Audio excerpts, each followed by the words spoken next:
kene ikwu kene ibe kene nze na ọzọ kene ụmụ okoro Igbo ji debe kene ụmụada na ụmụ ọkpụ kene ndị chie ana Igbo niile ndị mbụ na ndị egede ada mmụọ na ekene kene nne mụrụ Igbo na nna mụrụ Igbo afọ mụrụ mmadụ nwa ada na ekene kene anya na anụ ụbọchị na ana Igbo ji debe kene mmụọ nwe ya nwa anya wee na-ekene mmụọ eke kene mmụọ ya kene mmụọ afọ kene mmụọ nkwọ wee kene mmiri niile nọ n'ala Igbo kene mmụọ nwe mmiri niile nọ n'ala Igbo ada mmụọ na ekene kene enu kene anị kene ezinụzọ kene mmụọ na-emere Igbo ihe na mmụọ Igbo na-emere ihe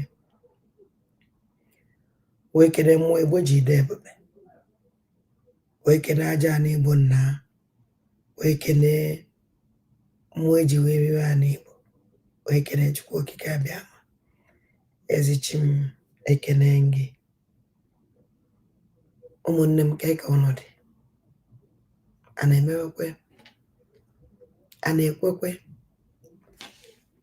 ama na ụbọchị tata dịrị ụnụ mma otu o si wee dịrị m ama na ụbọchị tata amaka aka Chukwu na ekene gị onye kachi obi ada mmụọ na ekene nnọọ ụmụnne m ụnụ na-abata ụnụ ala ishia ụnụ na-abata ụnụ ala ishia ụnụ na-abata ụnụ ala ishia ụmụnne m ọ dị very important ụnụ na-abata ụnụ ala ishia ama na ụbọchị tata gara ụnụ ọfụma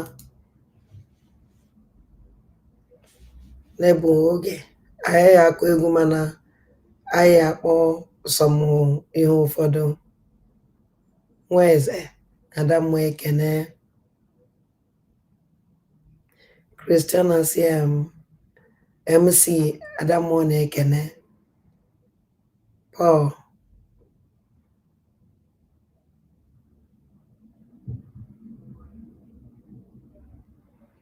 Onyema ada mmụọ ekene gị nnọọ na ụmụ aja ana ụnụ na-abata ụnụ a na-eshia ike otu onye ada mmụọ ekene nnọọ ezi nwanne m ụnụ na-abata ụnụ a na-eshia ụnụ na-abata ụnụ a na-eshia ụnụ na-abata ụnụ a na-eshia so aya ya akpa egwu mana o nwere ife ndị anyị eweta iji wee bido ya ife onyonyo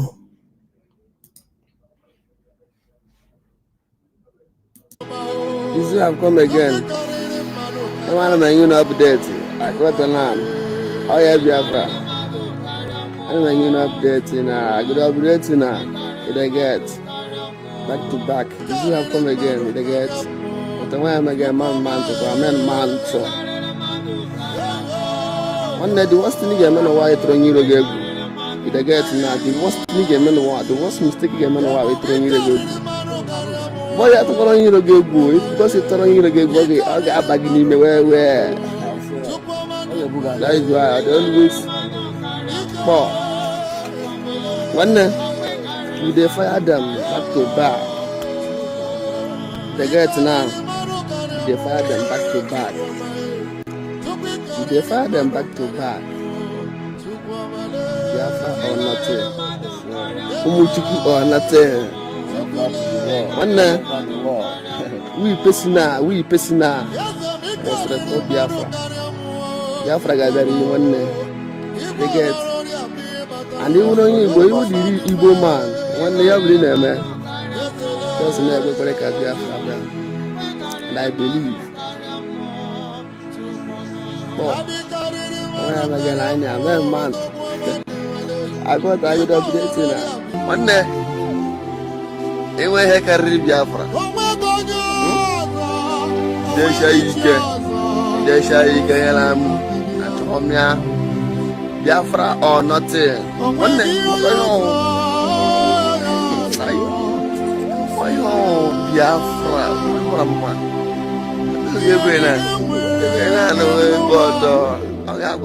Biafra to the world. One day you will be a Biafra. I don't want. One day, where I can read Biafra, will I wear, and no do that. And I don't believe that we can know what case of Biafra, bro. If I see you,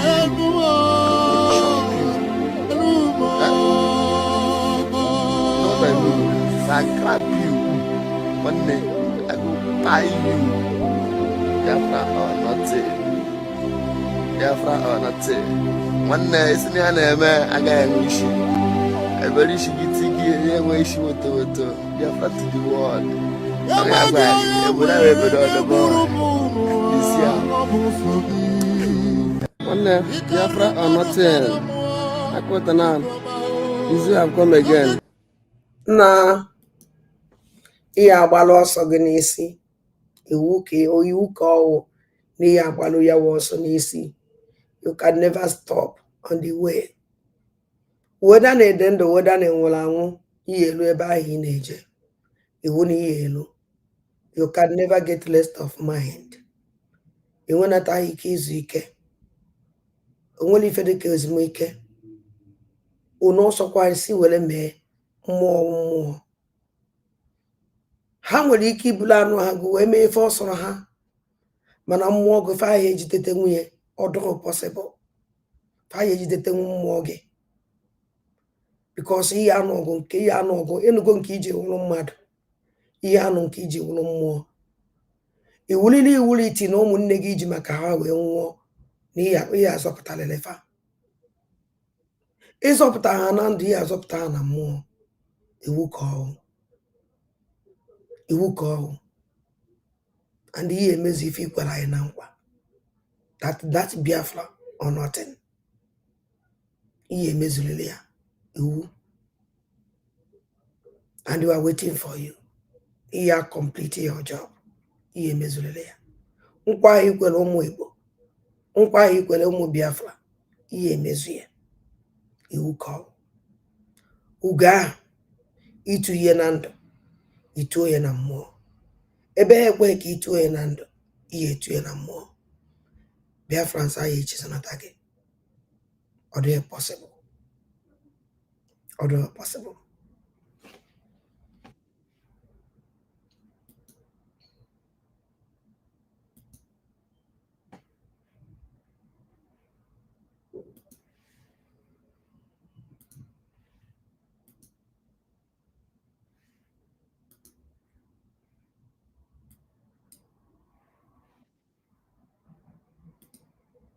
To understand. Let's look at this now. Yeah, Olo na Ediafo ọnụ. This is Ediafo onye dị kacha egwu ọnwụ. Ụlọ nna ya. Nna mụtara nna ya rụrụ. Nna ya esho ibekwem nke nna ya o. I just want to open up to you people, for you people to understand the kind of people, the kind of person deceiving you all. Like where here, to understand. Let's look at this now. Yeah, Olo na Ediafo ọnụ. This is Ediafo onye dị kacha egwu ọnwụ. Ụlọ nna ya. Nna mụtara nna ya rụrụ. Nna ya esho ibekwem nke nna ya o. I just want to open up to you people, for you people to understand the kind of people, the kind of person deceiving you all. Like where here, to understand.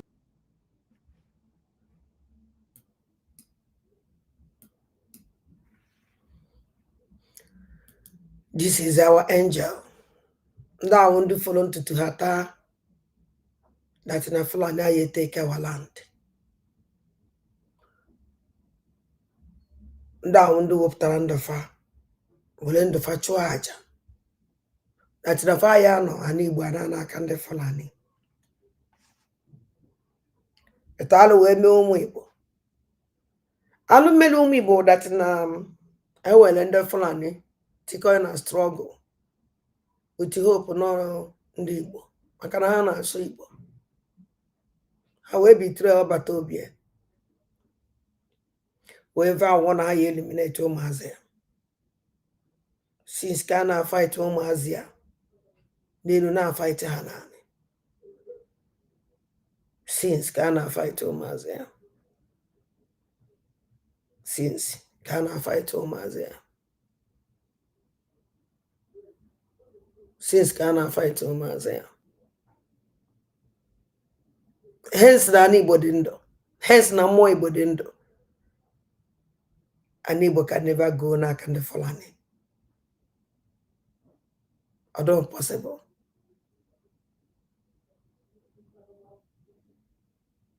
Although possible. We are going to win.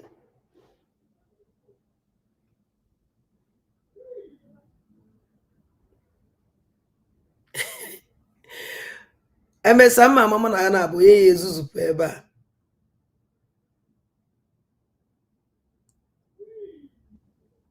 Nwei. Amama ife na azaza nwei. Mama ebe afas. Mama mo na na bụ ye esi ebe azuzu. Anọ na be me chọrọ mbịa sị m si na be m pụọlọ gị. Akwa ifo na ndị Fulani a. Na ala ya na-achọ ka ha were ihe niile ha abatabeghị chụpụ gị. Ọdụ aka ada ndị mba na ndị ga ọbata na obi emu aja ni si ma ada aja ni pụọ na bie adị aka ya dị possible. Nke nwa onye ya ezuzu pụọ ahịa. Nke onye ya ezuzu pụọ and with his speed ka ihe esi wee ezuzu pụọ. I can assure you. So ụmụnne m ụmụ aja ni.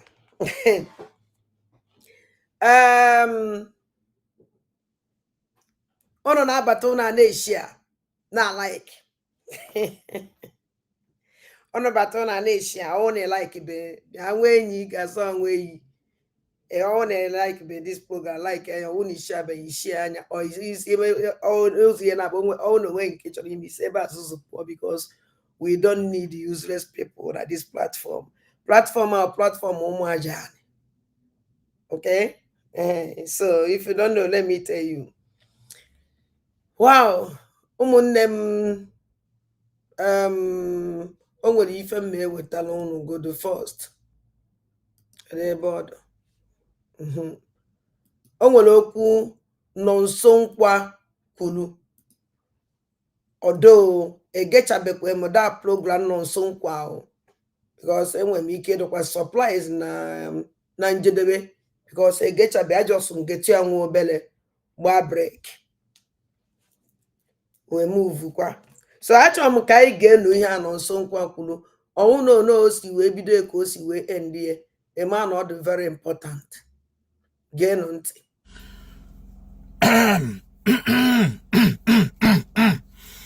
A very, very quick one. Information I'm Jiribia now. Gee ya ntị. Information I'm Jiribia, the very, very important. Ọ bụrụ na ịbụ nwa okorobịa nọ n'ala Igbo. Ịbụ nwa okorobịa nọ n'ala Igbo, ịnọ n'Enugu, ịnọ na Abakaliki, ịnọ Ebonyi, ịnọ Anambra, ịnọ Ọka, ịnọ Imo, ịnọ Owerri, ịnọ Abia, ịnọ Ụmụahịa, ịnọ Enugu. Take this information very, very seriously. The Trump effect will spill negatively on the Southeast. The Trump effect, Trump will spill negatively on the Southeast. And I am telling you this because I have had experiences.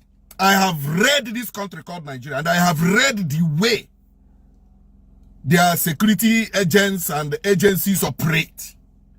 And I want to tell you that Ndugu are not happy that the Trump administration is serious about the threat. And just today, the US Congress has opened full-scale investigation of the genocide in Nigeria. And I want to tell you one thing.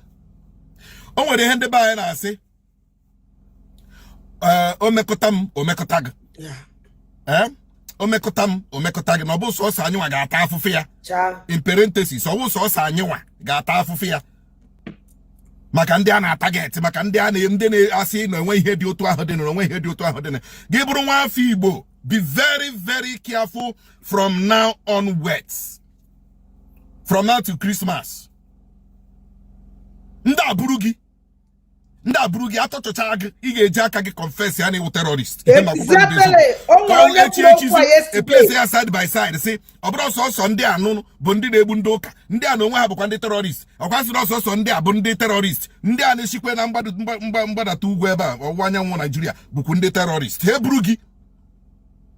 Brugi tochochag make video. Iye John gi confess ya pa village gi pa mpag. Baha state in Nigeria, but Ali Beba. Equal Agwagi Hendi Eku after the touch even you were Kekuni Bumpagu Mag. A package ye send the America. Werokum Merie. Werokum Merie. Chile Gilenam with the limit the way you move at night. Limit it. Orukwama Agacho to counter the probe, America actually probe this country now, as far as genocide or whatever is concerned. They will also like to counter it by presenting their own side of the story. Kab asin obos or Sunday. Ungwarebe nda neme kwenda neme. Ngwake ha yemie. Adobe no benda neme ke ha yemie. Giburu wa fi bo na ega monti na were okwu ma akporo ihe. All this why Trump iri egwu. No ya wakpo Nigeria. Mela Boko Haram. Mela Iswap ISIS no munnie. Enwene movement.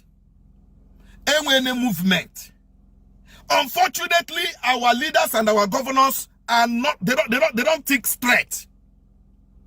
Amami na ba onwene ya gi chele chichotu gi chelebe gi chekwenebe che ihu chazu. Mara that the Trump effect genwerila ebe hasi na ndi Igbo na akporo ndi Igbo ogo na hetiri ndi Igbo na this country. The Trump effect nwere ike now. They will not face Trump o. Nda ga face na wu ndi Igbo. Yeah. They will not face America now. Ndị ha ga face na wu ndi Igbo. Enwene movement from mgbago ugwu to mgbadata ebe of ndị nwa na achụ. All this trailer gwongworo Neshibagu Batana Southeast. Equally tight in the security and the boundaries leading to Southeast. The governors question be proactive. That is why I always say proactiveness is the meat of quality leadership. Proactiveness. You have to be proactive as a leader to protect your territory. Bongo ndị a na-eshi mgbago ugwu abata ọ bụghị sọsọ nama ka ọ na-ebu ma sọsọ onions ka ọ na-ebu ma sọsọ tomato ka ọ na-ebu ma sọsọ cucumber ka ọ na-ebu ma sọsọ pineapple ka ọ na-ebu ma sọsọ dis ka ọ na-ebu ọ na-ebukwu ndị nwa na-achọ achọ a package ha ka fruits package ha ka garri package ha ka akpụ package ha ka ji package ha ka onions.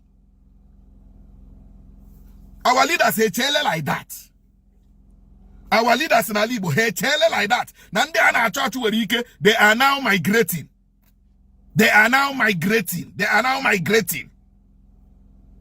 Running away from here Trump choro ime. Nke ha bụ dị mkpa m. Nke bụ mkpa m na-awụ maka ndị ntorobịa ala Igbo. Be very alert. Yeah. Be very alert. They want to use you to counter the narrative.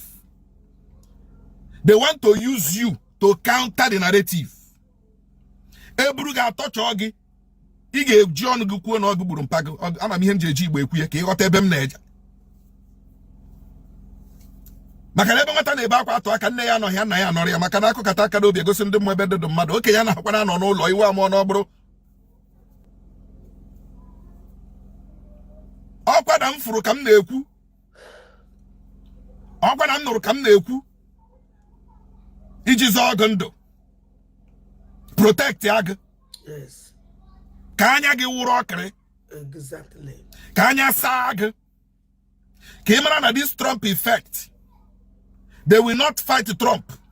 They will come for you. Exactly. As onye Igbo. If you don't know it now. Yes. Be very careful. Obidogo. Ọrụ kwa ma ha package ele otu ha ga-eshi abịa ebe. Apara ndị ntorobịa. ECOWAS ga ha into confession.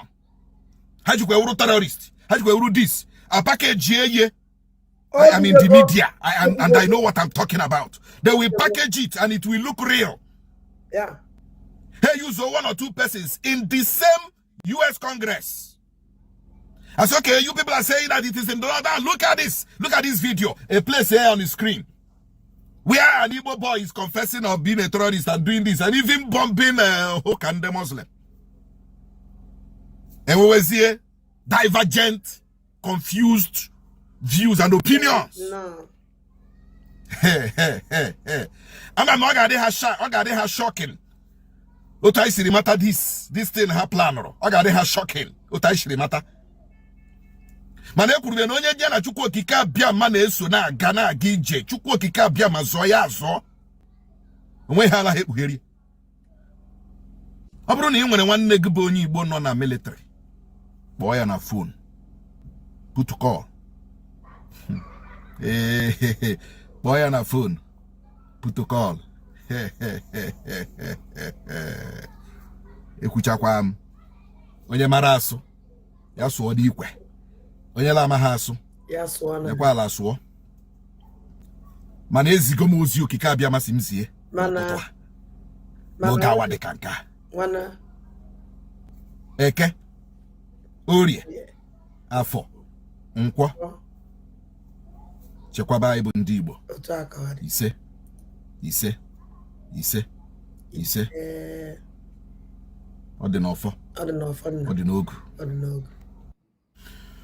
now okwu a na ọsọ nkwa kwuru now akpọrọ ekwe live this message. Somebody sent this voice message for me yesterday, which I played it here. Read the message.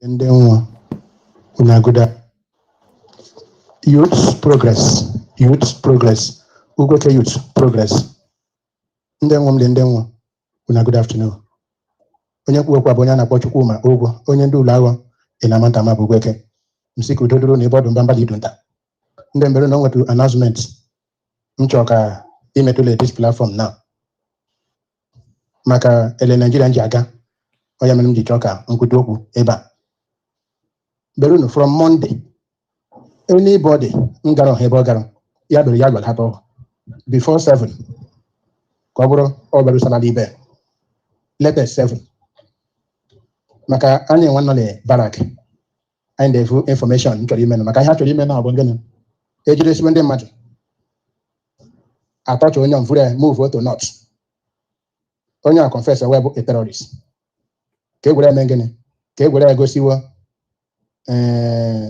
Donald Trump, yes, we have fight wala de ten ka hafu send ba nda to send to Nigeria. Berunu nri ya asiberu onye obula nna ebe ono. So far wo ibule bang. Okoto ebe 7 beru kemechito evaluate this month no lime agafere.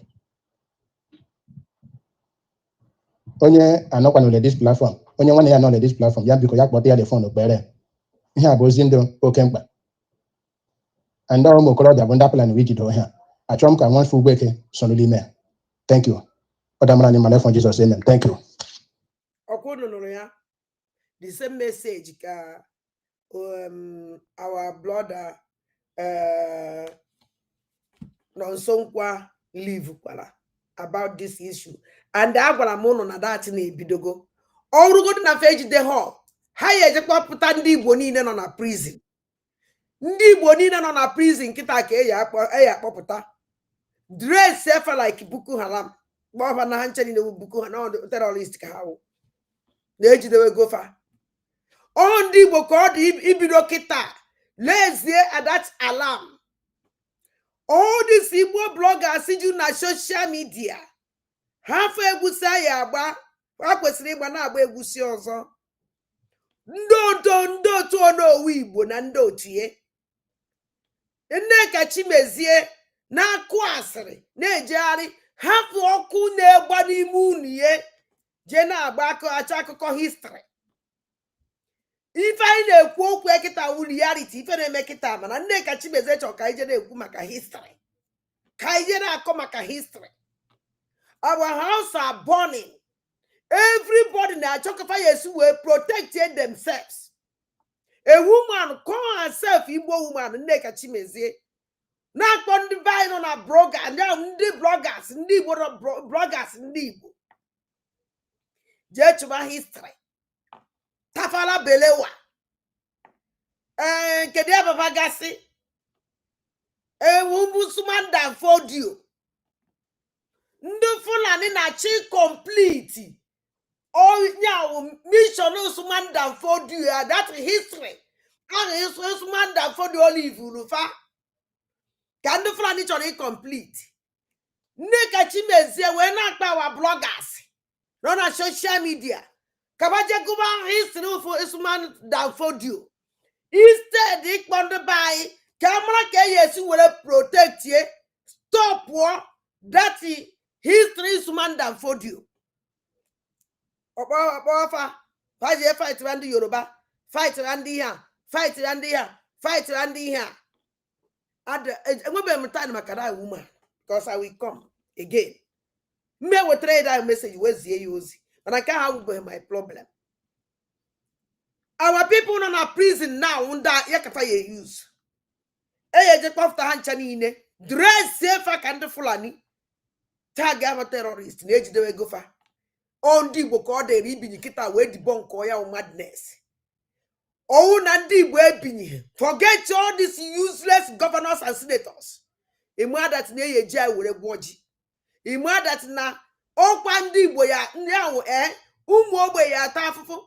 All these ndị ọgaranya edozichala na onwe fa outside the country. O say it hey were flight. Onya this man onya ọ na-afụgo mbọsị ewepụtara ọjọọ ụzọ Kalụ egosiri house na America unu o nwere na America many ọwọkwaso nso ofu ma ndị ole na-ele o nwere uno is like na life ya niile na America ka ọ dụzi ebe a nke o nwere ha ihe siri mmadụ na-enwe na ndụ na-ekedi afọ ya anụ former governor of Anambra State America ka ọ nọ na-akpagharị nkụta ya na-anwụgharị nkụta onwekwu eme na ala Igbo gbasara ya o soro udo ọchịcha nwa nwoke nọ London na-edoziri ya akụ na-edoziri ya ụbi ya o nwere ihe maọbụ gbasara nwa soro udo nkara igosi ụnụ because ụnụ na-afụda abụọ ụnụ achị na ọmara ife agwara m na onye ama ihe ọ na-eme ịfụzie ya kịta na another system o ji bịa kịta ịma na the guide ọma ihe ọ na-eme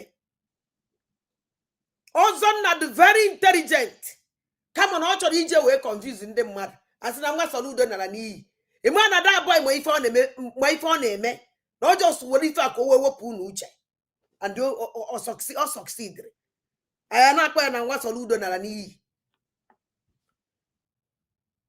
o secure China everything for his family outside the country. Soro udo be papa m o were last flight move jewala onwe subuwezikwe ọnụ. Ana m ayọ Chineke ka ndị Igbo binye ka ndị Igbo hapụ ịdị ka history obodo ekpochapụla ekpochapụ jos bikonu amandat na ndị ya eyuzu ụmụazị Igbo be anyị eji ya nọ na prison nke ya kpọsta. Then another thing m chọrọ igosi unu nchasị unu na dat na-ebidone obidogo gee ntị ka ngosi ya unu ka unu fụ na obidogo.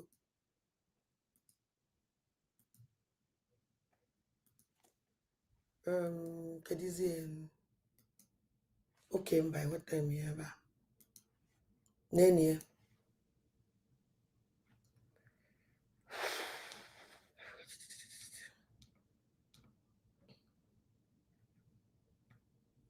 ya je suis où moi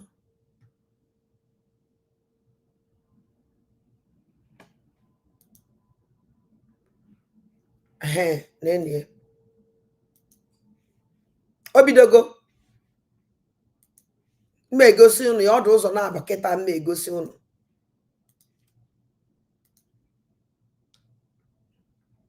arrest one reverend father where they supply weapon to those people where they create insecurity. Nigeria police don't arrest one reverend father where they supply weapon to those people where they create insecurity for Plateau State too. So that reverend father where they always they report and they do genocide, Donald Trump, I bet me na tag am, make he help us report this one to Donald Trump. They don't catch reverend father. A river does not flow through the forest without bringing down trees. So make una try report this one. This type no go trend. If Nigeria police do their work, you know the trend. I know they know why. Make una share this video. Nigeria must be peaceful. Share this video. Reverend Father, but then your prayer this morning no work.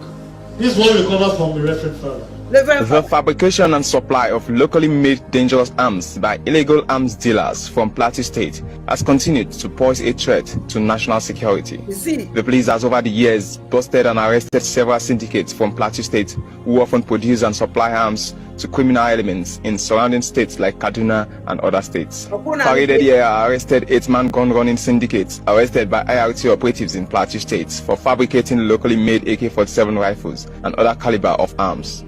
The first public relations officer, ACP Olumuyiwa Adejobi, said the 8 suspects were intercepted at various intelligence-led operations. Acting on credible intelligence received regarding the activities of a gun-running syndicate in Plateau State, operatives of the IRT arrested one Joseph Tata, male, 33 years, in Mekan local government area, Plateau State. The operatives recovered the following items concealed in the door mat of a red Volkswagen station wagon: 8 fabricated AK-47 rifles, 4 fabricated revolver rifles of guns, 3 fabricated semi-automatic pistols, and 2 fabricated AK-47 magazines. 2 other suspects were arrested by IRT operatives for illegal possession of prohibited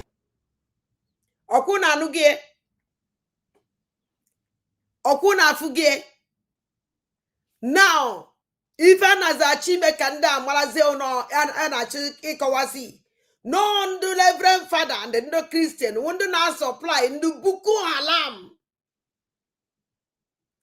ebwe baji agbabusi ndị mmadụ. But if you know my joy, the whole world know Nigeria.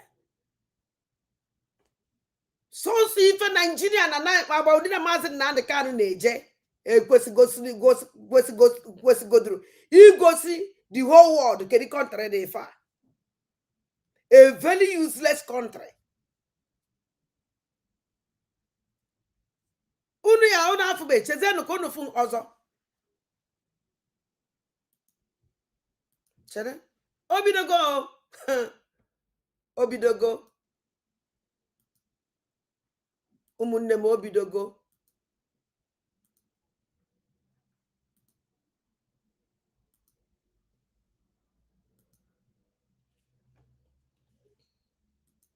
Osetigo.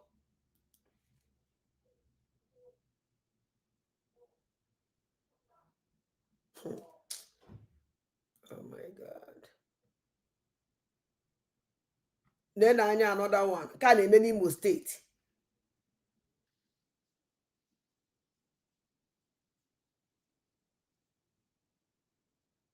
Forest. Elenu. Then anya. Can name any more state yo. Na ni bomuluze muozo. Gezeno nteke ono nolo. For how many years now? Can they kidnap on them mother? And they think organ harvest. I want to imagine now the can bela questions. Olunka Donald Trump, Anya Donald Trump putazi. Nezianya ifemelenu. Genonte. Acho nkunu wopta na disi. Fake investigation. First fake propaganda. And nobody will talk. Everybody will keep quiet. Instead, they put a disgrace to these criminals. Now, this is propaganda news. Officers of the Imo State Police Anti-Kidnapping Unit, alongside journalists, ventured deep into the Okuku-Agua Forest, a location long associated with kidnapping and violent crimes. To reach the suspected hideout, the team enters through a large breach in the wall leading into an abandoned poultry farm allegedly used by the kidnappers as an operational base. Inside the deserted structure, officers make a grim... Oh, no, watch at this place. I just Oh, no, nanya inside this place. Afuna this thing. I just see this thing. I don't know you awful.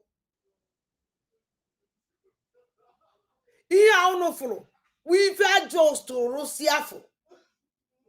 I don't like all the Keba and Azwezi. If I the Kebe Madelolo, on Azu, Ezi, on Azu something. Candace never worked down a discover Eba name organ harvest. Actually, couldn't need the environment, Yanya. And the nanya distant, uno for this and una after distant, una aluleba, o tebedra con webe dote, metru this uno. O ne back at a boom model, never cop particulars, ne lembele mother. Unu ya feba had need like this. Just the one ya trisunu ya for balamanaja and everywhere. Unu ya for bal ebenine, nane gente. Inside the deserted structure, officers make a grim discovery.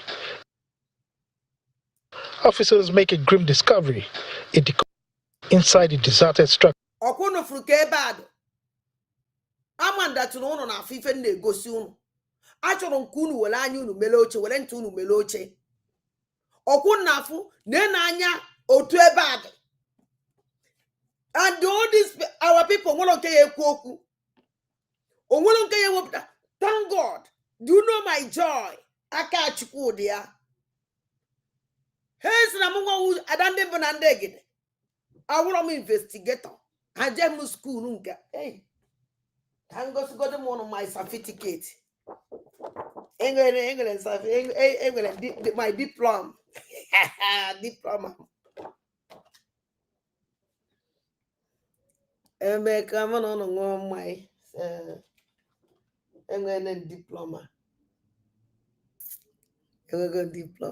Diploma my go. Me today. So random banandegede make more upgrade. Upon na me we volleyball illiterate. I have upgrade again. Then I have my diploma today. So one of the for my beautiful diploma. So make it a can kuye naja. Hey, kainejekwa. Nane gente. Okuna afugie. Officers make a grim discovery: a decomposing body. Ngwanezie officer discoverer nezie ebe discoverer ya egosiguno na agbagu na ebe nke discoverer ya nezie anya akirika nezie anya okuna afugie me na anya akirika ebe egosiri na ege. Police Public Relations Officer Henry Okoye says early indications suggest he may be the missing lawyer who was recently... Because eye me odere ya ejechawa the original Igbo. Ejechawa original Igbo Okoye nwa ajade. Owu na asigi tokita no he ni Peter.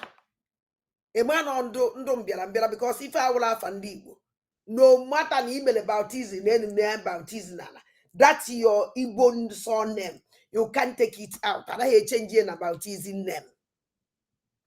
But also gonna hold nail your koye on Daniel use that this kind of thing. Oni Igbo. None again. Adopted.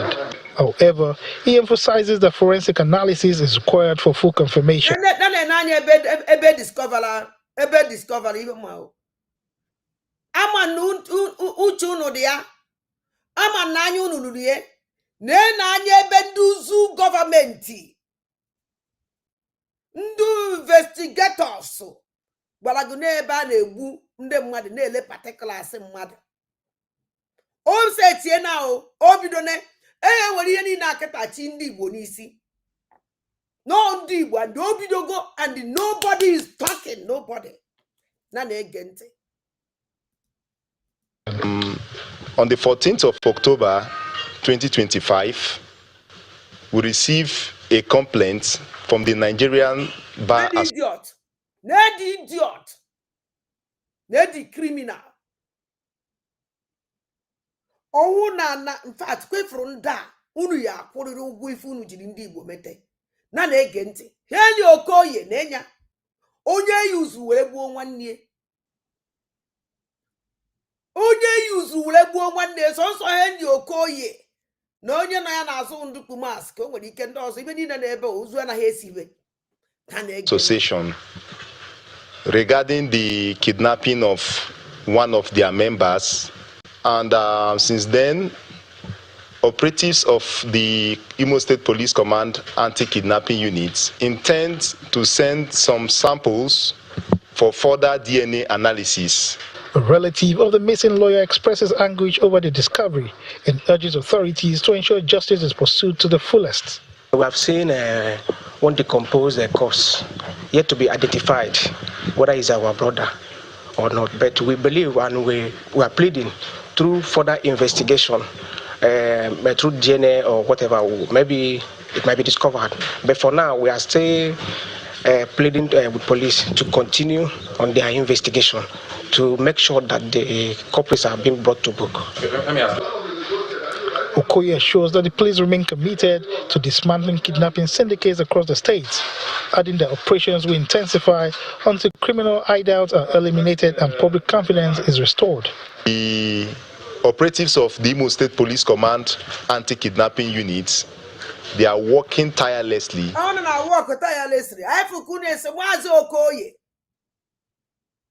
Mr. Okoye. Unu na work tire strike so tire dre abibo so draso ozu ni na na-egbu n'Imo State ibe ni na-egbu n'Imo State ma ndị ebelisi ma ibe ni na na-kidnap ndị mmadụ n'Imo State ọ ga harvest na-eme n'Imo State ndị Imo State na-ebe mmadụ pụta agwụrụ that over 300 and something Imo State na-egwu Maazị Okoye Okolesa, he may investigate. No Kaluze nke Trump bialo. E will try to complain. Have the decomposing body. But the decomposing body do not be in Imo State. Our mothers protesting, Mr. Okoye. See now better not be a no so. Agwageba na dump gas ozu ndị egbulegbu. On our web video eba. Maazị Okoye, call your criminal gang group go that place. Ki malagodundu di ife malakani di ife nda na-ekwu eziokwu. Mr. Okoye ebulu ndo ozu lechala ule gbacha ikpuru. So okpukpu. You don't go that place with your terrorist group. Maka ifunu niile o. Shame on you. Then I get this idiot on time. To make sure that the suspects involved are all apprehended and brought to book. And I'm assuring you that in no distant time, they will all be arrested and made to face the full wrath of the law. Yes, so the search continues. Arrest another innocent children. Very useless people. Unu ye jemekwa innocent children to kwa even both anisi as officers come to random bush paths for additional hideouts, while forensic experts work to decomposing body. Decomposing no can make decompose. No ye can dasi ona vuru. Just the kedana kesi vurie. Onya na kwakwa ove viva wozu dimpa. Ozudimpa o okwa ke viva. Lezi aja di mozu ledi we vuri ona nyi ube. Ke webe zuari oku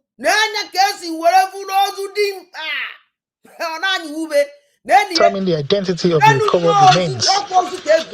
The police vowed that those responsible for the crime will be found and prosecuted. Channels.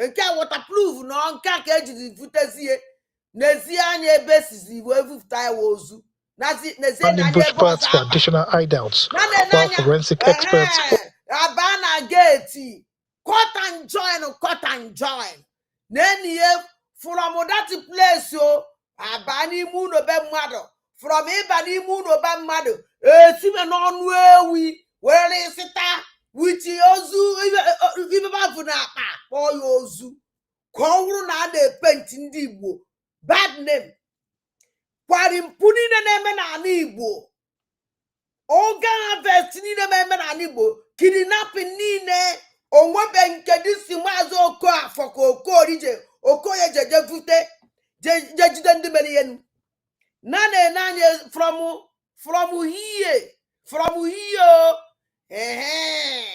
asịkwa go down n'ime bush from here ebube ebe a ozugbo ọkwụ na abụghị from that place ebube ebe surrounding bush parts for additional hideouts, while for sizie n'ime gate sizie n'ọnụ ewi were refụta nna forensic experts work to determine the identity of the recovered remains. ọkwụ na abụna ya ma ọwụ ozu nwa amụrụ n'abalị nekwuye ya wee ibe ekposi ụsọ nsọ ọkpụkpụ kedizi ka esi were kpọrọzie ọkpụkpụ nwoke pụta asị na ya identifyịrị ka ezi ka ihe esi ebe identifyịrị the person onye wụdatị na ahụ onye ahụ ka dị complete ọwụbe na ụsọ nsọ ọkpụkpụ maka na ọnwụ na ụsọ nsọ ọkpụkpụ onye emenwu ya identify bifo ime mmadụ identify ahụ ya wụdatị na the person ebidogo ya wụ olebeghị ife ịma onye ọwụ the person olebeghị ele ife ịma onye ọwụ gwanezie n'anya ihe niile ife anyị na-akọla anyị just imagine the kind of ife eji ndị Igbo eme the kind of and ife eji eme this thing nobody will talk nobody nwere onye na-ekwu okwu everybody keep quiet feel less concerned mana achọrọ m ime ka ndị amarụ ma ọgaranya nọ n'ala Igbo mgbe ọsọ ya agba ma Chineke ekwekwe na mgbe aka ihe ama na Nigeria enwero mgbe aka ihe ama na Nigeria enwero flight when mgbe ọsọ ya agba mgbe akụnụ ya ama na Nigeria enwero flight na flight ihe eji wee take off from Nigeria American flight British flight Holland flight Air France Egyptian flight akụrụ ya eji mgbe akụrụ ya ama datina o setie mgbe ya ama na identity is very important. Do you know what is going to happen? No matter the amount of money you have, mgbe ya ama that your money can never save you. Mgbe port ye close, mgbe ya ama that your money can never save you unless you will a private jet. And if you take you off with your private jet, you negotiate because you block my which that on when flight yes Nigeria move about to and also. If you don't know it now. All these people in the family will go. Don't worry. Nana cover mpo andibo kana go Nana cover mpo. Nana support to alwa. Nana emeka mpo na cause na eme mbo yelu. Mwanku ya moya that your money can never save you. Mwanki is just by flight. Mwanki ya gwage this flight is only for Americans. Mwanki ya gwage this flight is only for France. Mwanki ya gwage na this flight is only for Canada, Britain, Holland. Name them. Mwanki ya mada tini yawo. No yi ya no na Nigeria fight ya war. Mwanko ye mono bad nanya. Mwanko ye mono bad nanya. Don't worry. Don't worry. Don't worry. Jen na Afghanistan. Jen USA. Okamele ohu na Afghanistan. Mgbe America hapụrụ ga Afghanistan. Jen John Duni nebi na Afghanistan wonara. They don't go. America take care ndị befa niile. Obodo wana kwakọrọ ndị befa niile. Banki ya mana obodo ndo ahụ. Ebe akụrụ ya fụ nke tọrọ biati. You don't know what is going on. Or what if any kind of abacatrazo? O nwere okwu no so kwakpuru here. Ekwesịrị block the whole nene check motor na any trailer on na abata na Igbo. Ekwe because na-eburu ta hanchari na Igbo. Na-eburu ta hanchari na Igbo. Ndị bayi nọrọ. Gbacha nkịtị. Apụta atọrọ n'otu asị. Whoop that news or na news. Fake news every day. Fake news is terrible. You can't see the talk. You can't see the show all this thing. Now, to the can't even mother put no when camera video get no cook it no coach adio way pota. But you were disgrace somewhere. Actually, me make a Nigerian matter that's now all this in like now and even out of a kono. Before America or the whole world, they be the kuoku. Pamala gondem that Nigeria will eventually go on now.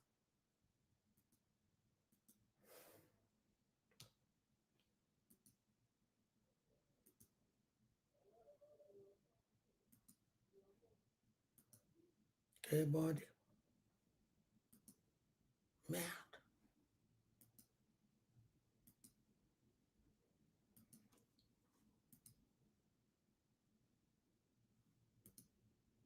Okay. The police vow that those responsible for the crime will be found and prosecuted. Ejitopa Kutei, Channels Television News.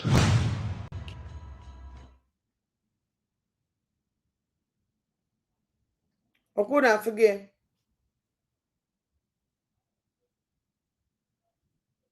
Oh, eventually, you go see. Oh no. Mana chere ka ngosi godo no this one first. Then I can chonya.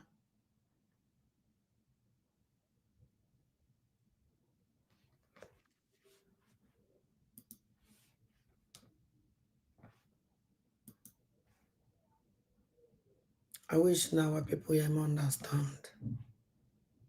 Whichly they can deceive her anymore. When can anybody deceive you? Ndibo. 25. The one that Nigerians. Remember the ISWAP attack? Namchelegodo. Achon kono gente. Kono no ife mere here. The one that happened last Saturday, being the 15th of November 2025. The one that happened in Dambuwa, Borno State, where ISWAP attacked Nigerian army, and sadly we lost 2 personnel, then 2 CJTF from that attack. Remember that attack? So remember that rumors circulated that the brigade commander Oba, this brigade commander Oba was kidnapped. Then we later posted a video saying that the brigade commander returned to base. Even me too, I posted the video that you should debunk the whole story of the brigade commander was kidnapped. That it was a lie, that the brigade commander returned on foot. Where every other media posted the same thing I posted. Before I posted that video, I had to make my own confirmation. And the army told us that the brigade commander returned. So, but me, I personally knew that they were lying. Something was not right. You understand? So after they told us that this brigade commander Oba returned, I did not stop there. I did not stop there, Nigeria, because I know that the Nigerian army will not like this video. I want Nigerian army to come out and tell Nigerians the truth. Come out and tell Nigerians the truth. Since that, I never feel rest. I have been digging deep to find out if truly this man returned, because the Nigerian army told us that Oba returned. Now, after my find, I dig deep. After my find, I found out that the brigade commander Oba did not return. Since that day to today, he did not return. Nigeria will come out and tell Nigerians the truth. The brigade commander did not return. I challenge you, Nigerian army, come out and tell Nigerians the truth. I challenge you. This brigade commander Uba did not return. And I'm hearing now that allegedly ISWAP has eliminated him. They have fired him. So Nigeria will come out and tell Nigeria if I'm lying. Uba did not return. Yes, I know I posted the video that Uba returned because that was what the Nigerian army told us. But after they told us, me, I did not stop there. I was not convinced with their reports. I wasn't convinced with it, so I said something is wrong. Something is wrong with their report. Let me not stop. I was digging deep and I found out that this man did not return. He did not return. Israel kidnapped him. He was kidnapped. And today is 17th of November 2025. I challenge the Nigerian army to come out and say, I'm lying. Come out and tell me to my face that we are the lie.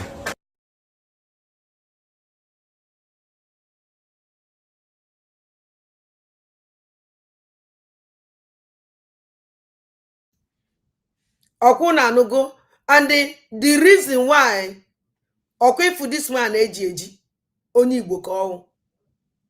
Onye Igbo ekidnap ya.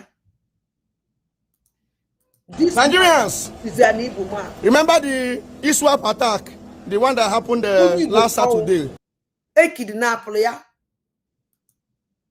And nobody won't over nothing. This guy, oh my God. Either Nebunye or no Kanondo. Nobody know. He's an Igbo man.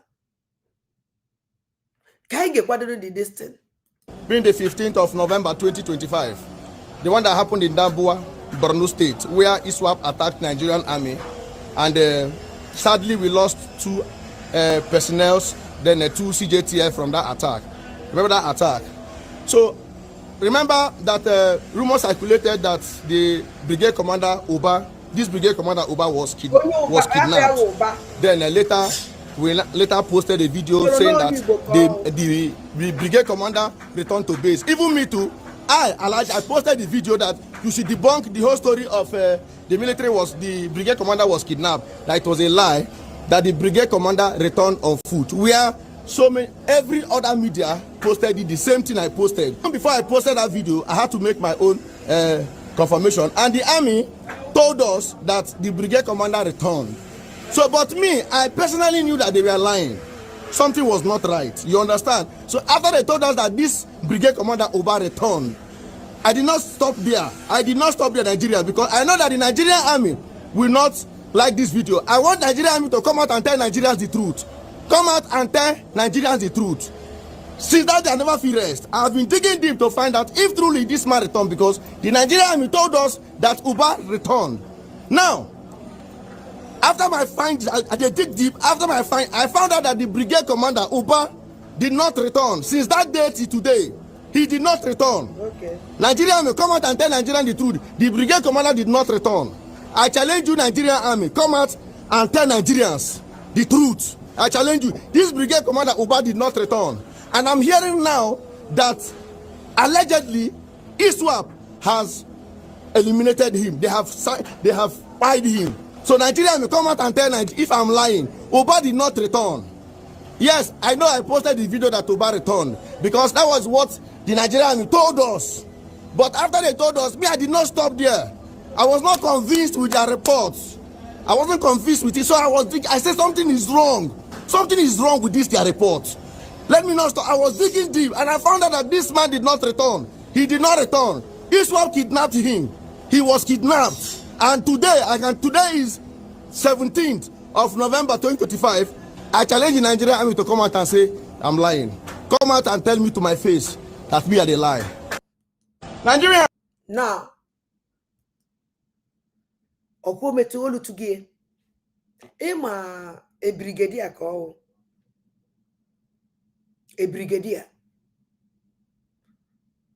Mbana ekwie onwere ike feel because of na no nothing will happen. Na ndị Boko Haram na-egbu ndị ụmụ ogbenye. And I am all that na ndị admin. Had it seriously mean. Had the mean.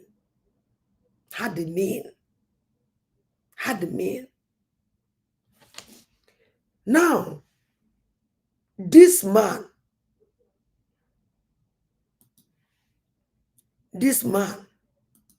because Ojube Mafo.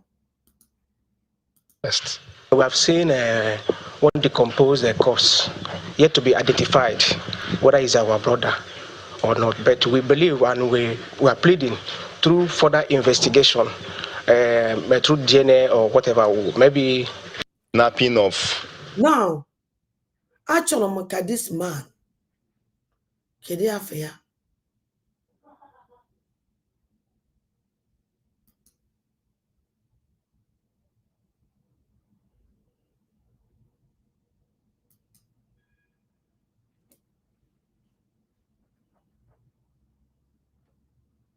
Henry Okoye.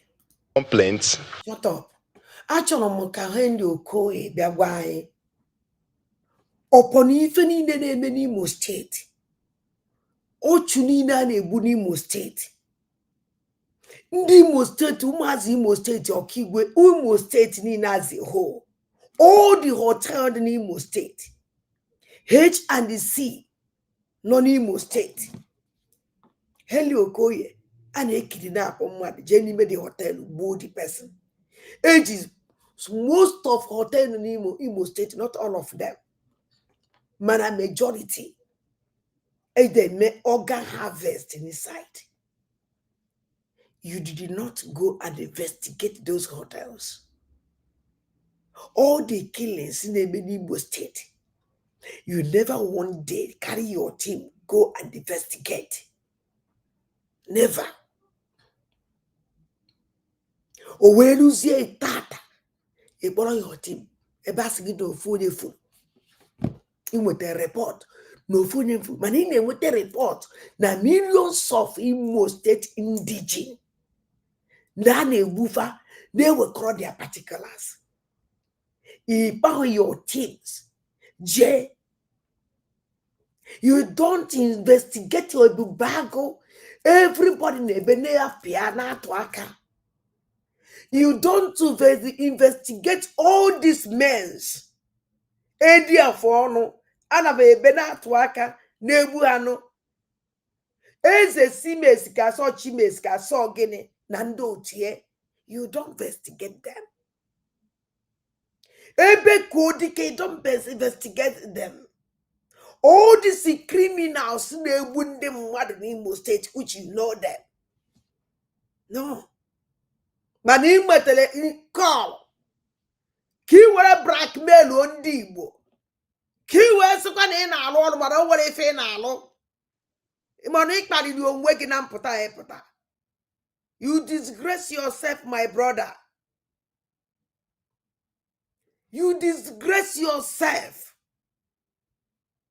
You know Imo State, how many villages in Imo State can they be Ozi?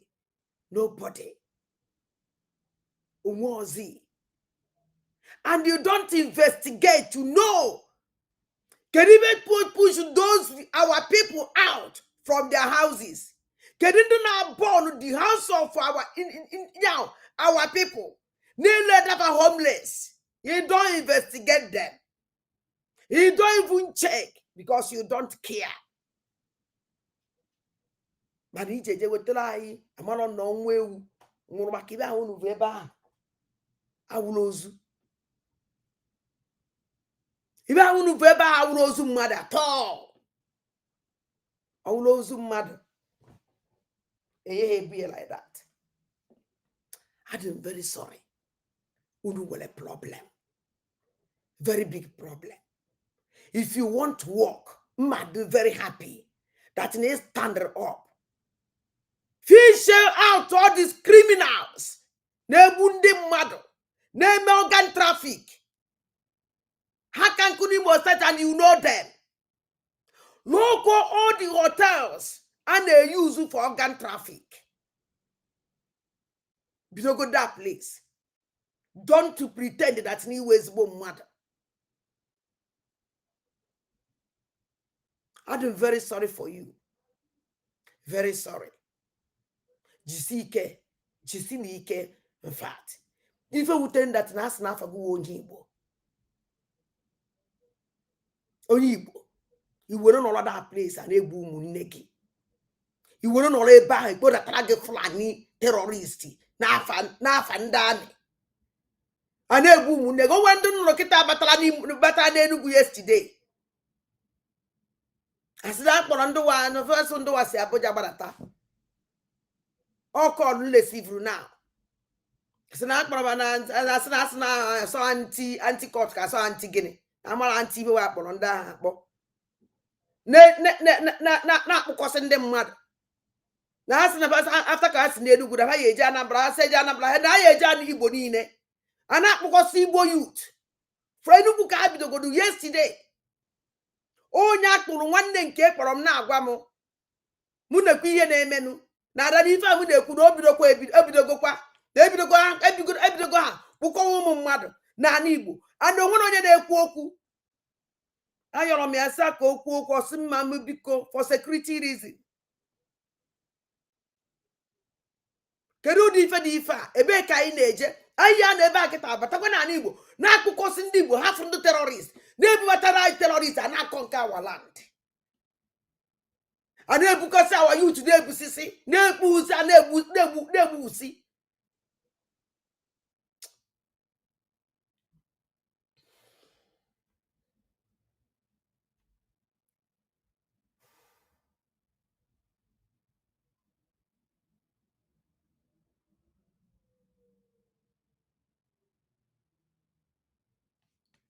ụmụnne m unu anụgo doritin na-agwa awa youth na-agwa everybody ma nwoke ma nwaanyị dịnụ careful ọwụ eziokwu na fa na-ejezi n'ụlọ anaghị ejezi n'ụlọ na anaghị ejezi n'ụlọ mana onye ọwụna should very very careful onye ọwụna kwesịrị ịdị careful because then I apple here.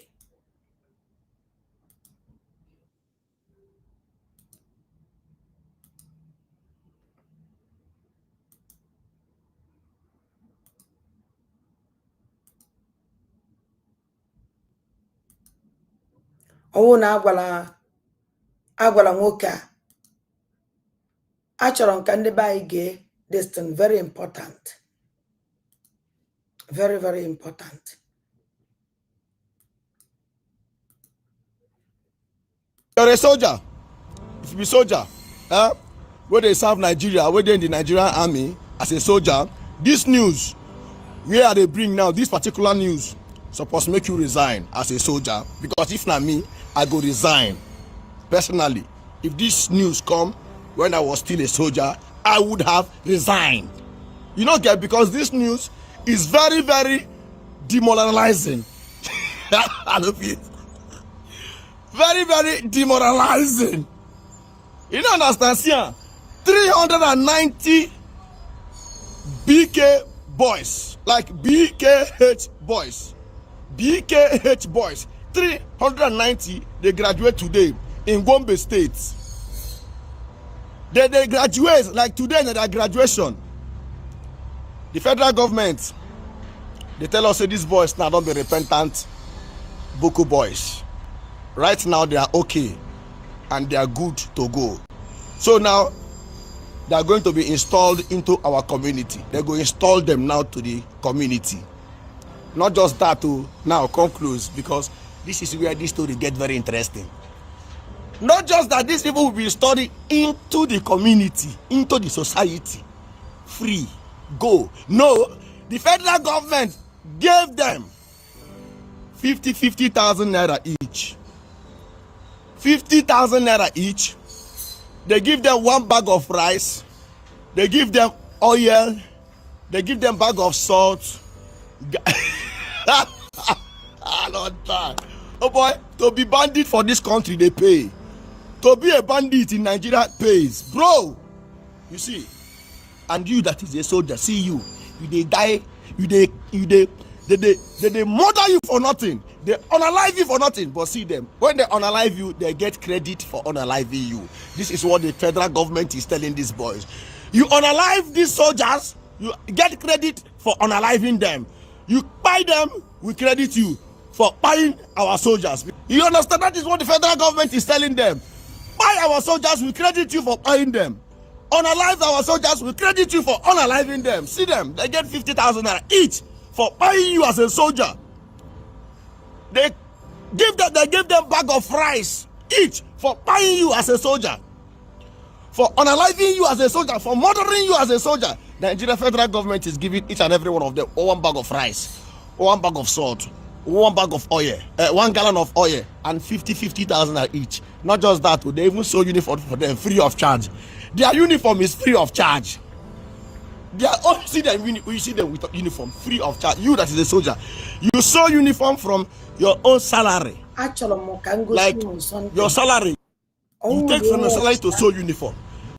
Oh no watch uniform akwalanda. The system of again the oh no watch the uniform akwalanda akwandu Yoruba ka akwalafa okpundu Yoruba kafakpu ejiji ndị Yoruba kafa jiri hie kunu wele fo akwandu exactly ne okpu fakpu okpu awulu okpu ndị Fulani owuru ụdị okpu aka ndị Awụsa na-ekpu owuru ụdị okpu aka ndị Fulani na-ekpu. Why is it ejizikwaziele ndị terrorist Fulani terrorist eyefe style ndị Yoruba na na-ege ntị. But this one federal government so uniform for them free of charge and pay them for buying you. Nigeria is a scam. See, as a soldier in the Nigerian army, if this news not demoralize you, nothing will demoralize you again. Your government is crediting people that are buying you. They credit them for unaliving you. They give them bag of rice for taking your life. They give them bag of salt for taking your life. They give them bag of a gallon of oil for murdering you. Where is the morale? Ochebe, hey, federal government of bandit. Nigeria federal government is federal government of bandits. It pays to be a bandit in this country. Tell me why people will not go into banditry. Because you get compensated for taking somebody's life. Only in Nigeria, this one they happen. You know the story. Forsake federal government of Nigeria. Forsake. And if you're on TikTok, don't forget. They're after these accounts. Follow my backup accounts. I don't tag them for this video. Meanwhile, more federal government agencies such as the National Emergency Agency have joined in the fight through the kinetic approach. At the point of their reintegration into the society, so the National Emergency Management Agency comes in and provides the necessary relief, which will serve as a support for them and their families before they are able to get a source of livelihood and then get properly settled in their various societies. For the stakeholders, the country's non-kinetic approach is working and needs the support of all stakeholders to tackle issues of insurgency, banditry, and youth aggressiveness in the country. Chika Di Ya.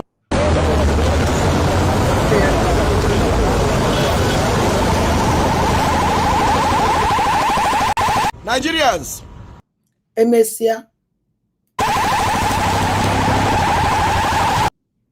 Emesia otu aka esi ekpedata fa n'Igbo. Those repentant Boko Haram na Igbo ka ncha niile nọ. Na Igbo ka ncha niile nọ. And the fact kpachara anya were mie ekpedata ya na Igbo, ndị Igbo na-afụ ya as nọ ndị army, Nigerian soldier, ịmara nọ Nigerian terrorist ka ekpedatara gị. Anafe egbuchasị ndị Igbo.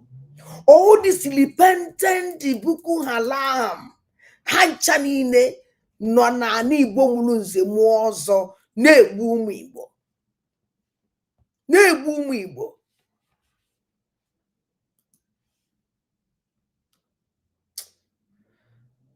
Ọnwụ na nso nọ n'anya mmiri adị agba m ma na nwa ezigbote onye okwu asị anya mmiri na-agba m.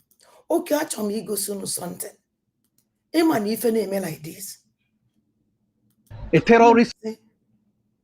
N'anya na otego ụwa ma ife na-eme n'ala Igbo na Nigeria. Otego ụwa ma ife onosoro ndị Nigeria va si teye ude kpọkọfa anya ụwa ma ife nwa ebu n'afọ amarago ndị Nigeria. If na ọ na-emezikwu mmadụ ife na-esi na ya wụ onye Nigeria kịta ịpụta ajọ ọgụ onye ebe ewu esi na iwe onye Nigeria ọ na-eme ifere. A soul here in Vienna, and I'm living here for over so many years. And you people are representing a terrorist organization, a terrorist government. You Nigerian youth should be very ashamed of yourselves. Every one of you here should be very, very ashamed of yourself. I will speak to you. This can't happen in another European country that their youth are representing a government. Stay quiet, stay quiet, stay quiet. A football team should know that we are suffering the youth of Nigeria. Over 10 million Nigerian youth are abroad doing nothing. And you people who are supposed to know the truth are representing a terrorist organization called Buhari, kidnapping his citizens, killing youths. Excuse me, stay quiet, Mr. Man. I'm speaking, I'm not causing any problem. Do you understand? Yeah, I am speaking to these youths who have refused to recognize. No, I will. If you touch me, I will call the police on you. If you touch me, I will call the police on you. This is not Nigeria. This is not Nigeria. If anyone who touch me will get the police. This is Vienna, Austria. This is not a third world country. This is not a third world country. You motherfuckers, you are representing a government which are killing their people. You cannot be ashamed of yourself. Don't push me. When you touch me, it's fake dick here. Do ashok. Don't touch me. Go away. This is a democratic nation. This is not a third world. I'm living in Vienna. I pay my tax. I live here. So I'm calling on you, you idiots. Go back home. Don't represent. Be ashamed of yourself. Look at you. Look at you. Look at how you are. You represent a government which is calling. You are from Switzerland. I saw you a few days ago. You are a new citizen. I don't think this is how it's done in Switzerland. You are representing a terrorist. You should be ashamed of yourself. Lekki youths were killed. Over 200 youths were killed in Lekki Peninsula, and you are representing a terrorist organization calling yourself Eagles players. You should be ashamed of yourself, every one of you. I'm making this video. You touch me, you are in pain. Don't touch my legs. If you touch me, I'll put a mark. You see, all from one tintin now. Call the police. Put up in Nigeria. All from one tintin, I put up one in Nigeria will look to Boogie. Second, you a terrorist. Or if you own a year beneath the hot tone. Well, if I name during time of Buhari. One point can work a man at Chiki family. What I since in the muddy discover what is going on in our land. So, Ojo also fast in Mania, the whole world man are persecute neighbor. The whole world man that Nigeria like in neighbor. The whole world man actually wipe in neighbor out. Some say they name joy. I need this put a name. My mandinachi, my governors, senators, who kupun, my fair kupun. The whole world, man. Nanda our problem. No family boy. I think I can go see you. Corner for a bailo. No, actually, go see you if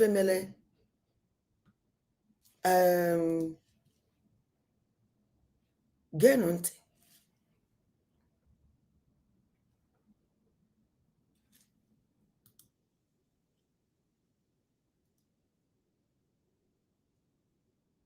Upon none minister.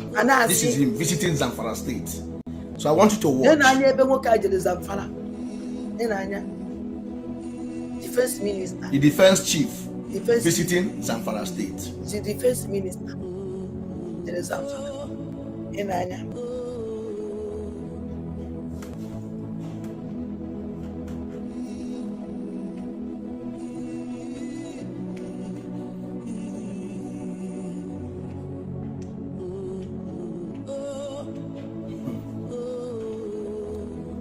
Not the head of state, or defense chief visiting Zamfara State. Then the convoy.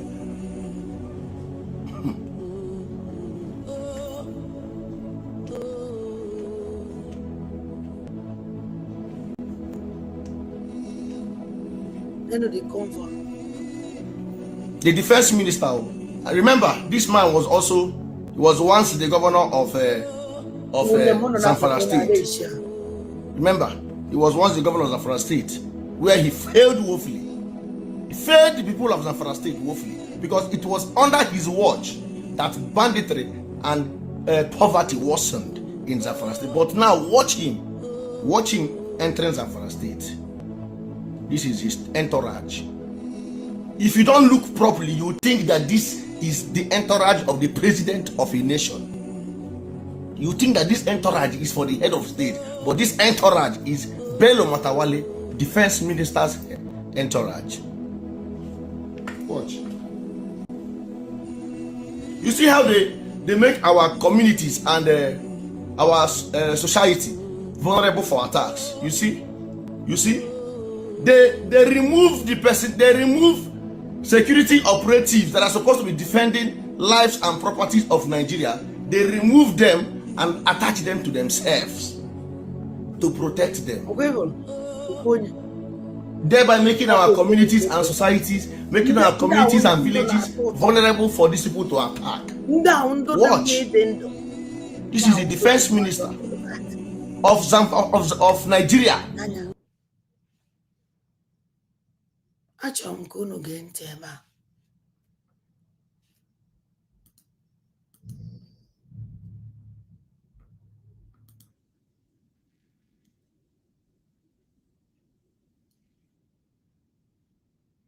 In Nigeria than are dying in Palestine. You love the world and you want to see a better world. Your interest is not just free Palestine.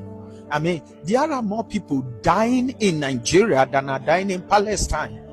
I can tell you that last year alone, over 500,000 Christians were killed in Nigeria just in 1 year.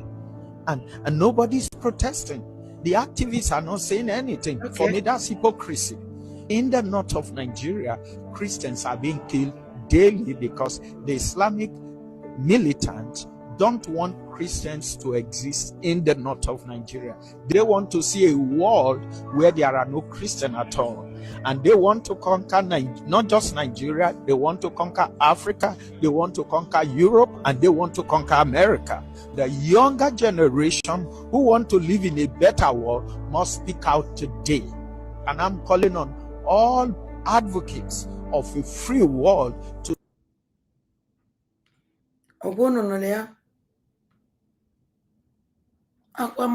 understand. Okay, again on again.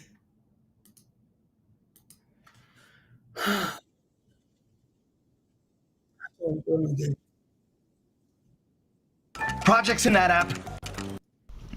This is Monday, the 17th day of November 2025. It is a breaking news that terrorists attacked Kebbi Girls Secondary School, adult several students. This is the same thing that happened under Goodluck Ebele Jonathan, where Chibok girls were kidnapped. So this is not new in Nigeria. So they took so many girls. These are jihadists who said they want Sharia in Nigeria. They want Nigeria to be a Sharia state and so on and so forth. Now, tell me, what is the purpose of abducting all these girls? What? To intimidate the government into submission into Sharia law? They are killing upon killing. One of my friends told me that the purpose of killing is to bring the government under submission to Sharia. That there will be to an extent where this killing will get to. The government will have no choice than to negotiate. And then they will present Sharia as a tool of negotiation. If you can put Sharia in the constitution, implement it everywhere, then we'll stop. And this is what they have been doing every now and then in these communities. They will come, they will make peace deal with you. They will continue to kill you. You will not do anything. They will come, they will make peace deal. Peace deal is just like a submission, like you are submitting under the authority. So what is the purpose of abducting these school girls? For you to know how useless Nigerian governments are, the president up till now is not even talking about this. Governors upon the threat, upon that no still can continue many kidnap neighbor, they don't care. Do you know why? America have Afghanistan, have Afghanistan. Have you know that because have surrender everywhere. He watch and boss and goes all up goal of Rana congratulated them. Because so setting up everything. Of God ahead take go over every bushes everywhere in Biafra land. But how goes on a base? You are going to fail. You and these criminals. I can assure you. Not talking about this. Look at your media houses. How many of them has reported this? Only few. School girls were abducted from their school. People are being killed in the church, in the mosque every now and then. But everybody is still keeping quiet. How can you stop these jihadists who are putting Sharia in the front of their killings? How can you stop them? This is supposed to be the discussion in everywhere. And see, everything in Nigeria is complicated, including the Christian religion. I've never seen the kind of Christian religion in Nigeria. I never see you. Now, I thought that maybe by now, Christians supposed to have suspended the whole crusade, suspend the whole honor, suspend. You have to think now. You have to think and do what you want to do now. The reason why I'm calling Christian is because they are another majority people, up to 40-something% in Nigerian population.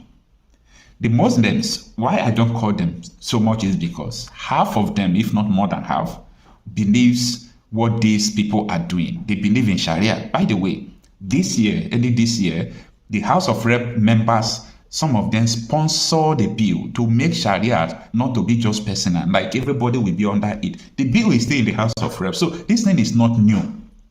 If what those people in the House of Rep are pushing is the same thing these killers are pushing, it will tell you something that is very clear. That is, any attack against these people is an attack against a particular set of people. Now, they killed the staff members of the school after abducting these children, but nobody is talking about this. The African Union will not talk, UN will not talk. They are waiting for maybe America to talk again.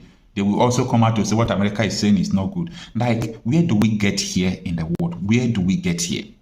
Nobody's talking about this. Politicians are afraid to talk. Maybe politicians are afraid to talk because of the people who are ahead of them. If you win an election, you did not align with them, they will use courts to remove you like they removed former governor of Imo State. What sort of rubbish things are we seeing now?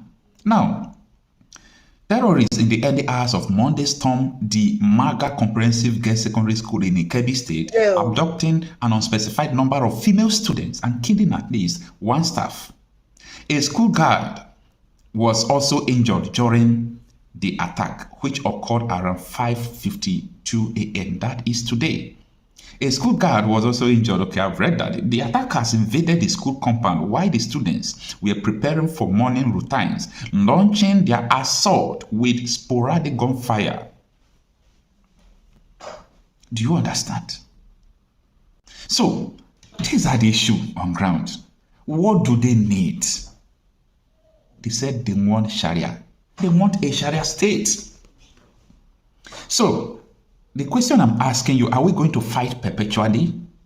Are we going to fight this thing perpetually? Will this thing continue perpetually? If your answer is no, what is the solution on the table? Because the military can't stop this, the soldiers can't stop this. By the way, the army lied to us that that attack, that ambush by ISWAP, that nobody was killed, blah, blah, blah, blah. One Oba, the Brigadier General Oba, is now reported dead. So many people were killed. Army soldiers are in the custody of ISWAP as I speak to you. Nigerian soldiers are in the hands of jihadis who want to implement Sharia as captives. Nigeria has been captured. Totally captured. Nigeria needs international intervention now. Now. Not tomorrow. Nigeria has been captured. So, traveling by road now in Nigeria, especially in the northern part of the country, from Abuja to Kaduna, from Lagos, even that or a road from Abuja to Benin, is a dangerous route. And these are the roads that I travel every day before. God forbid to travel it by road today, meaning you are just risking your life, or unless you are traveling with a team. that are prepared for any confrontation, which is also dangerous because in every confrontation, there might be casualties. Are we going to fight this thing internally? Are you going to leave this fight for your children? Okay. Look at these children that they were kidnapped. Good question. Their parents are there lamenting, though. I want you to put yourself in their position if your children are the one they kidnapped. Remember near Shaibu. Shaibu is a Christian girl. They kidnapped them. The government went to negotiate and pay the terrorists, the jihadists, Boko Haram. They leave the whole Muslims. And up to today, near Shaibu has not been released. What is her crime? She is a Christian. She is a Christian. That is her crime. And people don't want us to talk about this. Your pastors did not talk about this. An individual is held because of her faith. And look at your pastors moving up and down. See, you people should go and study history. Tu sais trader mais t'as pas 100 000 $ à investir? Alors écoute bien. Une Propium, c'est une entreprise qui te donne accès à son capital pour trader. If people who even brought Christianity to you, they did not fight war to keep the faith, that faith will not be. So forget about all this spiritual something you people are doing. You people, they will clear you out. You will die one after the other. They are going to behead you people very soon. Very soon. So be playing. Nobody say you should not play the kind of games you people are playing. Let me tell you, Anyway, I don't want to go into all those deeply religious stuff because that is not the concept of this video. The concept of this video is that Nigeria has been captured. What is going on today is what went wrong in 2014, 2015. They are just playing the same script and their intention is to take hold of Nigeria. Do not pray for a military coup in Nigeria. If you pray for military coup, that is when you will understand the stuff that your military is made up of. And if they see that things are not going in their favor, they might even push for military coup, and nobody should pray for it. Because you will understand that Boko Haram, that time the military were telling Boko Haram, you can become Nigerian president. That time, Boko Haram is going to rule Nigeria. And that time, you can't even talk again. There is a problem. There is a fire on the mountain, a big problem. And the earlier people realize where they are going to, the better for them. Me, I have said my mind, I have said what I need to say. It is needed for people to understand the handwriting on the wall. It is needed for people to ask questions. Because one of the major problems is not only about all these things, it's about asking questions. People are no longer asking questions. The question people should be asking now is this: are we going to fight perpetual war? If your answer is no, then you need to ask yourself this question again. What is the solution? What is the solution? My name is... The back. No, I got it. Oh, action. My name is Luca. I want to go this one. Kai the go down into if ikuku na about Abia State House. Kano unconditionally. Here the news in breaking news. Abia House of Assembly officially writes Tinubu to release Mazi Nnamdi Kanu unconditionally. Here the news in details. Wonderful people of Biafra, lovers of freedom all over the world, you are welcome once again to Biafra Unite channel /television this very moment. Today's date is 17th of November 2025, and I have a very important information for every one of you listening to my voice right now from wherever you are all over the world. Dear friends and lovers of freedom, I want you to pay very good attention to this very news because it's very, very important. I can assure you, my people. Abia State House of Assembly has taken the lead, officially written to Mohammed Tinubu to unconditionally release Mazi Nnamdi Kanu, the leader of the indigenous people of Biafra, as it stands today. I don't want to talk too much because this is happening live and direct. We are going to read the news in details from one of the Zoo media platforms, The Guardian. And I want you to understand that this is the very first time that a government institution Very first within the Zoological Republic of Animal Kingdom, Nigeria, whether it's from Abia State, where Mazi Nnamdi Kanu comes from, or not. This is the very first time. That is the reason why it is very, very imperative that we make this very broadcast in order to bring it to your doorsteps.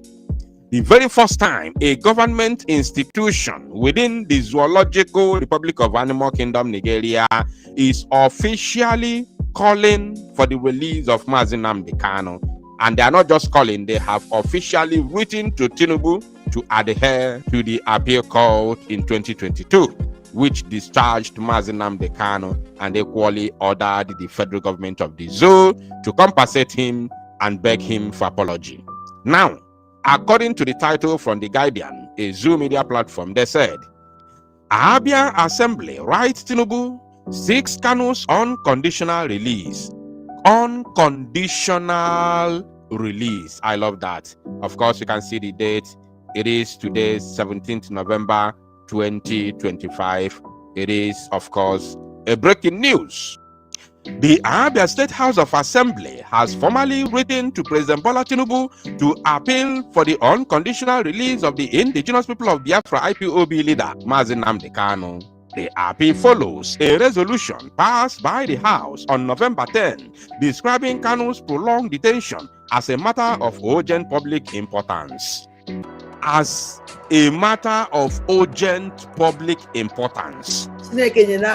But it's quite unfortunate that the people from the other side, the Fulanese, they think that convicting Mazi Nnamdi Kanu or condemning him is going to help the growth and security of the Zoological Republic of Animal Kingdom, Nigeria. It's quite unfortunate that their brain is not working. Very, very, very unfortunate. That they cannot see beyond their nose. They cannot reason outside the box. That they cannot see that the Zoological Republic of Animal Kingdom, Nigeria can never, never move forward. Never. It is impossible for the zoo to move forward when you continue to keep the Igbo people in the zoo. Exactly. When you continue to keep and oppress the Igbos in the zoo can never, never know peace. The zoo can never, never move forward. When you continue to keep Mazi Nnamdi Kanu in your custody, the zoo can never know peace. The zoo can never move forward. There is no any new thing, no good thing can ever come to the zoo so long as you continue the operation. Alex, was really very careful because I would eat poison on Babunia. You had to be very careful. Of the children of light. This is something that they must know. No matter who you put as a president, bring in an Igbo man, put him there. Bring Peter Obi, put him there. Bring the most righteous man on earth. Even Jesus Christ can never, never, never, never, never, bring any good thing or new thing to the zoo. I am a Christian, but I'm telling you that Jesus himself can never, never redeem the zoo so long as Igbos are still in the zoo. This is the honest and bitter truth, the worst truth you can never imagine to hear. The worst truth that nobody will tell you. Nigeria can never, never move forward or no peace. Once you continue to keep the Igbos in Nigeria, there is no possibility. God himself cannot allow the zoo to move forward. Are you getting what I'm saying? It is not possible. This is the worst truth. It is the worst truth that nobody will want to speak. And I'm telling you now. So tell the Northerners, tell the Yorubas, let the whole world know this, that the zoo can never move forward.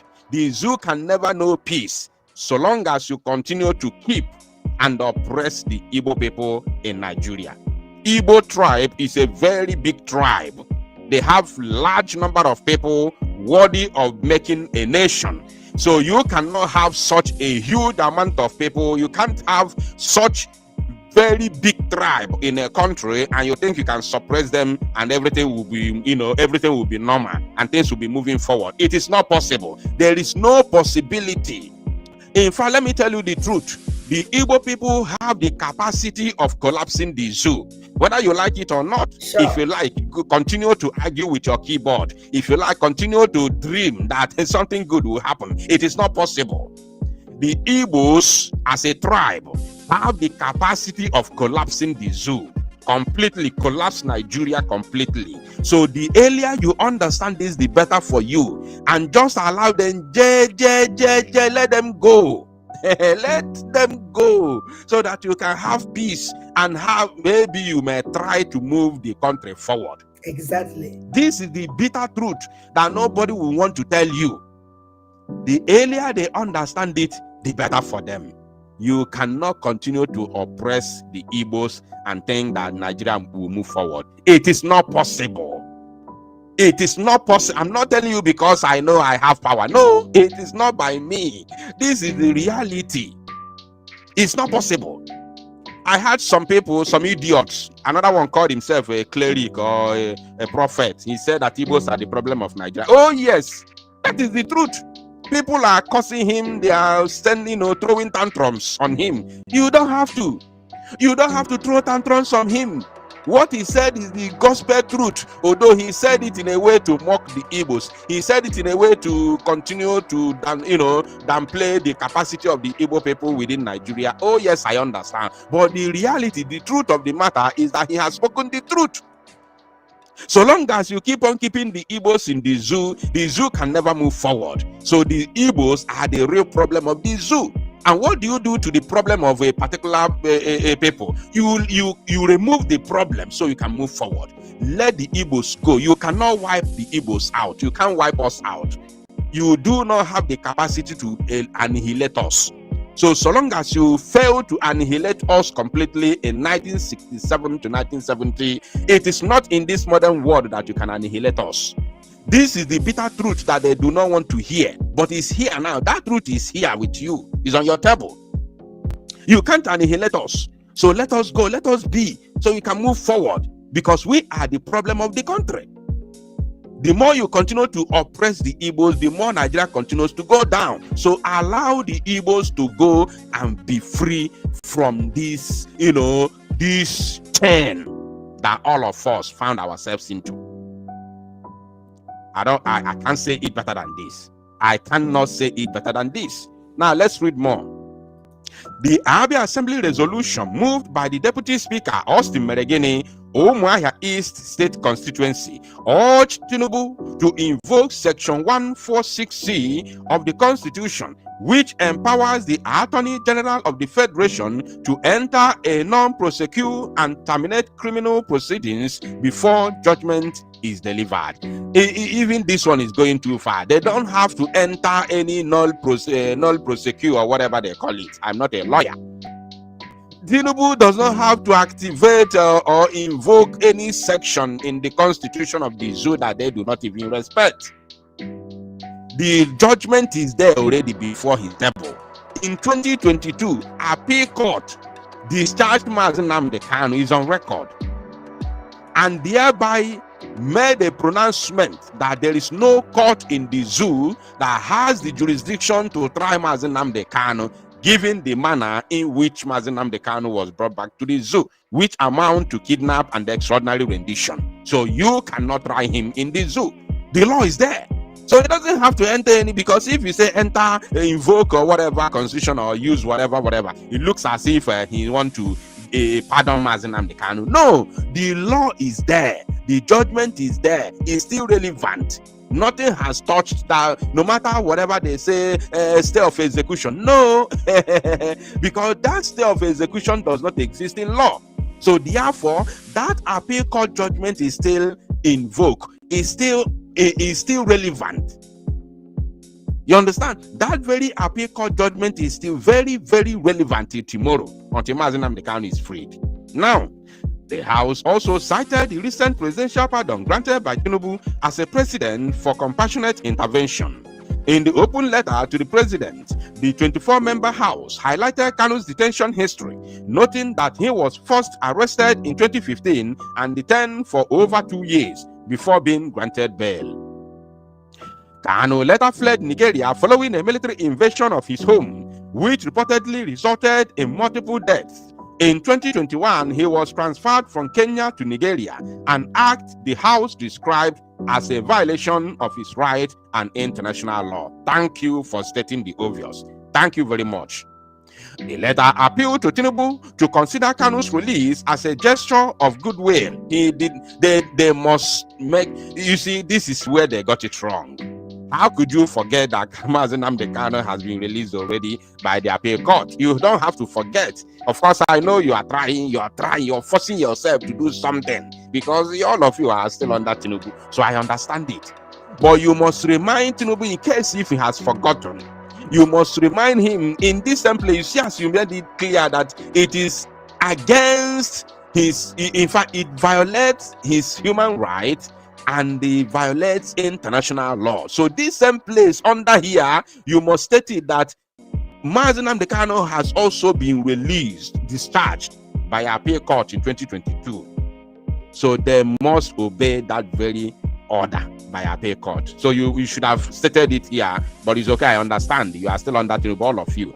Now, the letter appeal to Tinubu, it is only in the zoo that every other politician, whether you are working for Tinubu or you are not working for Tinubu, so long as you are a politician, you are serving the president. Only in the zoo. It happens only in the zoo. Yeah. As long as you are a politician, you are serving the president. You are a servant of the president. You are not a subordinate. You are not a subject. You are a servant of the president. So he can remove you anytime, any day. The same way he removed the governor of Rivers State. What was his name? Fubara. He removed him. Zoological Republic. Zoo. The letter appealed to Tinubu to consider Kanu's release as a gesture of goodwill, stressing that it could contribute to peace, stability, and national reconciliation in the Southeast. You said it because you're a politician, no problem, I understand. The House described the release as a constructive political measure that aligns with the president's vision for a united and prosperous Nigeria. Just the play. The open letter was signed by all 24 members of the Assembly, including the Speaker himself. Okay, nice one, nice one. Kanu, in his first suit at the Federal Capital Territory FCT High Court Abuja, also sought an order compelling the NMA, Nigeria Medical Association, to conduct a proper independent medical examination of him by competent specialists not connected with the defendants in the instant suit. The IPOB leader sued as defendant the NMA, the Nigeria Medical Association, its president, Bala Audi, and members of the team that issued the medical report, including medical doctors Benjamin Ebon, Prof. Emen Ibrahim, Alebaje Adeola, Temitope Farombi, Sunday Owolade, Mustafa Salilu, Yarima Yusuf, Nwosu Ekoma, and Benjamin Olowo Jebutu. Unbelievable. Unbelievable. And they call it NMA, Nigeria Medical Association. Nigeria Medical Association. With the education of Igbo people, the high level of education that Igbos have attained over the years, you only have Yorubas who are medical doctors who are supposed to be there, and some, northerners. You only have this Eleke Fulefu. Only this Eleke Fulefu as Igbo man there, or Igbo woman, I don't even know. Nwosu Ekoma. Oh yes member. You only have one Igbo Fulefu as oh yes member.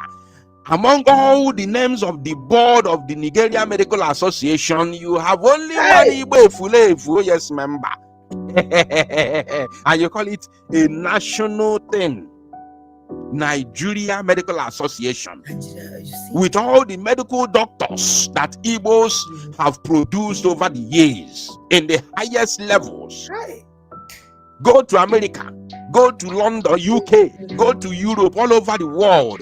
Check black medical doctors who are on top of their games, who are carrying, awards all over the world. Check every black medical doctor. Check them. The Igbo people have produced at least 60% of them. I'm talking about all the black medical doctors, apart from black Americans, who are originally, who are American people, even though they come from Africa, but they are now originally Americans. Apart from them, Go and check other black medical doctors that have won award worldwide. 60% of them are Ndibo. But in the zoo, they don't watch it. They are not supposed to be there. No, they are not there. But it's good.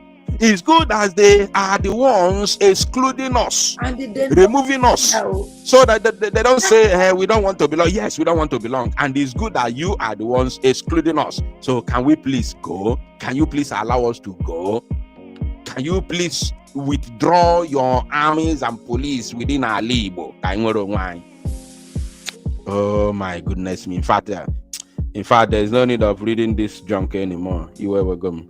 So my people, the Abia State House of Assembly has officially written to Tinubu to unconditionally release Mazi Nnamdi Kanu. Today is 17th of November.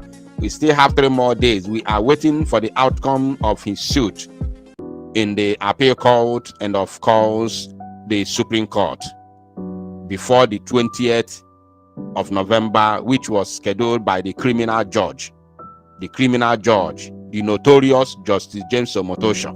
We are waiting to hear or to see what is going to be the outcome even before that 20th. Or are they going to remain silent until 20th so that the notorious criminal judge Omotosho will go ahead to do whatever he wants to do, which they have already prepared with the Nigerian government controlled by the Fulani. So we are going to see.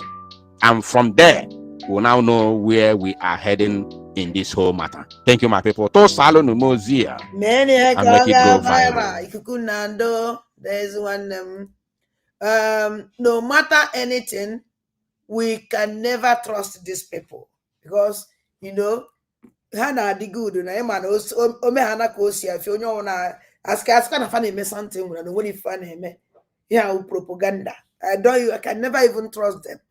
Before m wee believe only fan ekwu nke mfuru n'anya na ma ndị gulego sị na nke mfuru n'anya bụ eziokwu mana nke ya nụrụ na ntị nwa n'ọnwa asị otu a nke nsi eso nda niile nwere isi so hapụ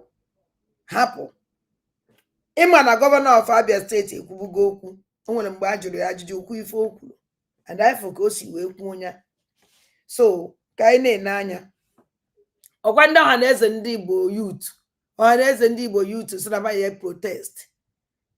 protest so gwakwa ya ekwone na ha protest go unu ọfụla ọhaneze ndị Igbo youth ha protest anyị ka na-egwu aka na kwukwa ekwu na ha ye protest by all the same time so forget aka Chukwu Di Ya ebe awadi the Mazi Nnamdi Kanu with them or without them oya apụta and oya awụ nnukwuchi ifele awadi the Mazi Nnamdi Kanu epụta without them and oya awụla anyị ejo ifo inukwuchi ife ọṅụ that we can do without them so o nwere ife nchọrọ igosi ụlọ o nwere ike ịgba ụra anya mmiri ogedeze mba nwoke o nwezi ka esi afụzi oketa ana m afụzi gị mmụọ m agwa m okwu ebe ịrụ so ịma ihe ọhụrụ na mere mbido November 2025. I'm right here in Kwan. Morning. I am Pastor Tudi. I am right here. Today is 15th of November 2025. I'm right here in Kwan, where the Fulani terrorists killed 52 people. Now look at this woman. On that fateful night, these people came. They killed her husband that night. They killed her 2 children, right? Yes. Her 2 children that night. And then she was holding on to one of the child, and they cut. Look at what they did. They amputated her hand. Look at the hand. She used to have good hands, but look at it. A husband now turned. Look at it. So her husband is there and her 2 children. She cannot go there because of the trauma. She can't stand there. Look at this woman, Miss Sunanki. Alice's wife. Steven. Her name is Alice Steven. No. How many children do you have now left? Yara na sure gensu. Mache? Me sunanta. Shekaran shinoa. Bakwe. Sunashime? Now she's only left with 1 son, 1 child. He's 7 years. I am calling on all of us, please. This child must go to school. We are going to provide scholarship for this child. Yana primary, Neko secondary. We are going to provide scholarship from this secondary level to university level for this child. This child must go to school. His father is in this grave with his 2 siblings. They are there on that grave. This will not continue. And this woman, we must do something for her. Please, I'm calling on believers. I'm calling, look at United Nations, Donald Trump. I'm calling on you. I'm calling on all the Christians, Pastor Chris Oyakilome. I'm calling on Papa Joshua Igila. I am calling on all the ministers of God. Look at this woman. She has no husband. 2 kids killed. Look at her hand. They cut her hands as a result of protecting the other child that is now left. We need to do something for her. So if you want to support her, reach out to us. We will link you to how you are going to do that. And God will bless us in Jesus' name. Amen. Okay, now. All right, today is 15th of November 2025. This young boy, his name is Nenche, 7 years ago. He's the one we showed you his mother that they amputated her hand when they attacked her and killed 2 of his siblings and his father one night on the 14th of April 2025. Look at this young boy. Please, I want us, look at where they cut him. Look at where they used machete, the Fulanis. Look at him. This small boy. Now he's without father and he lost his 2 siblings.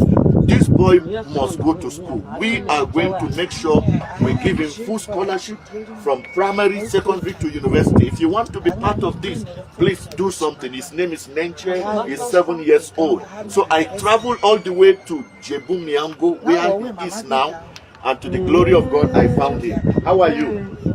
You are fine? Say hello to everybody. Say hello. Say hello. Good, good, good. All right. Thank you. Oh, Baba, in Akwana. So, you are Sunanka. Rivi why? Kai mene a garin nan? Kai ne mai angwa. To, kana sane da abin da ya faru a garin nan?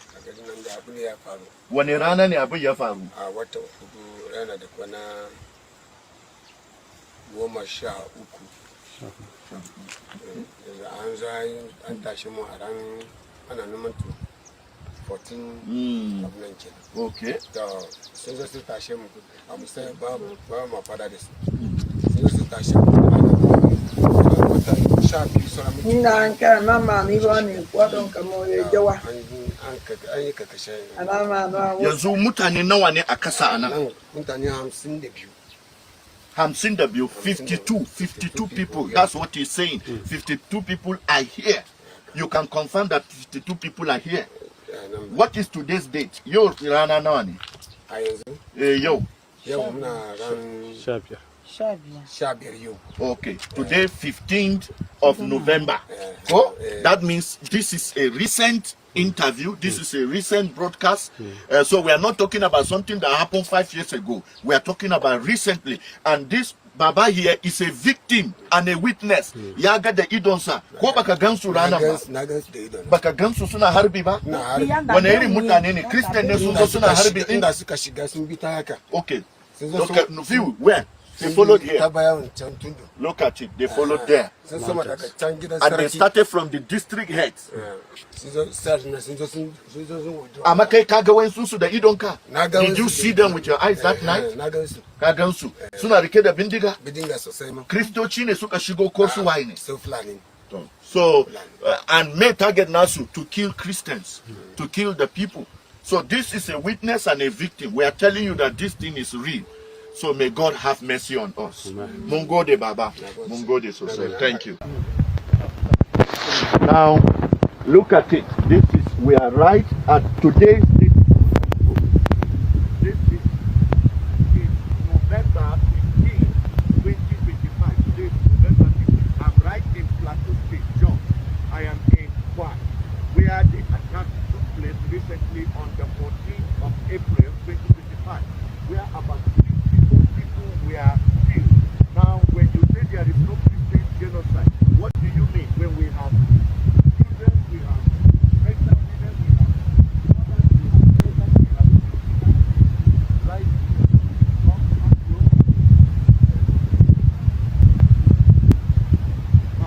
Why happen because what time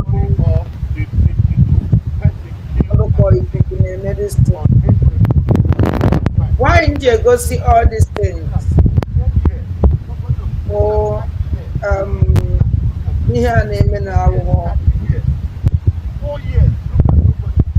Our Ujo.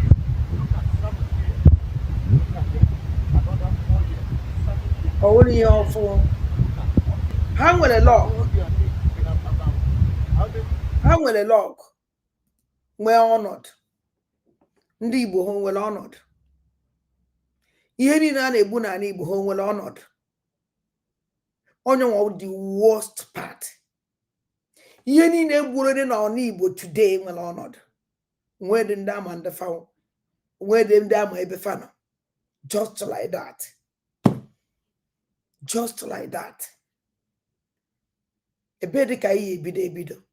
Amakwa ebe ihe ebido. I don't know. Mgbe anyị egburu ihe niile egburu evute n'Ezuliva, do you know ebe ha nọ? Ime ebe enyere ha? Ịma ka esi imefa? Nobody know. Ndị ahụ gosiri unu nsendị n'ụlọ na WhatsApp group mbọsị a ozu juru ebe niile ụmụ Igbo asịrị na accident. Ime ebe enyere fa? Ime efe mere ndị ahụ? Ịma ka esi jetebe? Onwere onye manụ. Ihe niile egburu na Igbo today nwere ebe fa nwere ọnọdụ. Iyamufu masaka enwere ọnọdụ. Magụwa done halone. Magụwa one halone.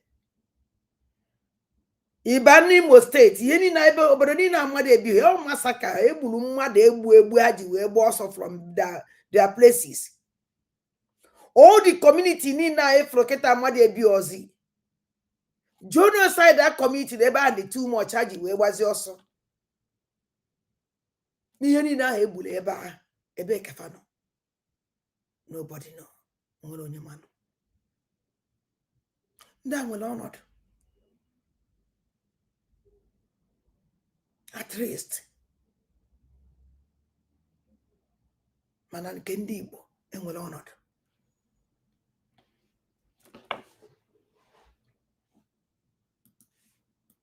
We are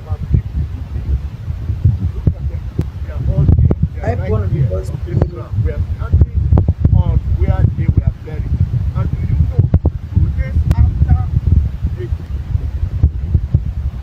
4 other people were killed.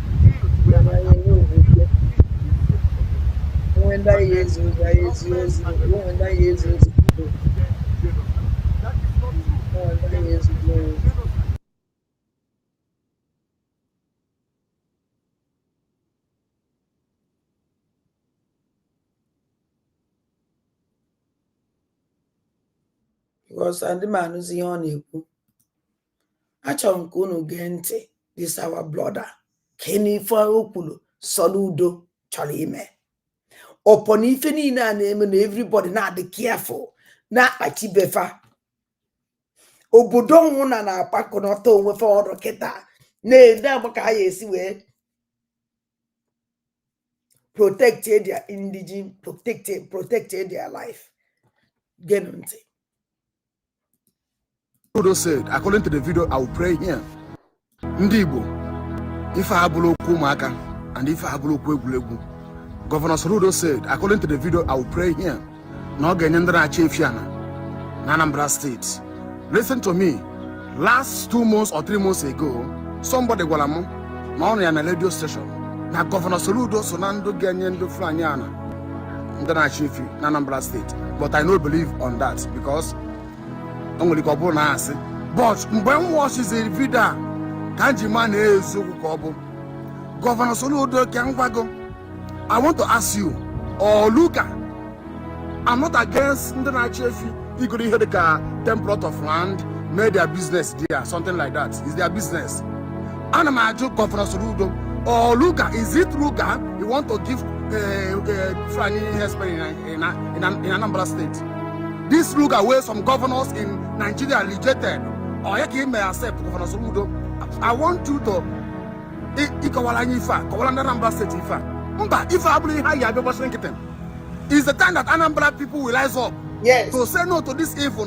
How can the people now massacre people in this country? Thousands of Christians have been died because of this flying herdsmen and Boko Haram. All this thing, we don't understand what is happening. Now, has crazy big. Look. Go on and go prof. You work on speak in the fana. Governor Soludo. Obuna look at Anambra State. I will say no to look at Anambra State. Obuni Boni Bona watch video. The highest thing you can do, share this video. Make a video like Anambra for your name. What do you mean by that?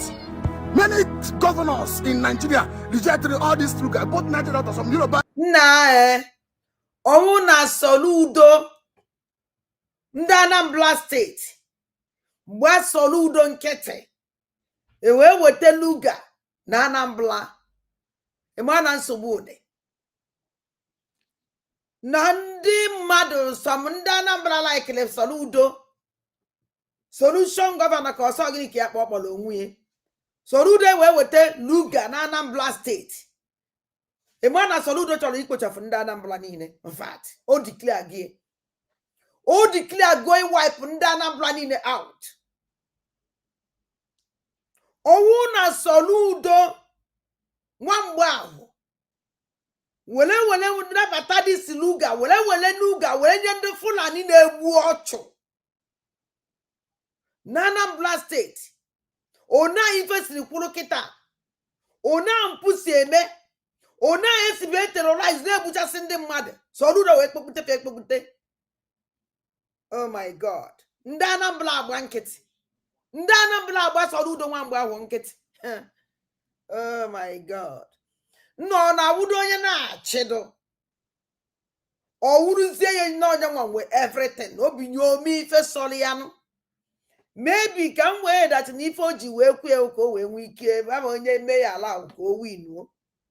O win zo kwechiri amaram. Maybe if Oji we may nyauke we may allow go win o win chaze o kwechiri. Manonyo na wonya Anambra State. Manwoke manwai on Anambra State. Like Soludo, Soludo is not my business. Man, the whole Anambra question get up. Where was Soludo that now here Anambra? No one me for not on him Anambra. No, Soludo will a limit. Soludo one bar will a limit. A boy, Jedebe. Man, no Soludo kete. Or what a John Dark, but with a fan already. Nanka wuzi wazia license. Suzi what a fizia Anambra note. Adokwan sorry. Na o gire emeleba ibe medo. O ebe ka brain na idodo. O na mo wai tadoro. Kedivo wudo. Kedivo. No, and when a neighbor must near back is up SAJ. In fact, every in a pochi, what is going on? Can even a man who can even a man whom we were getting a man, I or getting diva. A bake I say, Kupu do make a by say, could take a by say, Kupu. Hey, Chineke Bikonu. Whenever I see where Major Biko Bala. Hey, not again. Governor rejected this. I will pull off. They didn't accept this thing. So I'm not happy for seeing this video because this thing will affect our children. Yes. Okay, more affect in future because now they have their plan. Look how my husband that are promoting Nigeria. They have their plan to examine Nigeria, to conquer Nigeria. So you that call yourself a prof and you are fighting native doctor in Anambra State, flying herdsmen is more dangerous than native doctor. What is happening? You are fighting against native doctors, say that Anambra is a Christian nation. But they do know their plan. How they kuruga Islamization.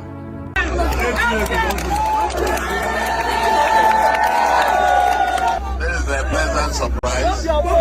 Pleasant surprise. You said you heard I will be passing through this road and you guys trudged out. Yes. Another community. That's the Hausa cattle market. Yes. Oh. It's a very good one. I must commend you. Having the cattle settle down someplace. Yes. Feed them. And people come here to buy, isn't that? Yes, sir. That's the Amansi cattle market. Yes, sir. Oh, yes. Thank you very much. Yes, sir. Thank you. I love you too. I love you. I like the way that you guys conduct your cattle business. Yes, sir. And you are asking for a particular location where you will do your business. Yes, sir. Yes, I think that's instead of getting them roaming about and then destroying people's crops and so on. We will have a conversation. You are ready to do a public-private partnership on that yourself. I'm sure here where you are is also a private property, isn't it? Yes, sir. Yeah, it's a private property, so you are renting it. Keep your cow. I'm glad you are orderly about it, law-abiding. Yes, we continue. Yes, thank you. Thank you. I have heard you. I've heard your request. Yes, sir. I'm now going to take it back with the commissioner. Okay, sir. And with the community. Yes, sir. And you guys are also prepared. Yes, sir. To put in your own resources to get it to happen. Yes, sir. Then we should, we treat it like every other investment. Okay, sir. That is coming to the States. Inshallah. And we'll treat it as business. Ndibo, if I have maka and if I have Governor Soludo said, according to the video, I will pray here. No Ganandra Chefiana, Nanambra State. Listen to me. Last 2 months or 3 months ago, somebody walamo, on a radio station. Now, I saw one Soludo you never know. Manacho on Kandanambra State was Soludo. Soludo wala namnia. Uno bembwa wa. Anabembwa wa. Yendo fulani. Owuna their community ndo obodo Soludo like yanya. Panando fulani bili. Yemene Anambra part of Anambra State yekweka Soludo. Wele this group ndo jwa mutena Anambra. Hano logo na Anambra no lo ma receive by for license. Mgbe ye egbu unu. Soludo ya no kwa ebe azo. Mgbe ye egbu unu. Mgbe ye be eme unu ife. If you people in Anambra allow Soludo to commit this abomination, to commit this atrocity, mgbe ye su Soludo ibe ogura na ekwe back on ekuzi. So, you people Anambra unu kwesiri protest. No una Soludo cho ime ya wife. Although, o nwere ike ime ma ọ na-amaro. Kana uma patamoyi. Kana uma patamoyi puliche. Mana nsogbu adịrọ. So adịrọ. No problemo. No problemo. Ono obodo dị onye ọna na-agbachi befa. Everybody na-akpọchisi unie. Onye ọna na-akpọchisi unie. The whole zoo na-akpọchisi unofa. Soludo wee che kpọpe nke mepe gate wide. Wazenda na-egbu ụmụazị baị. Nekina anyị bejuru ebe ahụ. Ndị Igbo na-eje ugwu Awụsa. Wibo na shop. Ha na-eje ka eje meet ndị Awụsa ka agwa a particular place for ya. Ha na-eje na shop lenti uno. All this ndị anyị unu furu ebe nwere nke na-ebibe mmadụ. They don't spend their money na Anambra State. These people have a boom economy in the Anambra State. They don't go bank. Or Bana woman, no Anambra no. That's never a youth in the Anambra no to cover no. If I never collect, then don't give. They will collect your money and they collect your life. Yes, we are not better this kind of people. Anachu. In another for another. Because of nature, for the second time. Oh my God. if Anambra State blankete, so do the way we tell Luga, but we tell these people, well, never super neighbor won't corner no run here. Oh, yeah, when Millie we see no enough that call. Iji we kunye emilia, onya wa wodi problem. Ana me back one na ebesi ike. Okwa ka ese kan gosi unu. Ya ka ese kwa kan gosi unu adokwa ama. Oni chagwala obosi. Do obosi biko na ewekwe niwe. Today ka ijezie no na aye nwene nwute nwesia nwute. Now ka isizie no na nwute pụọ chọọchị nwe obele ka ije kụọ asịrị nke akwụkwọ asịrị ka m kpọrọ ya o asịrị ọ ife mkpọrọ ya asịrị ọ ife mkpọrọ ya ka mmanụ nwere important news ọzọ o na important news ka nkụ important ka nkụ enwere many important news. Another kamo ogosigo.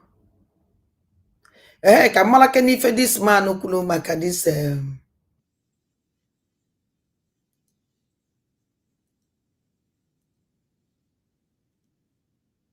be Christian genocide. Say no be only Christian then they buy. Say then they buy.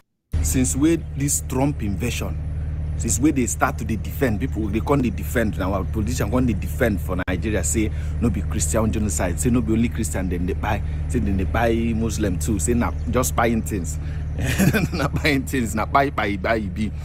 This where they start up. If you be young boy, will get sense. Say your sense they ground.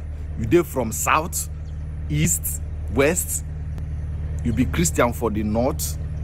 If you get sense, you just stay away for some kind of things now. If you don't want come for night now, you go limit that. I'm not gonna lie you.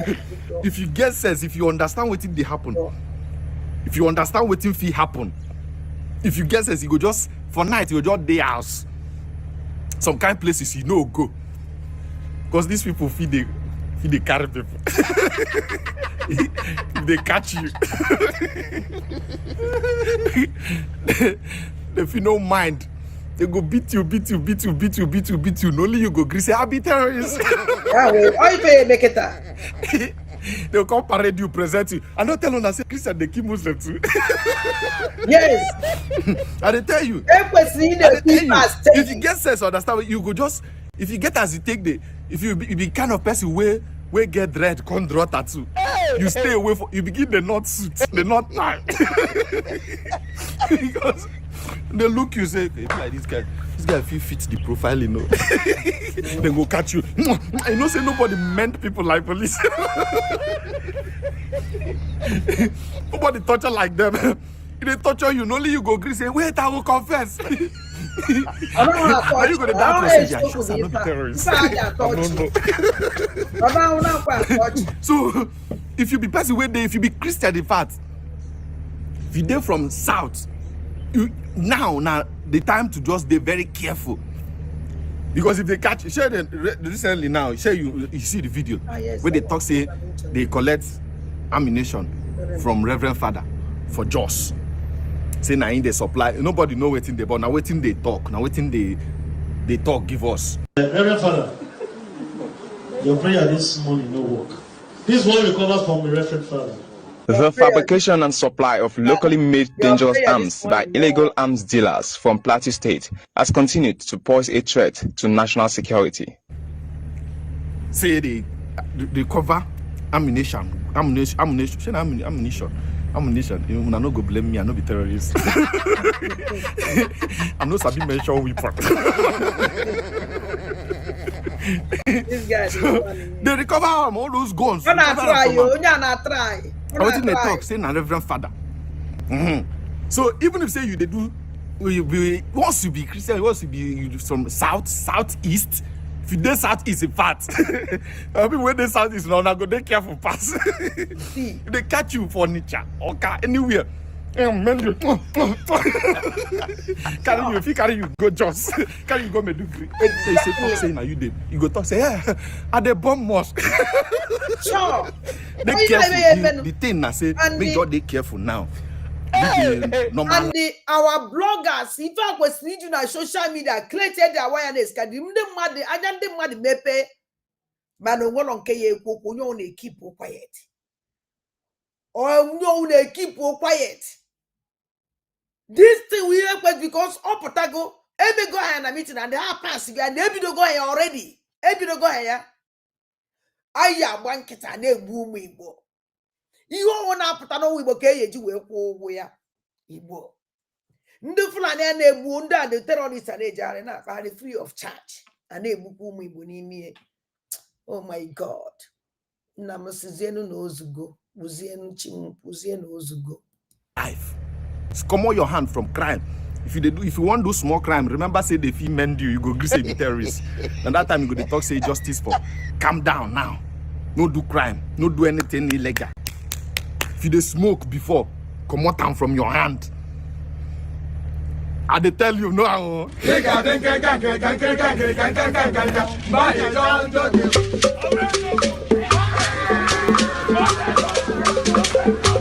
Mama mia. Reverend Father, your prayer this morning no work. This one recovers from the Reverend Father. The fabrication and supply of locally made dangerous arms by illegal arms dealers from and the they can never allow you to defend yourself or ask you a question. No. That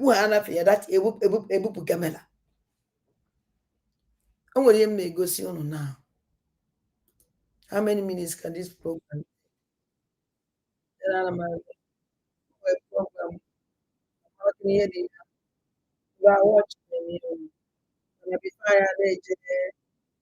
Church. Because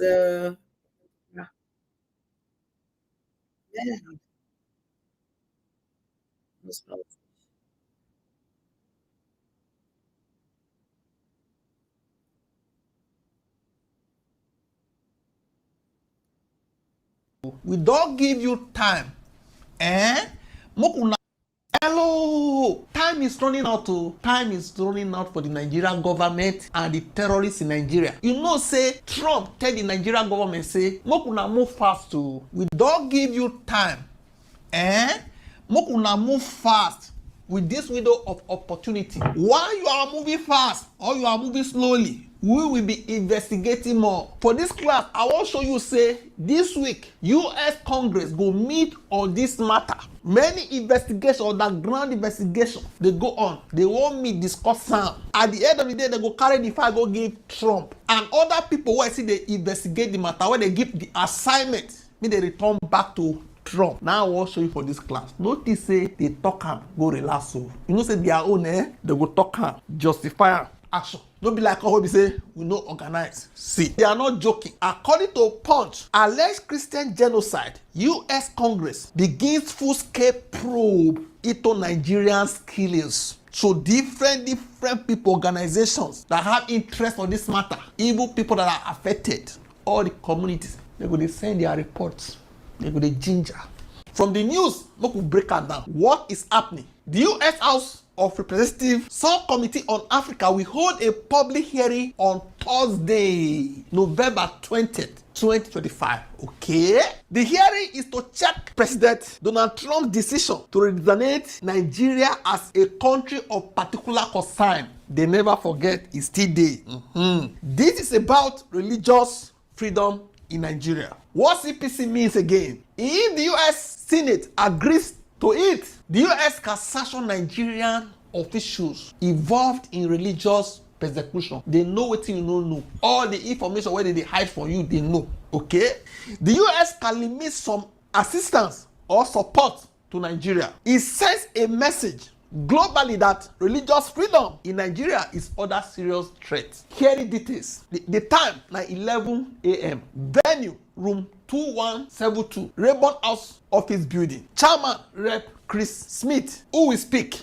This person will speak. Senior U.S. official Jonathan Prant, Senior Bureau official, Bureau of African Affairs. He will also speak. Jacob McGee, Deputy Assistant Secretary, Bureau of Democracy, Human Rights and Labor. Second panel, religious and policy leaders. Nina Sher, Director, Center for Religious Freedom. Bishop Wilfred Anagbe, Catholic Bishop of Makurdi Diocese, Nigeria. Miss Oge Onubogu, Center for Strategic and International Studies. They go all speak for that committee. Meanwhile, this rep, this is what he has to say. President Trump continues to ramp up calls for Nigeria to do more to protect Christians in that country. Let's take a closer look at the roots of religious tension there. The country is split into 3 sections, the north largely Muslim and at least partially governed by Sharia law. The middle belt, which is mixed, and the heavily Christian south. Much of the violence against Christians that we've been hearing about takes place in the northeast region of the country at the hands of jihadist groups like Boko Haram, as well as Fulani militias in the central belt and elsewhere. According to the International Society for Civil Liberties and the Rule of Law, more than 7,000 Christians have been killed in Nigeria this year alone. Some 125,000 in the last 16 years, and more than 19,000 churches burned. So let's bring in Congressman Riley Moore, one of the first lawmakers to bring this to national attention. Good to have you on Fox News Sunday. Shannon, thanks for having me on. So I know the president has tapped you and Congressman Tom Cole to look into this. Can you tell us anything about how you'll investigate and what options you may give to the president, or what plans he should have for handling this? Yes, we've already started that investigation, and it's the House Appropriations Committee, and we're working with the other relevant stakeholders in Congress, including the House Foreign Affairs Committee, also working with leadership and their staff as well, to present findings to the president here as soon as we can. And once we have some real ground truth from our perspective, obviously we've been working with the State Department, the NSC as well, and the White House staff, and we're in constant coordination and communication on this issue. But we're going to get to the bottom of this, and obviously the map that you just showed really highlights the tragedy that's going on there, how horrific this is, these killings of these Christians, our brothers and sisters in Christ. But we, and as President Trump has stated, we're going to stop this. Well, he's talked about potentially boots on the ground there, going in guns a-blazing. But I want to read something from Nigeria's president. He says the characterization of Nigeria as religiously intolerant doesn't reflect our national reality. Religious freedom and tolerance have been a core tenet of our collective identity and shall always remain so. Nigeria opposes religious persecution and does not encourage it. He says the picture we're getting here is not accurate. You know, unfortunately, that is completely false. I mean, there are states in Nigeria that have blasphemy laws, people who are facing the death penalty right now for blasphemy against Islam.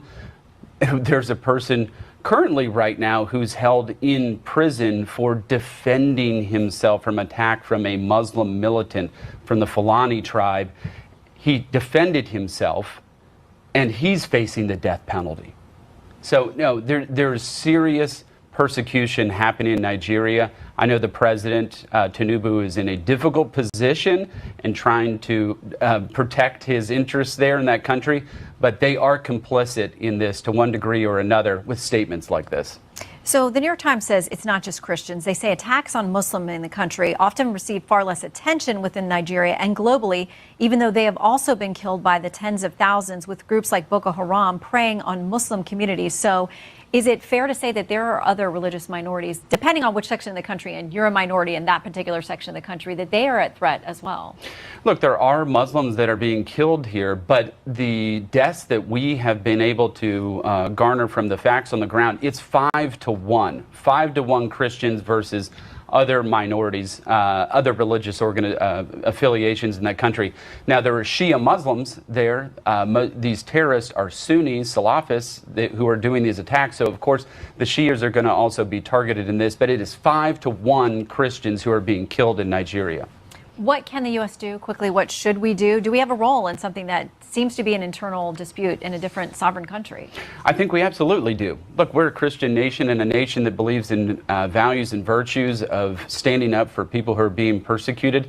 That designation the president just did, a country of particular concern, unlocks 15 different levers that the president can use against that country, sanctions being one of them, withholding development dollars, restricting financing from international institutions. So there's a lot that could be done there, but the president has put all options on the table, including military kinetic action. Okay, please keep us updated. You don't hear the update, Abi? Okay. This man, Dick Donnelly, he thought say, instead of saving the life of Christians, the Nigerian government has engaged in a campaign of media manipulation in an attempt to cover up genocide. See? Everything what they do, they see. They say instead of taking action against terrorists, they went for manipulation in an attempt to cover up genocide. You see? Okay. I told them. Governments try to hide their role in genocide. The Nigerian government of Bola Tinubu has proven. The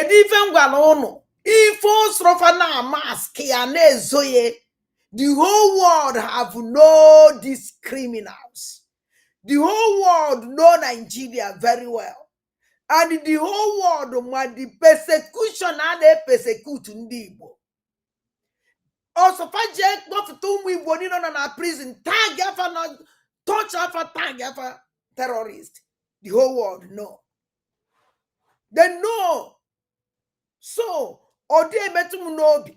The only thing they would is suffer. Umazaya suffer. Afufaya tafa, no bubuaye bufa. So if an abuwa mobi. More come Nigeria in the whole world, even Nigeria are capable to do. Or they go for monitor like these people. Or to go follow even a men. All this bomba na to na Igbo. Each and a farmer raw. Each and a father affair. All the atrocities na committing na Igbo Muruz wars. Each and the whole world. Ana affair. Hana affair. Hana make their investigation. Don't worry. They know. Now. It's complicity and guilt. Okay. He call bring out this Daily Post Nigeria. Say, may I go check this news whether it exists. Now I go check and true Daily Post. Nigerian government aware of policies fueling Christian persecution. Through this media manipulation. So okay, now they take a from Ted Cruz. Now I go back to Cruz Twitter page say make us see whether this thing they true. As you can see, it talking. Nigerian officials know their policies have created an environment in which Christians are being persecuted and slaughtered, including their enforcement of Sharia law and their tolerance for Islamic violence. Their tolerance for Islamic violence. It can include this false news report. You can see in this place. So the purpose of this class is to let you know, say, spread your CD. No be say, as they do for here, we just see one news. This person and this person, they gbas. After 2 days, we come out to go sleep. And that one and that one, they kiss. And this one and this one, they fight online. No. Once they carry matter, they put on like cause. They dig deep. The matter they on, they never sleep. So again, Nigerian government, we're gonna move fast. All the allegations are counter allegations, whether they talk to all of them against our president, true or false, it don't mean anything. We move fast. If they know they keep people, that is the most important thing. What do you think? Drop a comment section. Don't forget to like, share, and subscribe to this channel. Thank you. Now we dey here. I catch Chukwu Di Ya. I also had Jake Bukota Ebony and on wa. How will a poor and I pope nenu, I pope nazunya koya buye. No problem. Chukwu Ebuka. I for madam, I afa mad. Chukwu Ebuka. Now, I gazeno, I didn't touch him more than a biko. At least a watiwe. Mana before I am at church, only him from Melano na this thing. Today, and I major na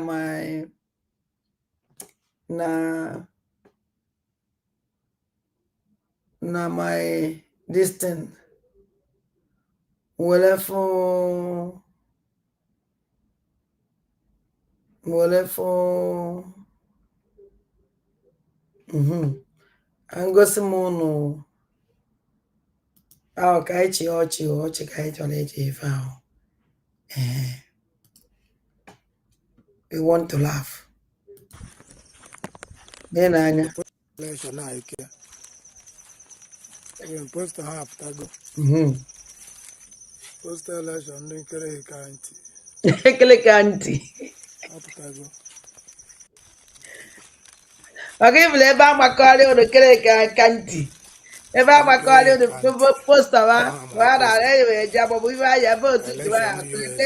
They put a lonely place. Ebe jeje makali unu. Video ye wepụta kele kanti. Ebe ndu jigawa na-ekwe national anthem. Ebe ndu Sokoto. Ebe ndu Kano na Kaduna. Eje na n'Ikpago makọrị unu posta. Mmadụ one na-aga ebe a. Mmadụ one na-agafe ebe a. Ndị eriri eri. Na-anya ebe ejeje makọrị unu posta. Na-anya the same place ka onye akakwu. The same place ka onye akakwu. N'Ikpago. So ikele kanti. Ifele wele kwa onye owe video this rubbish tea na social media. Very useless people. So ikele kanti. Eba ki ya wifu de wele fa o. N'Ikpago mmadu na aga motor na aga motorcycle na eje. Very lonely place. Happen a city. You are in your country. You have your independent. Your DPM of rubbish. Betty. Eba neja ma your poster ga run your public place. Oh, inside N'Ikpago. N'Ikpago. Ndị mmadụ ụkwụ anaghị eje. Na anya. Lonely place o. Lonely. Na anya unu na anya ebe a unu afụ na nwe onye na-aga ya no. Na ye. Unu na anya ụzọ ebe a mara ifu na ote ene mmadụ badawele ebe a. Unu na anya na ebe a mara iwu na afụ na ebe a mmadụ anaghị agadi ya aga mmadụ anaghị aba ya aba abandoned place. Ejeje makọ ife bute na anya na enye. Ọnwụ na mmadụ na-aga ebe a unu ya afụ ya. Ngozi ọla bụ gworo Fulani shamelessly. Wepụta ya saa ya inenebe. Very one place you human being. A na-edeceive ndị a na-edeceive. A na-edeceive ndị a na-edeceive. Unu na ebe ahụ na-islamize unu. Islamization na-aga n'isi unu. A na-akọ nka unu. Unu na-ezuzugharị. Ndị nwere ike iji their brain make something. Anyị agafe here. Then anyị eje ebe ọzọ. Because abịara n'ụtụtụ ahụ ebe chere nwere nke m egosigodo unu sef. Kunu welefu how stupid in that. Na anya. Kerebe that ready no sef. Amowopugi. Na anya. How many minutes go mere this nonsense? Because namunwa. Is it true that Moneba has been released? Mickey, you found up a coke. Somebody now saw where you I sit down on 1 year, and the owner to us here. On a nazo. None again to go on if this rubbish you found up. Why are you not talking about Samonet again? What is going on now? Update us now about Mazi.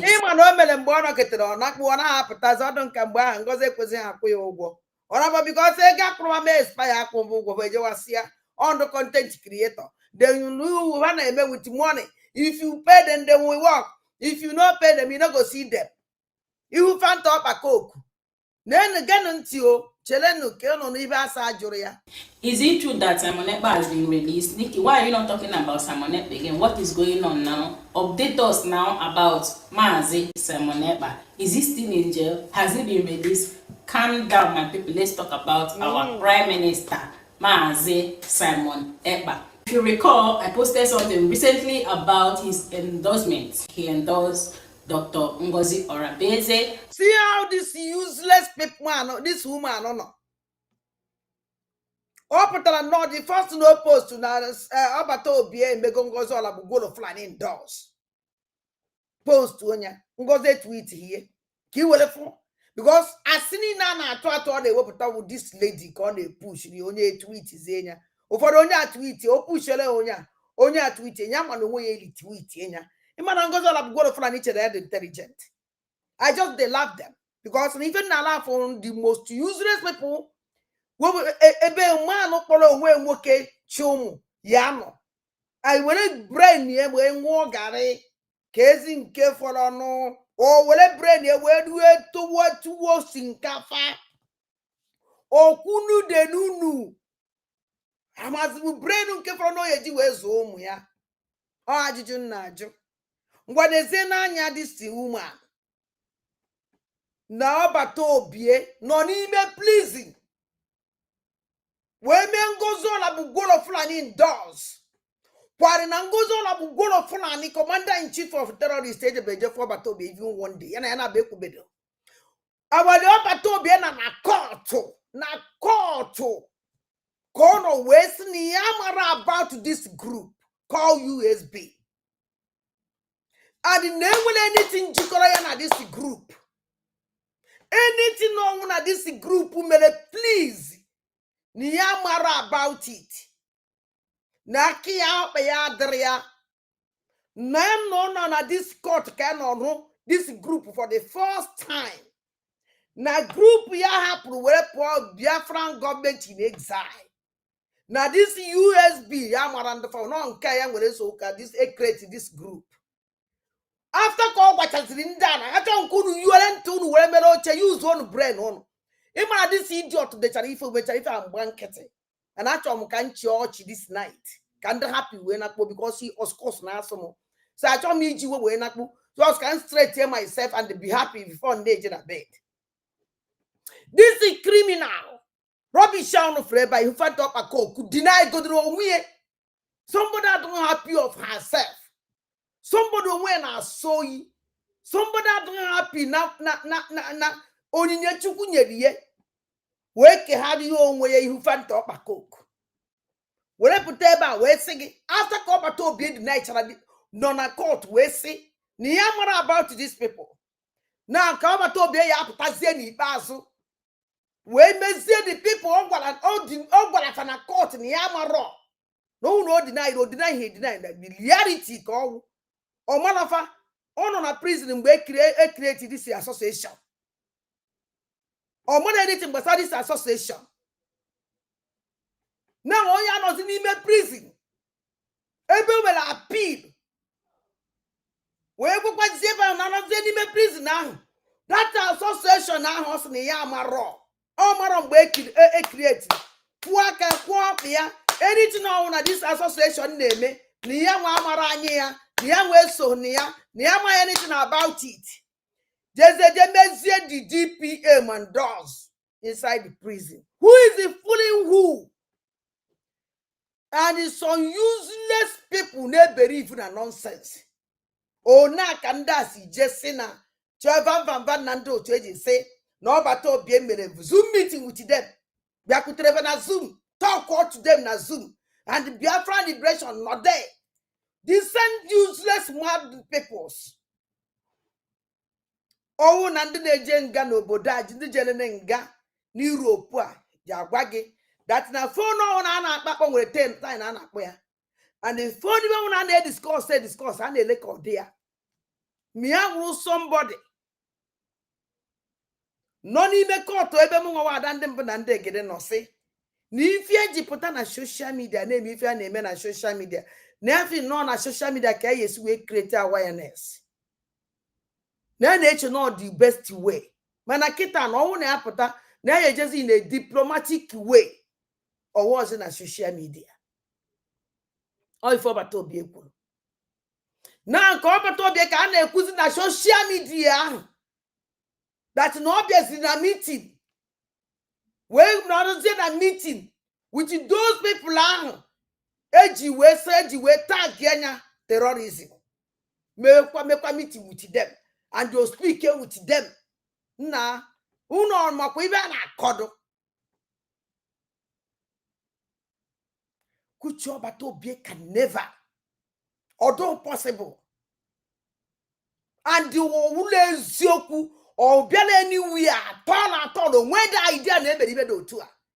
I can assure you people 100% sure. Imanda undo to. Imagine about a man like number one on day or don't ka brain by a more man day more conscience. Ndo your jaw. All these saboteurs and actually, but travailler makes on certain things, rather I think it wise. One of this bateau bien when in the Afriano. One of this bateau bien me charges no one in the year with this idea. Join us here, even always you. Obey my idea. The only thing I don't to even about Hannah, even attack to that money. Money. How can I will get people to bring the money? Money. Ekuanan kaketa, the mother, but I will ego. Man, the consequences and the damage are caused by lying. Look at this idiot. After Kobato be and the court, the Amaronia this woman. Also, the Amaronia this woman. Okay, make Nkoku. Now, this USB, the Amara about it. Name court for the first time.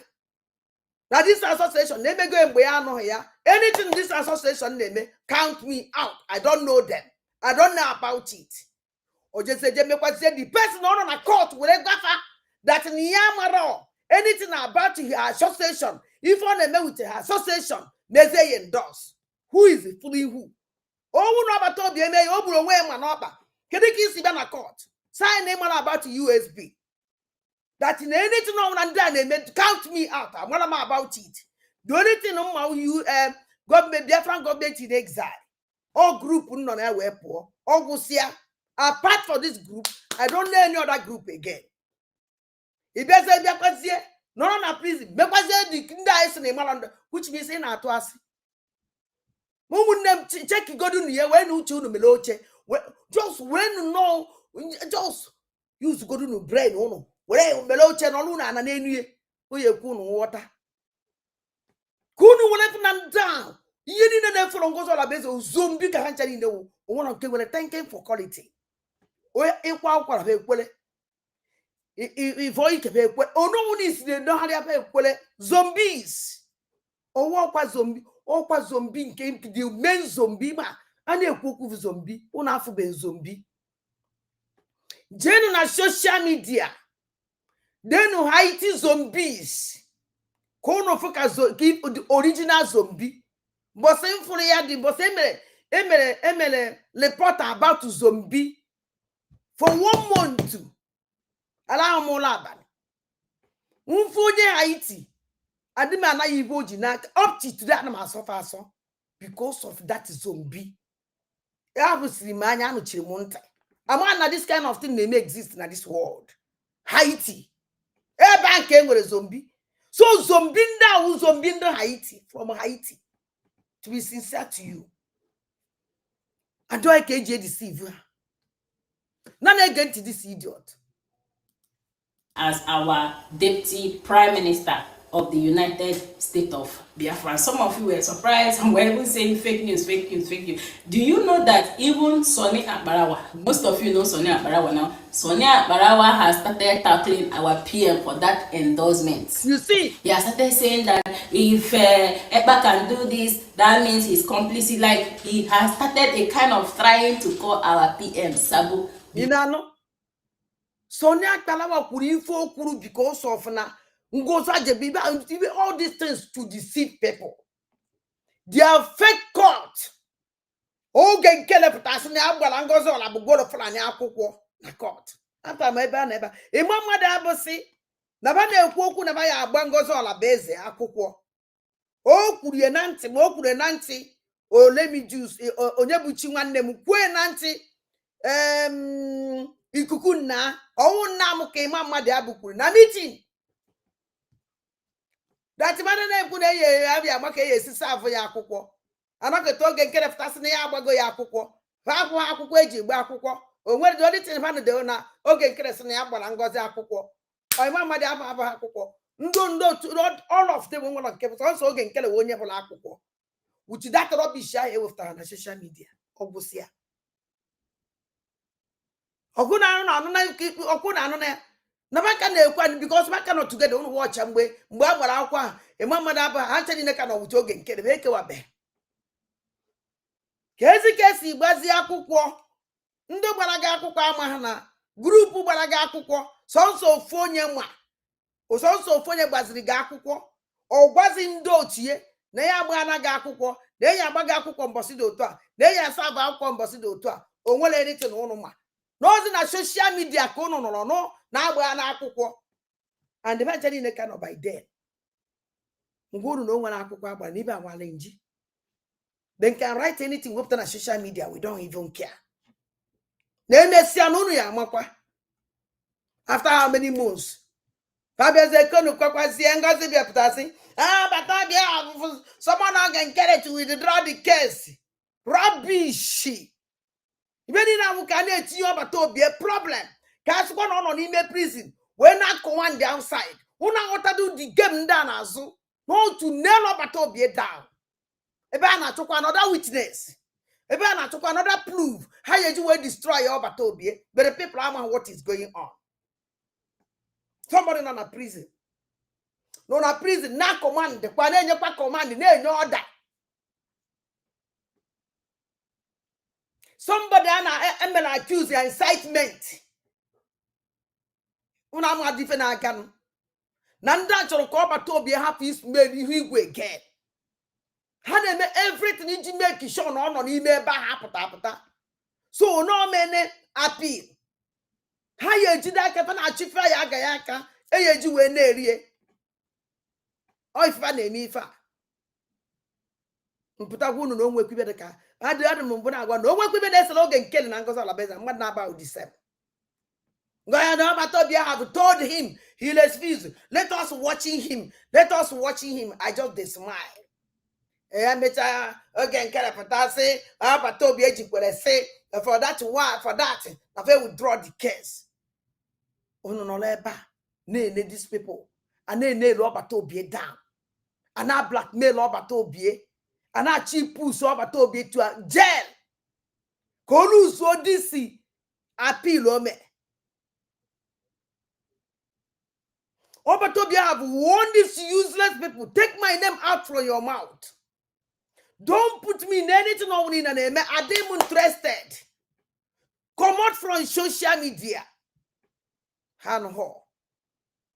Because Wabatobi man still the hands na these useless people on social media. How you not call his name? They use picture all the time.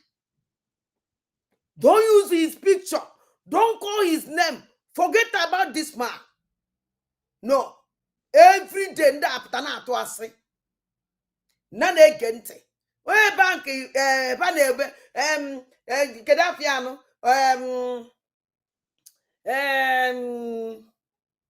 so na kpakalawa we make program ahụ o melu happen I'm if fa na-eme we know their games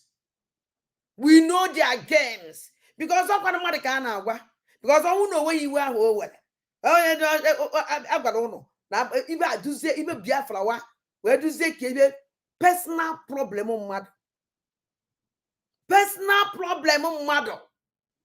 How many thousands of Biafra jere Finland for declaration of Biafra? Nekesi kpọmwa nina jere Finland coward. Nekesi will destroy all these people sacrifice everything how way to go to Finland to stand for this declaration.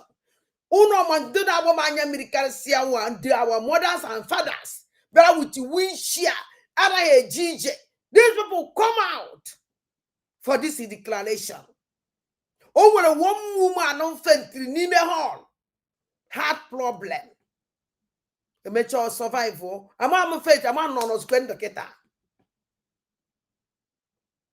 These people were bad Nina, we crush and our mind. I told them the mind of those people. I'm very sorry for these criminals. Oko before ya ku go fire akurero ga mana nkafa yeseku ya mana Chineke ye nyere fa onye ona ye ha ye keteli do kefa na ege ntị. Even he continue na ege this woman ntị. I just need get this rubbish, this nonsense na akọ because listening again dey we me we because when me kill after my time na ege okwu ase. Somebody na egbe dey be do when that na am if be when it no ma. They make us no ma. This idiot know nothing. Lying upon lying. Some useless people need believe.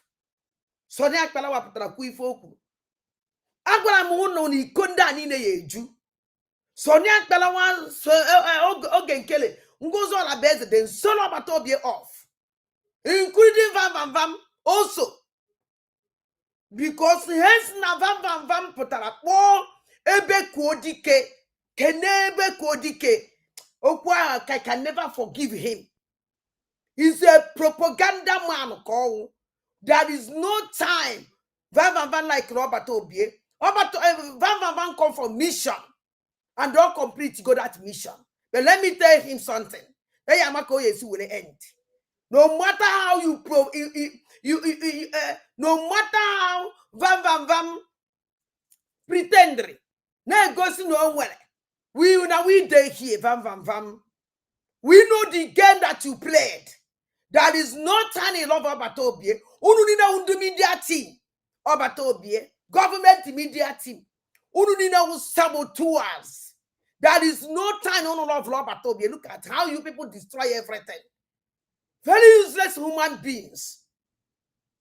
Can you be the love about Obie? Drink an about Obie and realize for now frustrated.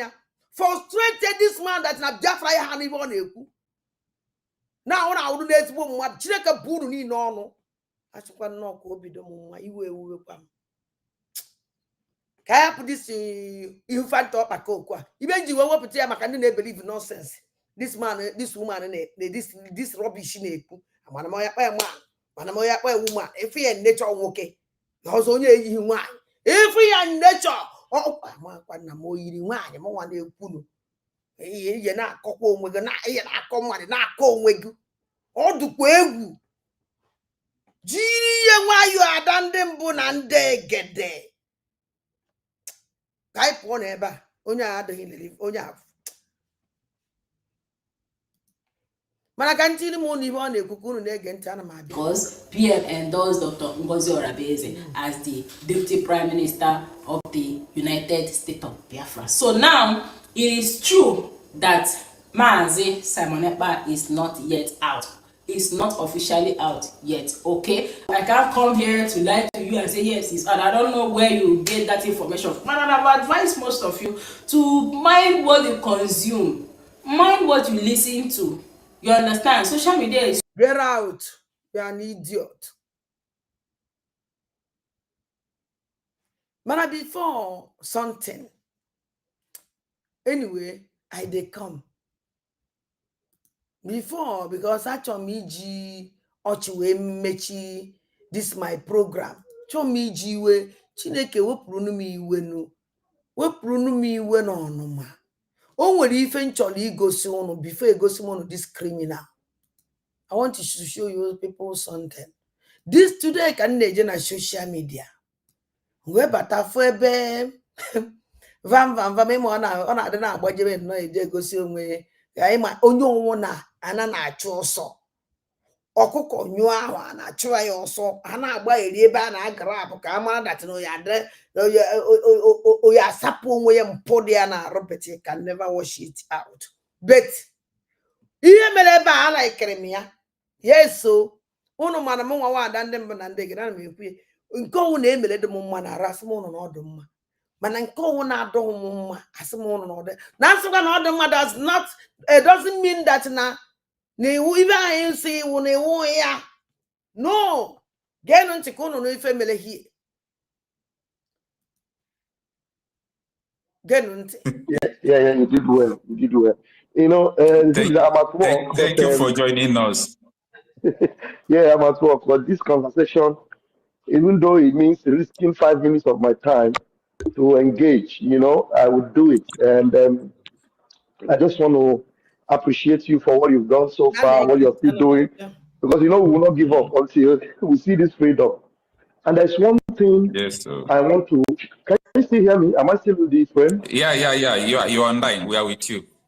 Okay. And there's one thing I want us to establish is the fact that we do not need to have some confusing opinion, especially when it comes to this issue. Confusing opinion in the essence that I heard someone talking about decentralizing army and then Biafra recognized and all that. All those are badadash, bullshit. Because when we are talking about freedom, and you're talking about something that is not recognized anywhere in the world. I know we are fighting for Biafra. Biafra is not recognized anywhere yet in the world. And somebody is still talking about Biafra government. Yeah, we have a Biafra government. I'm part of Biafra government. But we're not yet recognized anywhere in the world. And that's the narrative we must not twist to confuse people. I am part of the administrators in the Biafran government. And then when we talk about USB does not exist anywhere outside of Biafra. Except in Biafra land, maybe you can talk of the homeland and all that. So when we're talking about this, it is better some people do not come on air and begin to display ignorance and stupidity. Someone was talking about, I will have a decentralized army. Who is commanding that your decentralized army? These are the confusion now. People should not be coming up on international stage here to display some foolishness and stupidity because you want to patronize some idiots that are trying to make themselves relevant. We don't need that. It's a crap. What you are saying now is very important. You know why what you are saying now is very important? Because there are some agenda to push narrative that the insecurity in Nigeria is everywhere, so that Donald Trump will see that, oh, it's not only these people, it's not only these people. There is an agenda to also push the narrative that Christians are killing Christians in the... Thank you for joining us. Yeah, I'm at work, but this conversation, even though it means risking 5 minutes of my time to engage, I would do it. And I just want to appreciate you for what you've done so far, what you're still doing, because we will not give up until we see this freedom. And there's one thing I want to. Can you still hear me? Am I still with this friend? Yeah. You're online. We are with you. Okay. And there's one thing I want us to establish is the fact that we do not need to have some confusing opinion, especially when it comes to this issue. Confusing opinion in the essence that I heard someone talking about decentralizing army and then Biafra recognized and all that. All those are badadash, bullshit. Because when we are talking about freedom, and you're talking about something that is not recognized anywhere in the world. I know we are fighting for Biafra. Biafra is not recognized anywhere yet in the world. And somebody is still talking about Biafra government. Since you move this man, call vam on a woku, son ka woku baluru nandea. Son seba webo kuroku tiuche. Even jichi woputa this thing oku here. We GMO because ndo tungozola bugolo fulani. This USB terrorist group. This USB terrorist group led by terrorist Madam Ngozola bugolo fulani, commander-in-chief of terrorists Bubago. Na bandit no na niwo. Oku, this program had me interested. Even this man call vam kunu domma. Okuru no oku ogusia onye kwuo nke ịragbara m ụnụ n'ibe uwe ogwe magana. Ikwute nke mma achagharị gị nchagharị gị ekwute m nke mma achagharị nchagharị ya otu aka ndị na na-ege ntị. Yeah, we have a Biafra government. I'm part of Biafra government. But we're not yet recognized anywhere in the world. And that's the narrative we must not twist to confuse people. I am part of the administrators in the Biafran government. And then when we talk about USB does not exist anywhere outside of Biafra. Except in Biafra land, maybe you can talk of USB don't you get exist anywhere, man. Biafra na the whole world though. USB is a terrorist group read by Ngozo Rabugoro Furani, Jigawa terrorist group, according to Jigawa Kapao, Jigawa, Kanu State, Kedabayano, USB Jigawa, USB Kanu, USB Kaduna, USB Sokoto, Eji, Oivo. So, the only we are organizing USB that the whole world on Jigawa. First people who organize the power with Jigawa, after Jigawa, Owuru Sokoto, after Sokoto, Owuru Kanu, after Kanu, after Sokoto, Owuru Kaduna, after Kaduna, Owuru Kanu. All the only way, organize the USB. USB have never organized in Biafra land. Biafran people don't know what is USB. We don't know them. And we can never know them. We can never recognize a terrorist group in our land. USB. Because that USB come from Jigawa, Kano, Sokoto, Kaduna. That's all. So, Eba, Ikunoku, Nekana Negente. The homeland and all that. So when we're talking about these things, it is better some people do not come on air and begin to display ignorance and stupidity. Someone was talking about, I will have a decentralized army. Who is commanding that your decentralized army? These are the confusion that people should not be coming up on international stage here to display some foolishness and stupidity because you want to patronize some idiots that are trying to make themselves relevant. We don't need that. It's a crap. What you are saying now is very important. You know why what you are saying now is very important? Because there are some agenda to push narrative that the insecurity in Nigeria is everywhere, so that Donald Trump will see that, oh, it's not only these people, it's not only these people. There is an agenda to also push the narrative that Christians are killing Christians in the Southeast, and so on and so forth. So that is why we must not allow people to come out and say what is not true, that Biafra agitators have soldiers everywhere, all those things, of which is not true. Exactly. It's not true. The only thing good that place is USB terrorist group is in everywhere. USB, recharge card, anything can you be a USB. And when USB, KGR recharge, and when a key USB. Anything now be done be you and Diana and number one, na Biafra. And when I'm going with you na Biafra. And when I'm going with you na Biafra. Oh, what's the Biafra there you? Una make a malo. Biafra don't have you that place. Unu from that man Nkanata even about Republic of Biafra. I have Republic of Biafra or Biafra Republic or Korea. There is no time for USB because there is no you, na Biafra. So any USB owner is not Biafra because na Biafra will you. So now when a USB terrorist group read by Ngozo Labeze surrendered the whole Biafra. They are bandit. There is the commander of the bandit. Let me give you the name of the commander, the bandit commander. Read by Ngozi Olabugoro from Ngozi Olabeze. Ezioku Domokuku. The whole world is supposed to know that there is a group of terrorists called USB, led by one terrorist group woman living in America called Ngozi Olabeze.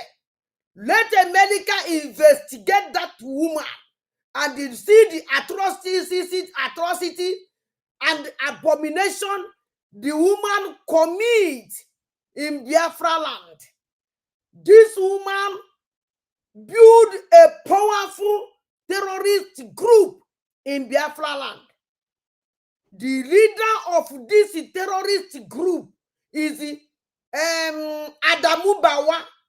Adamu Bawa is not a Igbo name. Adamu Bawa is not a Biafra Igbo. Adamu Bawa is not a Biafra. I don't know where this woman get this name. This man controlled the whole terrorist group. Let me count the name of the terrorist this woman work with. General said the first general is the General Caterpillar. I don't know how he making general in Biafra land. This Caterpillar is not a Biafra man.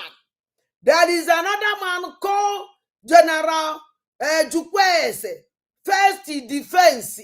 This Ngozi Olabeze give this man, we don't know who is this Chukwu mean. I do not know him. He's not a Biafra, he's a terrorist. This Ngozi Olabeze living in America, terrorize Igbo land with this group.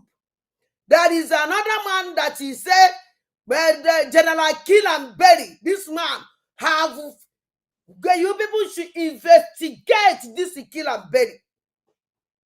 He's a notorious criminal and a notorious terrorist in Imo State. He's not an Igbo man. But in they speak Igbo very, all this group, they're living in Igbo, speaking Igbo very well. There is another one that he said that General Ejike, we don't know this man. He knew himself Igbo name, but he's not an Igbo. Ngozola Bugolo Fulani Lekoluted him as the fourth command defense, fourth defense. I don't know what in this man the defense. There is another one, this woman, called Ngozi Olabeze, living in America, terrorizing Igbo land. This one, he named himself Jerry.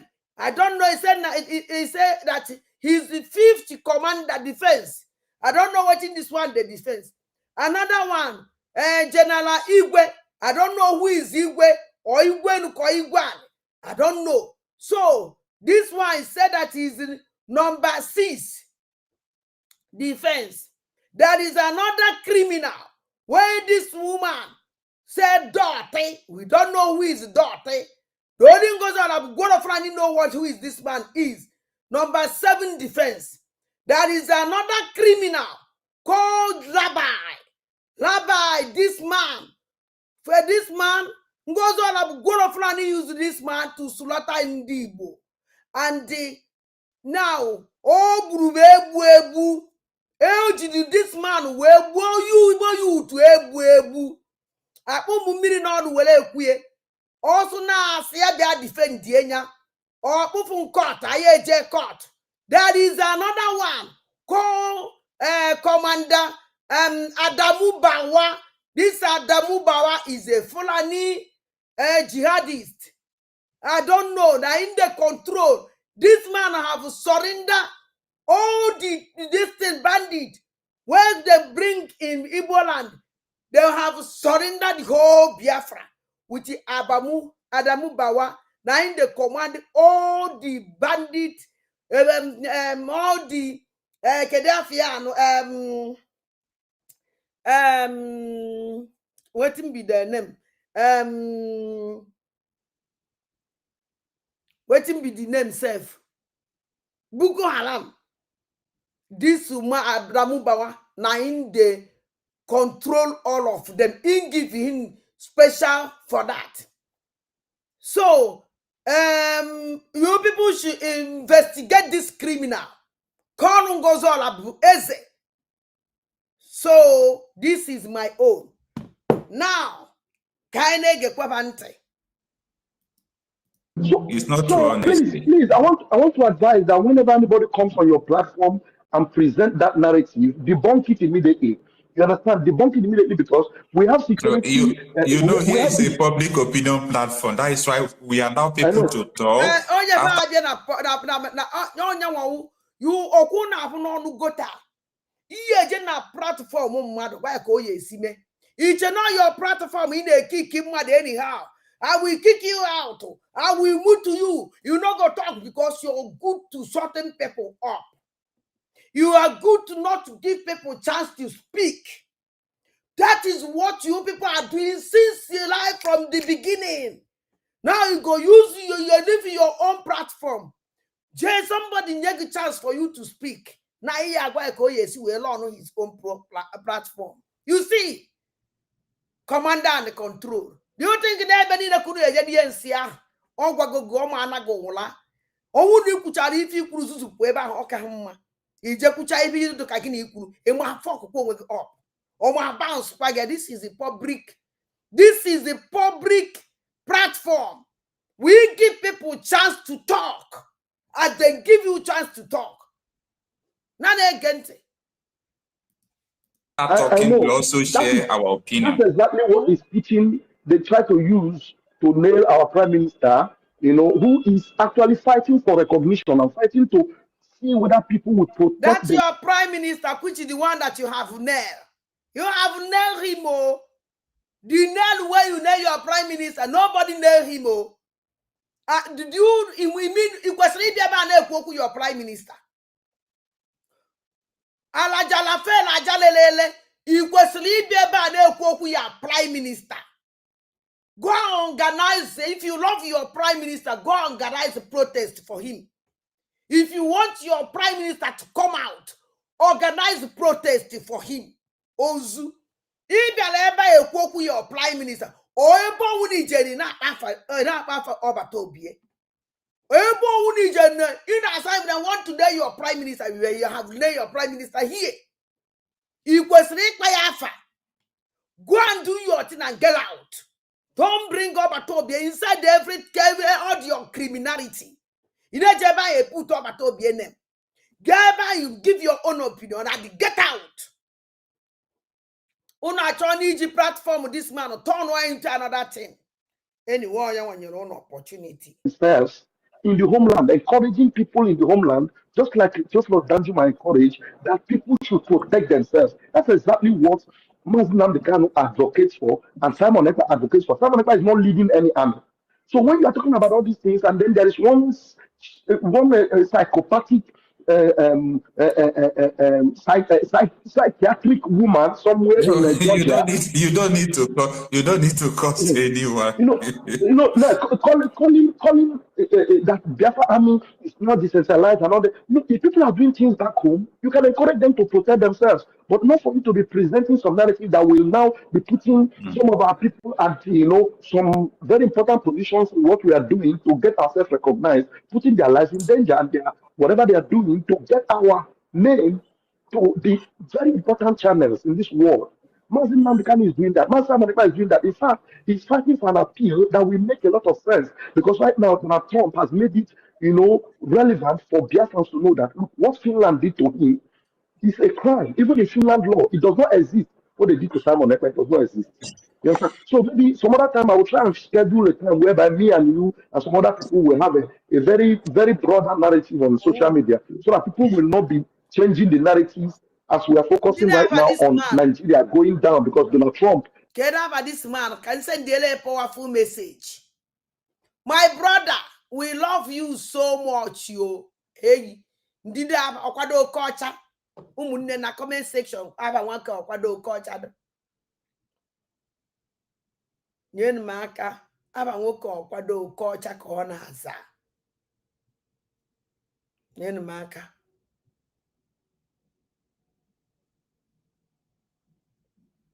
Kaba nwoke Okwado culture wafe ya nyen maka na comment section na biko no ụmụ ajani. Nyen maka na comment section ka ili voro nwoke a message. Leave chara ya onye emezi ife ọ chọrọ ime. Ọwụrụ m na-achala ya moto. Onwe onye na-achala moto. Mana the only thing m agwa onye ahụ the reality. If you want, you believe. If you don't want, do whatever you want to do. Na emecha agbacha ọsọ agụọ mile. Nwoke ọkwara afịa na comment section ma ọ na-alụkwa ọrụ. Mụ na-enyere m aka na ka ọkwa ya wụ oke ọcha.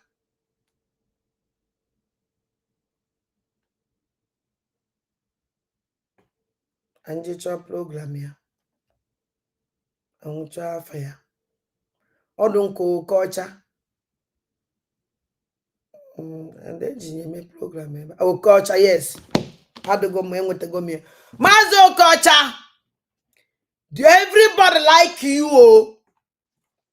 Mwa wa dande mbanande gede. I like your work, oh. Hey.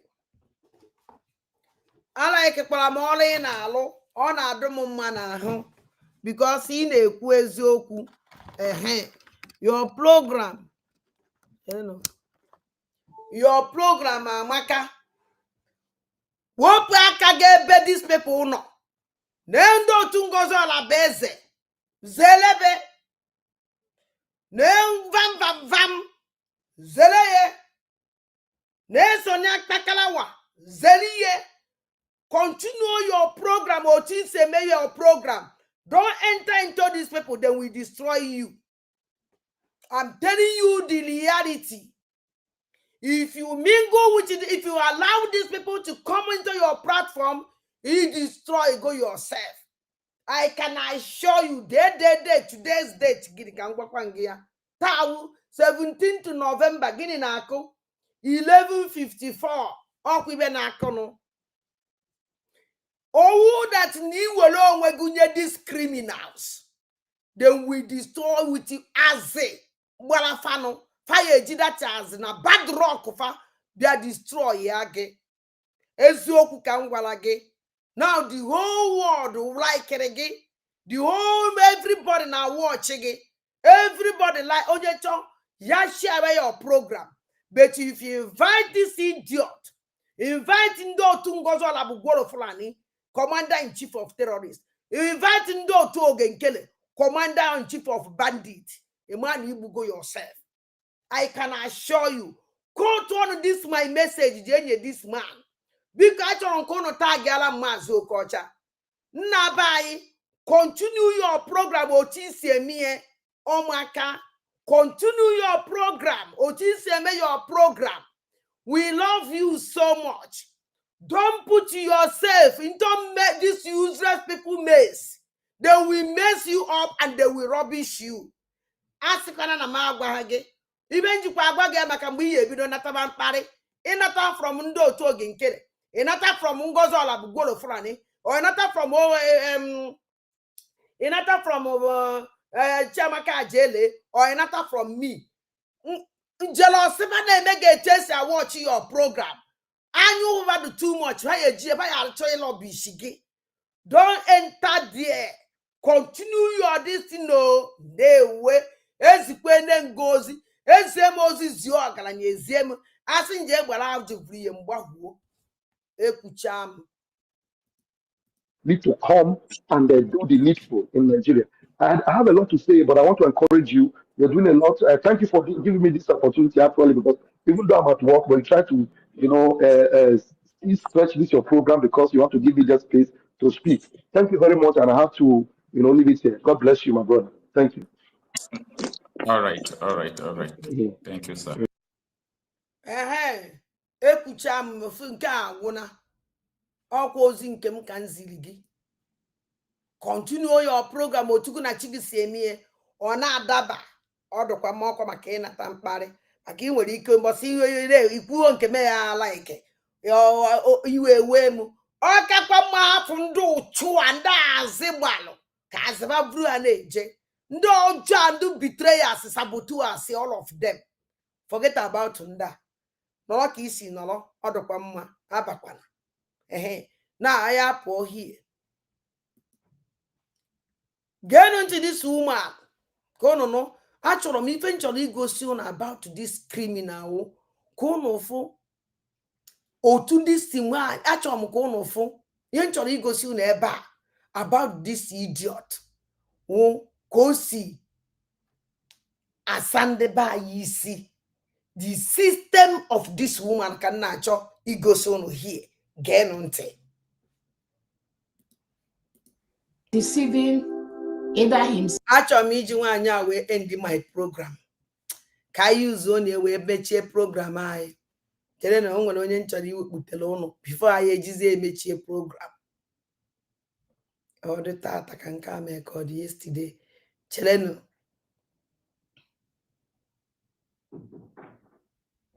Ana m abịa.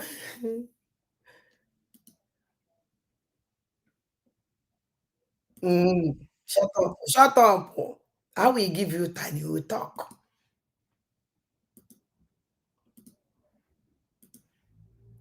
Achọrọ ka unu gee this useless man ntị. Ịma after kaba tochara ọnụ, ya lock down, total lockdown. I will teach you Sorudo the lesson that we go use him set example. Total lockdown. Ụmụ amosu. O jewekwa n'ọrụ 2 hours ya. Anụmanụ. Ụzọ ọrụ 2 hours ka ọ na-eje ozu nwụrụ anwụ. Gwanezienu na ya anya after ka o tuchara ọnụ. This man shamelessly again come out and talk. Ebe ọnụnụ na-etugo na your madam, your girlfriend. Okwahala gochi. Itie prasity ke ovu n'ọchị. Ị na-eti ụmụ ozu nwụrụ anwụ. After you disgrace yourself, the first to okwu, the first to command unu nyelu, unu fail wonya, unu adịghị capable to do that. Iwe zuzuru pụta ikwu okwu eke. Who will listen to you? Do you know the reason why people never follow the most useless people that I have never seen in this world? Amara n'ọgwụ unu ma ndị dibịa na-agwọrọ unu ọgwụ ahụ unu kpụrụ ya n'ọnụ pụta ka rọbish bịa na-amanyisi enu mana o nwere ndị ọgwụ anaghị atụ dịka ndị ada ndị gboo mba adị eje nye eje ana m ejikwa ya etu ọnụ maka na chi m na-efe karịrị dibịa ọgwụ ahụ unu na-agwọ mmụọ na-efe ka dibịa na-akpọ wee eji ekwubi okwu n'ọgwụ ịbụ mezi understand ebe nọ na Chukwu okike abịa ama anaghị ya bụ adị emetụ ụmụ ya aka amụ nwa Chukwu na na-egedi isi idiot ntị otoro nala n'iyi a useless man ọnụ ya nwere ifesi na ya pụta ka m pụta na kịta akwu okwu ịmụ iwe niile uru kwuru na kọmandị amụnwa bịa kansụl ọnya gosi na Biafra na-ege m ntị karịa ụnụ mgbe unu kwuru for protest unu chọrọ ikidnap our woman ndị nna anyị je gbuchasịa I'm the one stop ya nụ. You see na o nwere ebe olulu m na unu na-ekwu ana m atapịa unu na-ekwu ebe nwe unu kwuri nnati ya and no problem and I will remain your people problem or hence na ume na abata na men problem unu and they challenge you hey na get this otolo. Address this issue of a lot of people sending me messages on my Facebook chat. The reason why I don't respond to those messages is because of security. A lot of people sending him the message. Now is if Nkoji Wulonye. Nkiji Wulonye can they send the message. Or for you send the message or a lot of people. Nkiji Wulonye. Nkiji Wulonye. Imananje chalanata today. Eje chalanata today. Even message in the na phone mu 140 something messages. Or even they wete. Echini nje cholo nata ngosi gie na social media. Kayo no fear. I loved by people. And I even na gwagi. I don't live program. I'm gonna finish. No go. I don't live program. Is one them chicken nam. Thank you. You see, now they get this a lot of people calling me. Onya mano chen onya uru oba. Ozunra when amaka nyamake. O torona ni yumro na kuku nwai. When they deceive them what an ask them, there's she a criminal like you. Look at him. Get the enter. Again, I see a lot of wonderful people there. Most especially, I saw one of my schoolmates sent me a message, sent me his number. Brother, I'm going to respond to you because I know who you are. And then when this whole thing is your schoolmate send the message, send the lady his number. Did we care? Any the social media when your schoolmate send the message, send the lady your number. You need to be social media. If how stupid it. Your schoolmate sending you private message, send a private number. You better social media where did we care? Because you don't know, you don't have something to say. I'm not know that you're gonna sit at home. Manacha and Kayo want to tweet yenya. Ken or never go for the sit at home and one can make poku. Oh, bear. Either way to na gente. I'm going to chat you back. So the reason why I don't respond is because there are a lot of people telling me that they are from House of Assembly, House of Senate, Enugu House of Senate members have chatted me and sent me their number to call them so that we can talk better. Enugu House of Assembly, call him. Why Enugu House of Assembly you way pocket? Nkegini jime. Enugu House of Assembly paloge chatted you. Kono pa Nigeria Enugu House of Assembly paloge kono pa mani puta na see that now Peter Mba kuroge nkele 150 million. Is no gen nkele na Peter Mba un cousin. Now Enugu House of Assembly na chatting. Nigeria na chatting. Kono pa gini. Enugu House of Assembly. Nkiji dumpa. You see. Onya orere ka agbala. Enugu House of Assembly a chatting. Enugu House of Assembly na chatting nka na the whole world na chichu sisi hanja ni n'oche. A chat bagi. Kedi man a chat rego for. Guna bona a chat fu. Owu unu ni le lo bata obie. Owu unu ni ne so even the Enugu House of Assembly na dogo nwa. Ah, my God. I can never chat with them. I don't even know why na social media kaifu. Why na social media? When we are under by that man, ndo aleze ndi Igbo na akpom na phone. Epuru na social media by calling you anyanwu. By calling deputy ye na phone ebe ako mere. You see, anona propaganda line. No name ene. Look at you. Enugu House of Assembly is chatting you.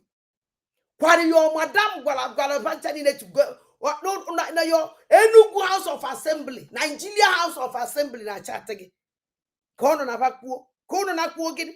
Okuru negotiate o never yesi we brood House of Assembly asi Enugu poor. You are an idiot. A 2 hour screening. Oh, you not talk to J make 2 hour screening. If you are London, J make 2 hour screening. Are you not ashamed of yourself? Put on social media when the House of Assembly is calling you. House of Assembly. Na ba okagini me. Odogo ganya that the unu ni na work together na ebu mu ajan. Odogo ganya that ni we criminal. Odogo ganya na ochuni na ebu na Enugu state na akagede ya. Imo na wunne ekwu odo na adoka asina na atu ase. Agogo ngoso come out and sway. Imo la pibe na eme na ana Igbo. Akagede kwa na ochu ada ebu na ana Igbo. Go bia nworo ndi Igbo iyi. Ingucha iyi kwa train ya wi iyi. Ebuta be ko up today. Odogo kifanya ni ife nkula awu ha ase. For House of Assembly to call a criminal like you shows that you work with them. In a bunde Enugu state, in a bulu fortune, oh, you need a women in a bunimo state, Enugu state. If you go, because somebody say, I don't know, no, so de Enugu. Jovika Krunuru de Enugu. Jovika Krunuru ko terrorist group une Enugu ne Enugu ni ebu. Owo kwa muku no kwa Jovika Krunuru. You people are going to Enugu. Now, Jovika ekwo na unu na-eje Enugu. Ije gbuo chụrụ unu ko troop unu eje Enugu. Now, House of Assembly ndị Enugu akpọwago na phone. A chat rago. kuru ku negotiate kuru yesi were bu ndị Enugu. Anybody who na-eburu n'Enugu aka this criminal dị ya maka uru nụrụ mgbe Jovika kwuru ihe o nwere mgbe ekpopụtara ebe egburu egbu kpoje ya na main road so no accident agwana m ụnụ all that ndu gburu ndị ahụ this criminal na Jovika ndu gburu ndị ahụ House of Assembly akpọ gị na phone why Nigeria House of Assembly ya akpọ Biafra onye si ya Biafra USB government na phone. All na I walk with them. All my question. Biano John, this criminal, this terrorist town forever. Koro Rose, a useless binima. John ya, oyazo. Nane gente. And we can talk more. So the reason why I don't respond to that is not because I'm proud, not because I have pride, no. So, but because of my security, that is why I don't respond to messages like that. So not because of any other thing. So security of what? But because of your not pride, security. Nkiji wulo onye.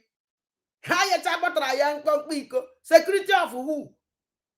Who onye na achungi? Kogo na achung madu. Say your security. Ebelebe abuo. Nuku mmadụ. Ogini. Obato biye otolo. Ogini. Omamu kemma kpọtụrụ ya akpọ. Security. Nkwu okwu security. This otolo ekwu okwu security. Because of security reasons. Ikpa na phone bịa vuru ye. Ibo ji alipa mamu ana reply ndị mmadụ na phone. Onwere onye leave message ma reply. I know the fear na my message. You send the message, ngụcha and reply ya gị ya. Ozugbo one touch. Ba bịa na telephone vuru gị. Bịa ka asaf ya sa na reply na security. The kwere ka isi ebunye onwe gị enu. Enu onwe ife na ife ikposa na ana. Ikposa na ana ka ute ndo Fulani jiri mamre nye kasịcha ikposa ka ya. Pride na gịnị mere? Pride na ị na-atụ asị. Pride na ị na-ebu pride ndị asị. Pride na something anaghị eme exist. Pride na something anaghị eme exist ka ị na-emele pride. Ọ na-aka nwụrụ a na-eme exist. Ị sị na ị na-eme pride. USB terrorist group ka ị na-emele pride na ya. Otorogbogbu gị. Ha akwado ka o ji aka ebunye onwe ya enu. Ka onye eto ma onwe m. Ọkwanụlọ. I'm not going to respond to those messages until Mazi Nnamdi Kanu, Mazi Simon Ekpa is being totally free. And again, before you had a prime message, now what did the Mazi Nnamdi Kanu? No, but to be totally free. Before you had a private message, ha Chineke na, how even alwe me, how na they get this otolonte. On the 20th of this month, that Mazi Nnamdi Kanu is going to court. Believe you me, nothing is going to happen because Nigeria has no case. Because you know that nothing no going to happen. Because Nigeria no get no case. All but the same thing in a way now mgbe ọbata obie. Una na ahụ ya jiri ọkụ. Una na amụ ya mma n'obi. Una na asị ya mma n'azụ. Otu aka unu si amakwa awaride Maazị Nnamdi Kanu mma. Otu a. Because una chọrọ ka ọ pụta.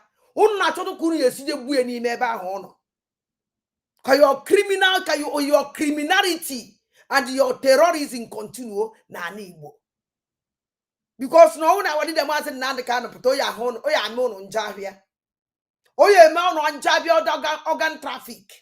Oja eme ụnụ njabịa kidnapping. Oja eme ụnụ njabịa everything scam. Let me tell you something. Owu na-egbo hi firi mara ma wa ada ndị mbanande is a challenge. Akwam na agwa gị. Ngwacha ga sing no challenge. Na na ga si idiot nte ebe ọ na-ebugo onwe ya eno ute ndu furu anu onye kasịrị na ma America na ala. Na-eme nwa akwado nke a asịkwana na mmadụ. Belebe. Ama na-ejikwa igbu ọchụ emebi gị ma. Ama na ndị na-eme egbu ọchụ na-emekwu big man n'igbu ọchụ. Ama na ndị ogbu aṅụ ọbara na-eme big man n'igbu ogbu aṅụ ọbara. Ama na ndị kidnap na-emekwu big man maka eji kidnap na-eme big man. ama na ndị na-eme mpụ na alụla na ji mpụ na alụla na-eme big man na na-egedisi otolo nala n'iyi ntị against Mazi Nnamdi Kanu. Any action, illegal action taken against Mazi Nnamdi Kanu will result to anarchy in Nigeria. This is not a threat. Shut up, I try me guys. This is all just simple truth because Mazi Nnamdi Kanu has asked you to show him on what law. Shut up. Onepo skip the quote our leader. Do you know our leader before? Ozu. Tell me me get out from my platform. I try me against nonsense in the idiot. Let us go for this criminal madam. Can I finish here with her? Then I am all. Actually, me go soon. How this criminal woman say deceive ndo on a deceive the empty headies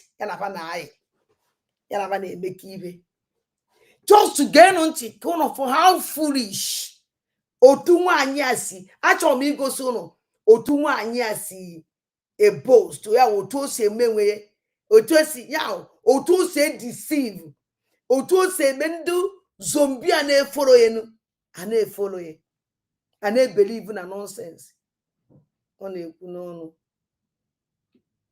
and I'm abia my ego si on eme ejeno kanje ncho I'm going with the charger phone na chinyu and I chọ mo konyo just na agent half keep on waiting and I'm abia of the Nigerian state. Shut up, Gozalabeze, get out. Shut your hell up. You are an idiot. Let me tell you something. Mumawa Dandembanandege, they recognize that 2nd December. Yes. That is 2nd December. We've had the whole Biafrans. If you don't know, let me tell you. Ngozala Bugoro Fulani, Commander-in-Chief of Terrorists. You can't do shit. You can't do shit. That is 2nd of December. Our battle be ife.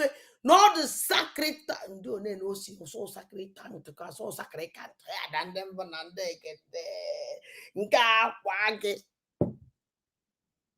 19 or 29. 29th of November is a scam day. It's a scam day. It's an abomination day. I'm the one telling you this. That is 2nd of December. Put on about the Sonia stamp. And everybody buy ticket for that 2nd of December can never go out from our head. We recognize that day and we respect that day. 2nd of December is a great day. 2nd of December is the highest day. When well, invitation, the president of Finland, if today was 2nd of December, a terrorist woman can never give us date. That's your terrorist date. You can go to hell with your abomination date. 29 December is the abomination. 29 November is the abomination day. It's the day it's the day he sacrificed the blood of Biafrans, life of Biafrans to massacre. It's the danger, it's the day that we can never put in our mind. No matter how you force us to believe that rubbish, to put that rubbish date in our head. That is 29 November is the abomination day. And we can never recognize that criminal day. We can never recognize that day, that abomination day. I recognize 2nd of December. And in my head, Biafra declare Ben Biafra. Because nobody signed it. Nobody know about it.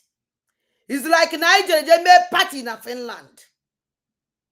We do party in Finland, the better party now.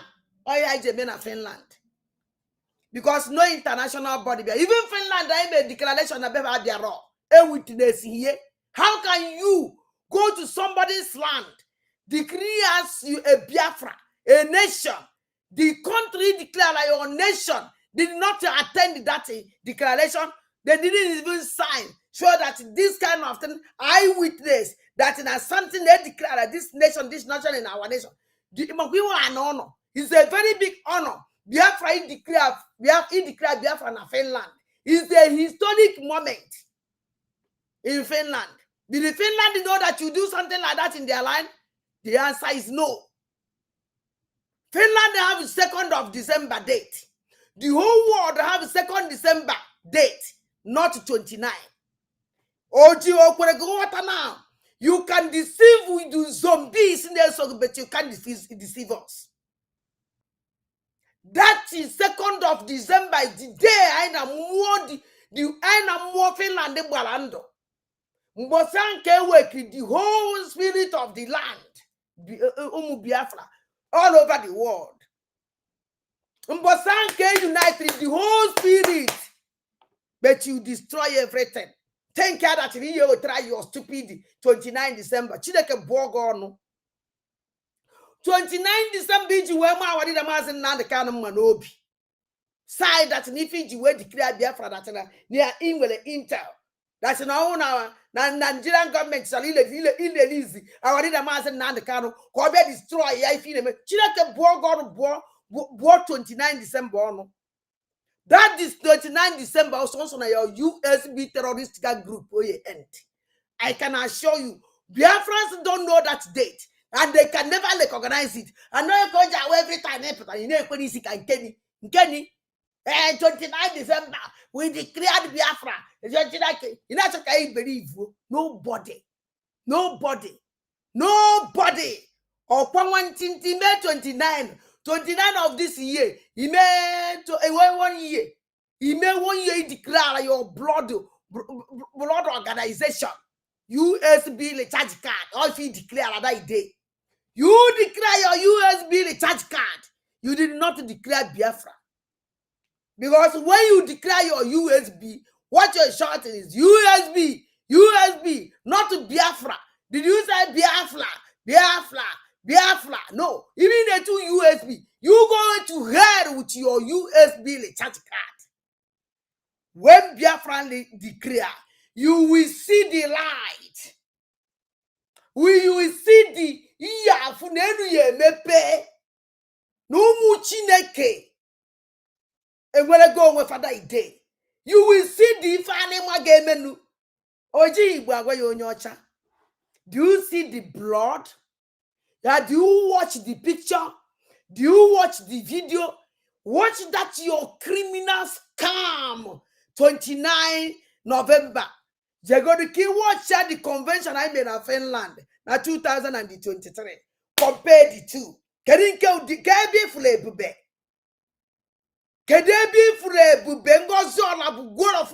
you open your stupid mouth and talk? Let me be start now. Make and the will understand. Jogodu when I'm the convention in Finland. When the scam, the day you made a scam of your criminal USB. Jogodu Kicha Kenya. Watch out the 2 video. Kedebi fule bube. Ebeki fule bube. Ebeki fule bube. Ngozola bugoro fulani. Now that is 23. With the highest danger chalawe bata we say. Anybody who na ye me ponosin ni buafo wefa na anya. Na munonya ye we problem. I saw my people with love everywhere. When we eat or tundi bosi when for wefananya with 2 ekeho. Oh, we are Finland and that. There is love everywhere. There is joy everywhere. You see the right. Ngozola bugolo fulani. Your 29 December. No, your 29 terrorist November. The day you sacrifice the life of Ndibo. The day you sacrifice the life of Ndibo Ngozola bugolo fulani. The day that you use Ndibo, you sacrifice their life. Do you see any light there? The only thing you see was darkness everywhere the door. Do you see the right? Chineke Bogonu. Warning. Who are you? Who do you think that you are? Giji Wulonya. Chineke Bogoku. Giji Wulanya Flani. Giji Yuzu Gawe. Ewe Peta Fundibo. Ngozola Bugoro Flani. Ebi Yada. We Yada. I will laugh you. Go and mark the date.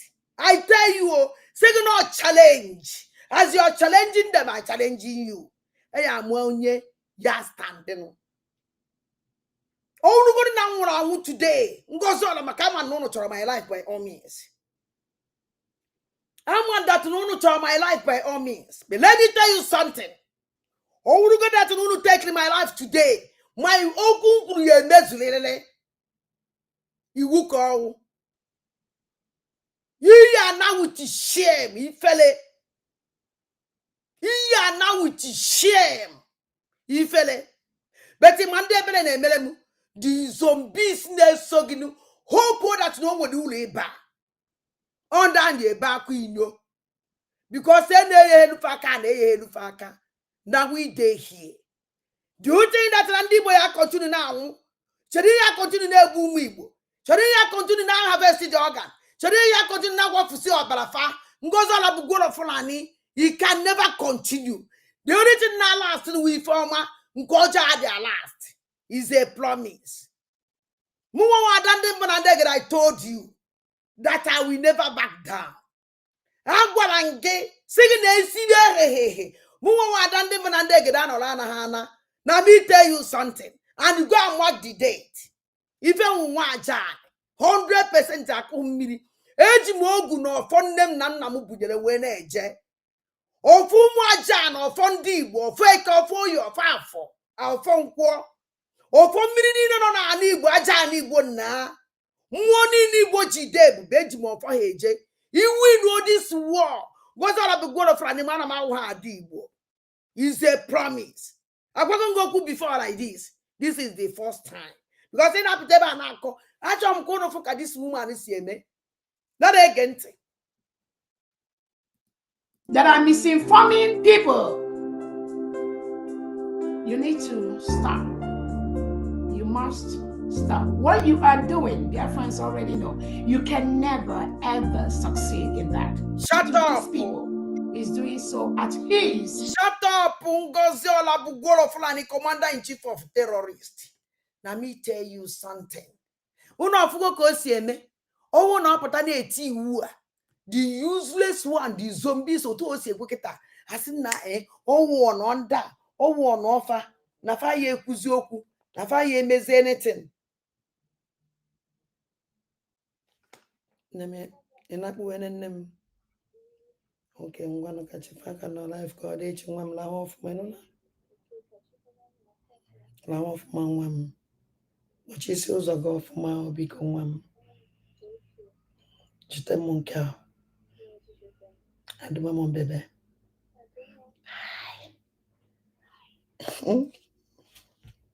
Cartoon. When you are down one. Nana get this is zombie. Zombie. Or her own risk. They do not represent Biafra people.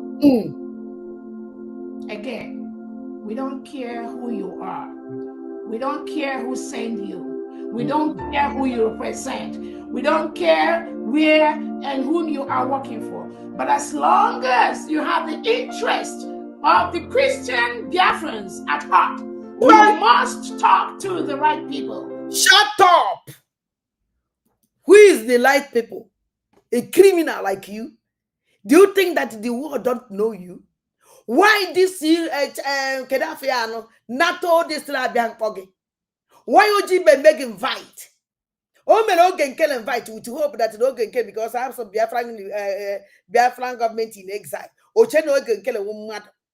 Oje, of that Oje Lapto, okay, the man of the formation. I'm on the man of the formation. I don't want to give fortune. Why would you just chug in the heart and speak with live people? Who is live people? A terrorist woman like you? right people. I can't watch like you were right people. I can't bala like you were right people. Who do you think that you are? Only the king and what? Ete wana kwa hawa ndo ane kudari bia kwa never. You are an idiot. Hey, but then I call this rubbish. Only market and say, hey, man, yeah, who are you? You are nobody. You're nothing like Okemulawu. Even Okemulawu Kagempa, the very important Kariagua. He would have by electric. Who recognize you in a Biafra land? You want not than a question in a chair. You go to other than a Biafra land. Okinkijel, you want to Pologon. Ngozola Bugolo for the commander in chief of terrorists. Unkinjel, you want to Pologon. I think it is near where total blasted. Nobody will come out. Okay, fool. Now, Kandana Branas, now count the best vote at all and ever. A useless woman like you. Money. Yeah, Mandena Balano. Yeah, Babalada. Try any animal. Ozu. Now they get this animal. That represents the United States of Biafra, that represent Biafra Republic, that represent Biafra people. There is only one leadership for the people of Biafra, led by our leader. Shut your hell up. Do you know our leader? Shut up. Don't mention his name again. Just mention them your father, Bumi. Gumi, your father. Oh, you not Alpha. Go and call your father's name. Gumi. Stop calling our leader man Nandikano. Stop calling Obatobie. Go and call your terrorist father Gumi or his name. Don't call her. Don't open this your gota mouth. Without our leader man Nandikano. Do you know him? Scam me, try scam me, worship our leader. Now they got this tolerant. And our Prime Minister Simon Eber and my humble self, Dr. Robreze. Why now? Let me ask you something. Your humble self, Dr. Robreze. I will call a doctor. I'll meet you in the Brazilian doctor. I will go doctor. You see my diploma. Let me tell you something. It was my humble self and my humble self. You're than a Biafra land, the Kaiman, they will humble. You go to order. Baby, the humble idiot. Other camp ya kwasana. What's up, camp ya other call kwasago? Humble idiot, where are you? Ozu. Camp go to call kwasana. Kenka na agbatete penti white n'isi. Ọrụ ka camp ya kwasana. Unu ya na abịa na kita aka this idiot need unu defend the most. Ọrụ kwa nka udo no da pụtazikwala ome na social media.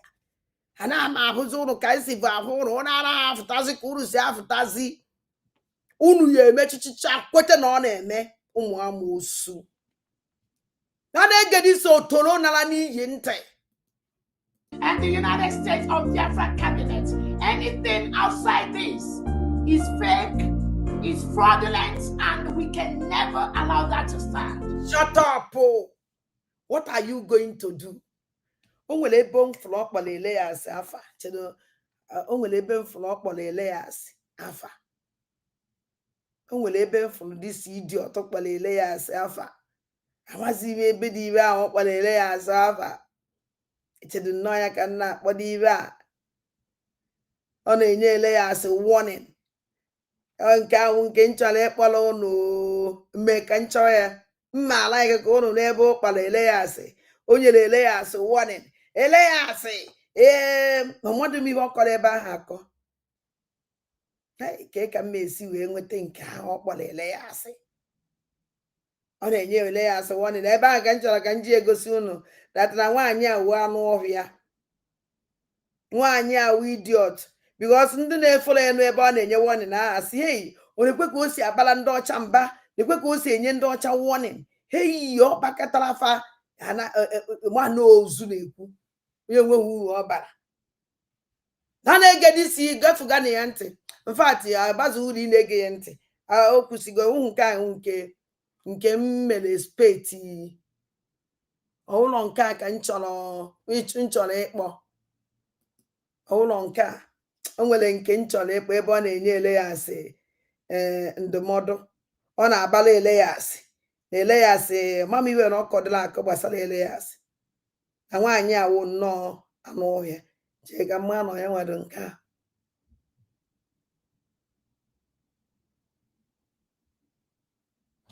nke ahụ 3 minutes nke ahụ how many minutes ọkwa the sentence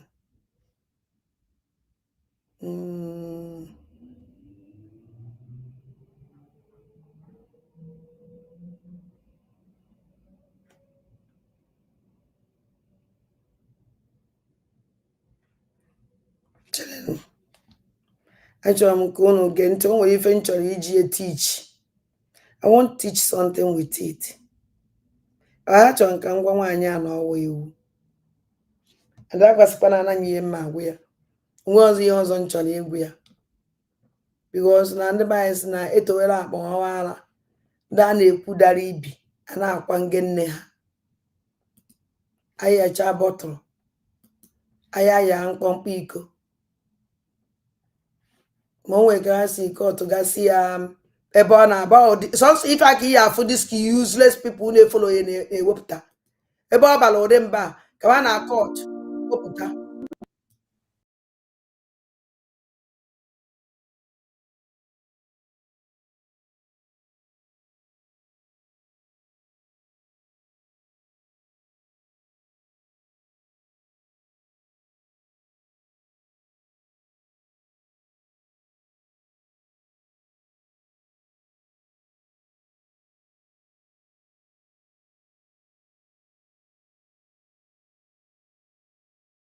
enwetego m ya nna achọ enwetego m ya mana ụmụ nke a ka nna achọ mana ebe a ka ọ kwuru okwu a ma achọ ka o kwuo our independence.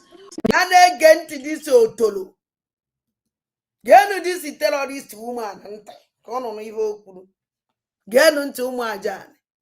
So Biafrans, we thank our defense for what they're doing. We're going to celebrate our independence. All Biafrans. Now, this idiot nekene his terrorist group for what they are doing. By Ibu Muibo. By harvest organ Muibo. Damibu tozu nemo via ebeni no zujuye. Dami bayine butenda ne beisi. Dami bayina bu no mo kigwe landi zogo. Abobo. Ihe moko. Ne busisifa. Na beje nenugu.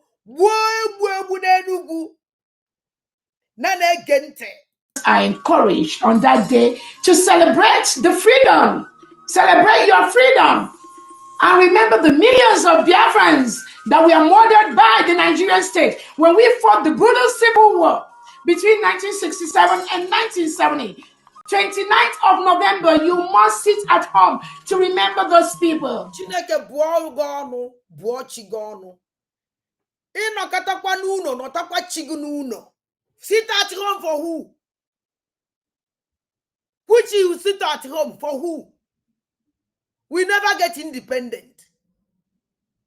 Our leader Mazi Nnamdi can never come out.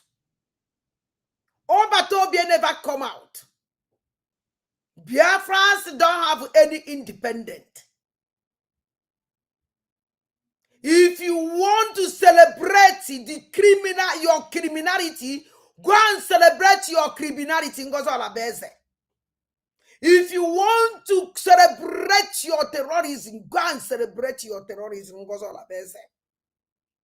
If you want to celebrate your massacre, go and celebrate your massacre in Gozalabeze. If you want to celebrate your atrocities in Gozalabeze, go and celebrate it. We Biafrans can never celebrate any nonsense with you. Never. Where is your stupid governors? Ade afafanya. Where is your criminal governors? Ade afafanya. Ngozola beze, where is your terrorist governors? Ade afafanya. Chineke buogo onu boy your celebration onu. Na gwandi Igbo bia Francis sit at home to celebrate your criminality, to celebrate your terrorism, to celebrate your killing. Can you celebrate? Your can harvest, can you celebrate? Can go on? Can you celebrate me? Ondunu berisi can you celebrate? Ngozo la beze. Which one are you going to celebrate? Where is your Iken Guruag? As in Chibuze Guato, slave na newi. Odi ekuzi oku. Where is your criminal Jovika? Where is your criminal Ebeko? Where is your criminal Jere? Ebeke Fanogas. Ebe oku. Celebrate what? Celebrate the day you declare war against Indigo. Celebrate the day you declare war against Indigo. Celebrate the day you sacrifice the blood of Ndibo. Yake choka celebrate with you. Chineke buogo Iye Ndibo, why is Ndibo had celebrate one with her? Chineke pokwago. We can never listen to your criminality. You are an idiot. Do you think that we don't know your atrocities in Biafra land and Igbo? Do you think that we don't know your massacre? Look at Kedafiano. Well, I'm boss up on a now my program eba. Well, I say now, maybe the give boom mad in a befa. Maybe the give boom mad in a befa de before. You have share your terrorist group all over Biafra land and they will watch you everywhere. Ebara ebu go buwe. Ebe agwa ebia celebrate ye. Na get this idiot. The millions that are still being killed by the Nigerian state as we speak. Thousands of Christians are being murdered by the Nigerian state. No, hence I'm concerned. What is going on in the Biafra land is you, Ngozo Alabeze. Hence, Adande Bunande get the consign. Every Obubuane Bunde Madina buy, go one on Wegu Bunde buy. Go one. Hence, Muwa Adande Bunande get the consign. Ngozo Alabeze, you are the cause.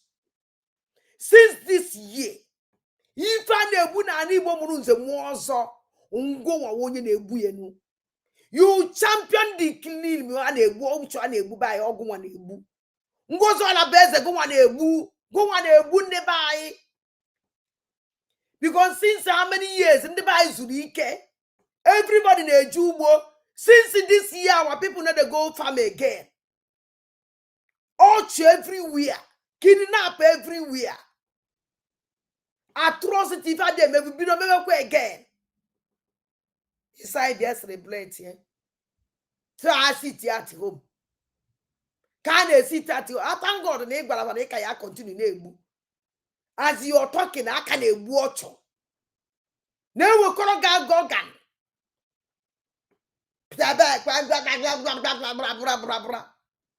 I'm very sorry. You are not number one on we know we make chianya. You know, you know, where is the Akado Kango, Aquabalango, Polakabalango.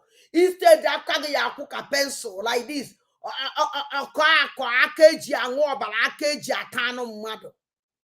A very useless human being. People scrub of Nigeria. You go there and command them. You go there and deal with them. You go and command your people scrub of Nigeria. Go and command them. We don't need you. We don't want you. You are not an Igbo woman. Go to hell. Take this your criminality to Jigawa. Take this your sit at home to Jigawa. Take this your criminal celebration to Jigawa. Take it to Kano State. Take it to Sokoto. Hey. Take it to Kaduna. Ebi and then your father should your stupid order. Oh, but do like organize reggae. Do only useless people like organize reggae. Go and meet them. Take this your criminal order in the this your stupid order to Jigawa. Or do like organize reggae. Have you seen any Biafra carrying your picture up? Have you seen them talk about you at Biafra land? Tell me, which is state in Biafra land? Use your picture when they kwoku. Na kpogo na tugafa. Awu Jigawa, Awu Sokoto, Awu Kano, Awu Kaduna. Take this your stupid order to them. Take this your rubbish to celebration to them. Go and celebrate with them. Ondine burocho. Ngoza la bugoro fulani. Take your stupid celebration to Jigawa. Take it to Kano. Take it to Kaduna and Sokoto. All do like organize again. All do the national anthem. Have you seen any Biafra shout the national anthem for you? Have you? Have you seen any Biafra singing national anthem for you? The only people believe in Nagaku in the Biaku. Ndus na ba goroguneti rigunegu. Ba go anyi ka ibie. Mana kita na ewozi anyi ka ibie. Ni wure ezigbo mmadu. Inu nke ekwurie, inu ka condemn murugi. The only people that organize they go vomit you out in social media. From I don't want to listen to this criminal again. Enough is enough. I don't want to hear any nonsense coming out from her mouth. But to Gwanungozo Labugolo Fulani, Commander-in-Chief of Terrorists, this is her abomination 29.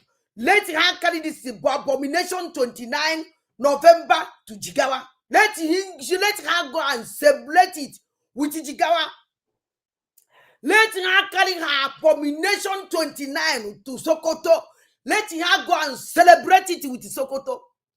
Let her carry her 29 abomination 29 November to Kano. Let her celebrate it with Kano. Let her carry her 29 November to Kaduna. Let her celebrate it with Kaduna. On do Mariano, on do like organize Ria. Nobody like organize this criminal in Biafra land, and we can never like organize you. Shame, shame, shame. Shame unto you. Ngozola bugoro fulani. Onyo cho.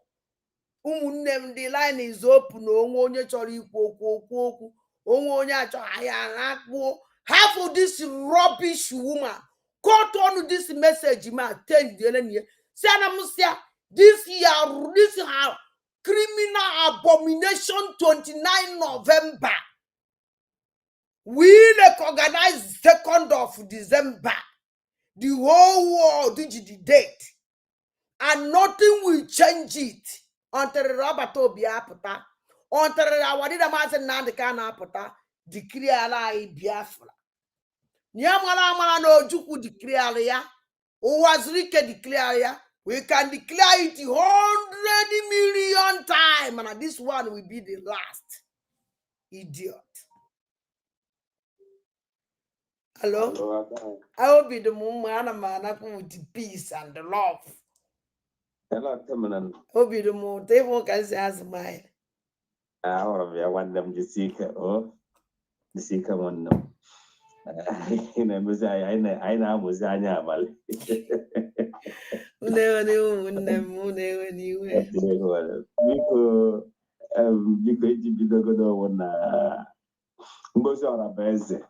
Olabugoro Fulani, because his name. Orabugoro Fulani.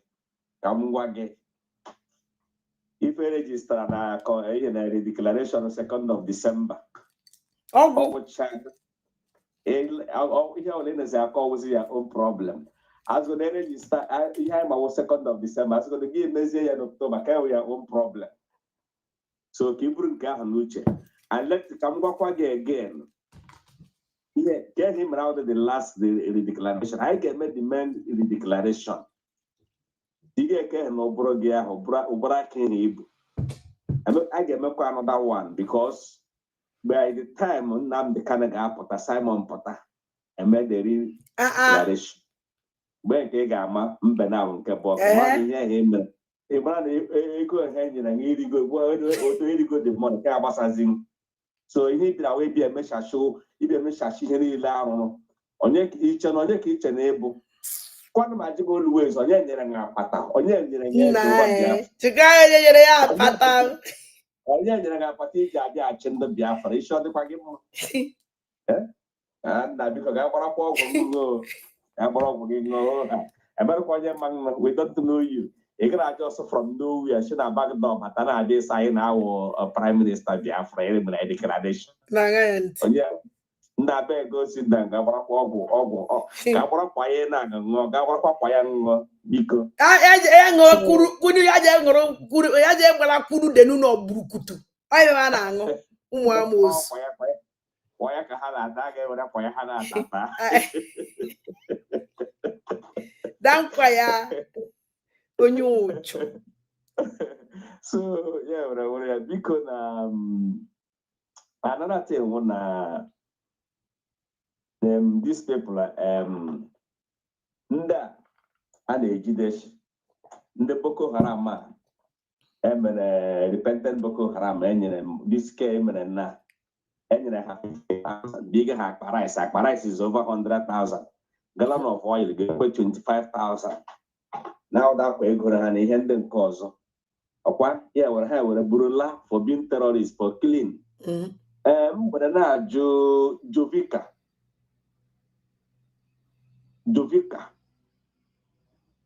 na ndị otu ya ebe ka ọ dike onowu Igbo grupu ọ na ka m jike n'ụlọ enwere ụmụnne anyị ndị ejidere since 2020 na EndSARS bụrụ ha n'ugwu Hausa ha ka n'ugwu Hausa dị na prison ọgwụkwa n'ihe Biafra ka ejiri jide ha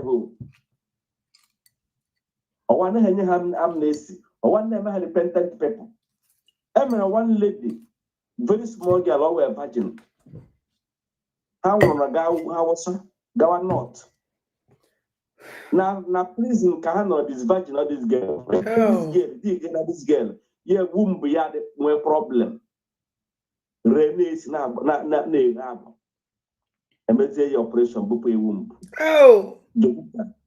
yes Jovika ọwụ na anụrụ ya ọ mpụta n'owu Igbo wee nụrụ ya mba n'owu Igbo anaghị anụ ụdị ahụ otolo gbagburu yes that lady emere ya operation bụpụ ya womb bụpụ akpa nwa ọ ihe anyị na-asọfa ọ mpụta every time ọ na-asụ ọkwa ndị ọnụ hụrụ na Boko Haram ọ bụghị egbudo military wee gbudo soldiers ọkwa ha ka emere repentant Boko Haram binye ha ego nye ha ntado onye Igbo ụmụnna anyị sọsọ na iji flag emere one lady ejide because of flag nwa ndọnyere onwe ya ụnụ wụrụ aka na-emegide onwe ụlọ ọwụ na afọrọ ya ọ nọ nụkwa ajụ the federal government why jiri ga-enwe ihe this repentant IPOB members eji because then IPOB ga-eji ọ na ndị ajụ every time ọ mpụta na social media udene na ndị otu ya na Chibuzo egwu atọ inwere mgbe ụnụ ọkwa ụnụ nọrọ somebody kwuru na this program anyị mere today ọ sị ha na fight for their children you can't leave this fight for them ka ha bulitekwa again ha suffer akwa under this the same roof I suffer ka ihe ndị Igbo ji agbapụchi n'ụlọ ị na-eblem ha eli ha ji agbapụ nwatakịcha akwụkwọ nwetara ọrụ ka dị na-esi na ọ ga-eme gela awa university graduate a na-agba keke while onye nọ na prime onye gụchara sọsọ secondary school sat na north ji ezigbote ọkwa na-eriji afọ ọ na ndị ajụ onwe na ajụjụ every time apụta gentle ọ na-achọ gentle nke ọ n'ugbo gentle ọ na-achọ igwe bute ụzọ ka ọ n'ugbo ọ na-achọ ihe na-ede nna owu gịnị jikọta na ọnwụ na-ajụ ụmụaka ebiri almost a ga-esetụrụ almost each and every one of them ga-receive ma ihe ego enyere ma at least ma ihe mere almost 300 to 400,000 naira ndị ụkọ nọ na prison na-anwụ obi emetụta ụnụ ọ mgbe taa aka ọ nọ na-akpọ ha na ha emere nke ha emere nke how many soldiers ka ndị Boko Haram gburu how many people ka bandit gburu ụnụ pụta onowu osisi iwu onowu Igbo ka isi ewu gịnị ịnụ na-afụ ya obere nwa 15 years nwike kra na nwere dat nwatakịrị anwụrụ gawa north gawa Niger State ka ọ gịnị ebe ka nọ destroy ya this small girl this girl ga-enwe bri emere operation John ka agọglọ ọ ga-achọta emere ya operation bụpụ ya womb nwa ha wụọla dachi ihe o jiri wụrụ nwaanyị finish ọwụkwa na ihe Biafra ka ejiri jide ya ọkwa na ihe Biafra ọkwa na YPOB and biko ụmụnne ana m ayọ ụnụ ndị nọ na Twitter na gịnị tag one of these senators about Hope Uzodimma maka Hope Uzodimma gburu Anambra gbuo Imo gbuo ihe ọbụla bụ onye Enugu steeti ọ bụ sọsọ na ndị Igbo ka o gburu Hope Uzodimma gara emechi ihe o mere la free tag one na o wee terrorist na mgbe Amnesty International they must bring that man to justice Yara Soludo tag one women onye ọbụla ji contact American congressmen tag one you send one pictures na videos ihe niile ha mere n'Imo steeti Hope Uzodimma arụgo ala and I pray that God Chukwu ga-emebere one day ha ga-echeta ya ọ ga-efes criminal court a ga-ekpe ya ikpe Hope Uzodimma ga-emechi ihe o mere Yara Soludo la free Soludo ka m gwa gị Oda trust from the Anambelians. Anambra agreement.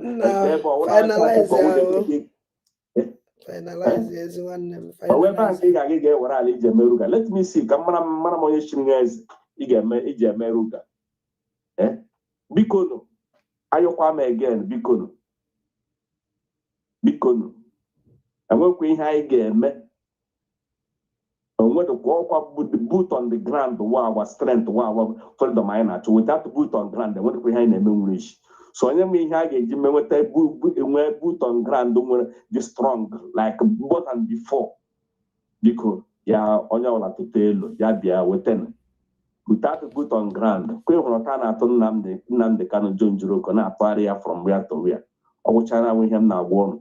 Tagon. Amnesty International tag on American congressmen about Hope Uzodimma and Soludo ọchị ha gburu ọbara ha kwafuru n'ala Igbo na Biafra land tag one ha na ada biko Chineke onye nwanyị ya echewe gị onye na-echere gị onye ọbụla na-echere gị echiche ọjọọ and ana-atag kwa Ngozi Olabugwolo Fulani o yes ọ ga ha na-egbu ọchụ n'ala Igbo biko nwanne m ka chi bụ nwanne m ọkọ ya baba ana-atag kwa Ngozi Olabugwolo Fulani ekwesịrị ịtag ya ọfụma evidence ka nkụ ọkwa m mmiri n'ọnụ were ekwu ụmụ amoosu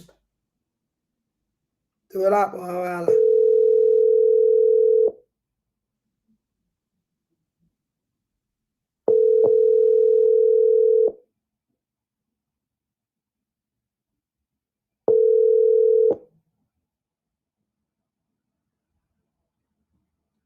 hello Anna bye. Oju Ghana, what is Anna bye. Anna bye. That Mrs. That will when there's a fit, when diploma. When diploma. When you.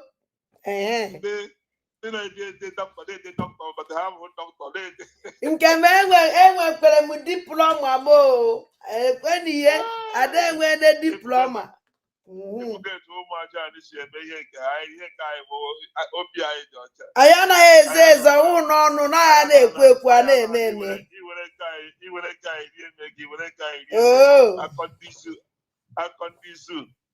Onye pụta ya na-ede dọkịta bịa ụwa na ibi na ọdịnarị nọọsụ nke tụpụta ọ na-ede nọọsụ ọ na-ede dọkịta. Ngozi ọra bụ eze bụ nọọsụ praktishọna pụta ya na-asụ ọ bụ dọkịta ama bụ dọkịta ihe ọwa abụ. Ama dọkịta ihe ọwa abụ. That is our people. That is Nigeria. Ihe Nigeria bụ ndị mmadụ. Eji Nigeria kpọọ gị iyi kpọbarakwa onye a. Ụmụaja ekelekwa m onye ọbụla nke onye chiri ya zere.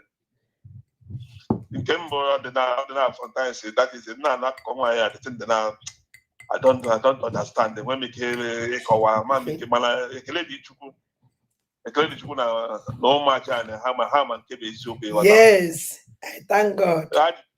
Ajụ ka m chọrọ ịjụgo the first.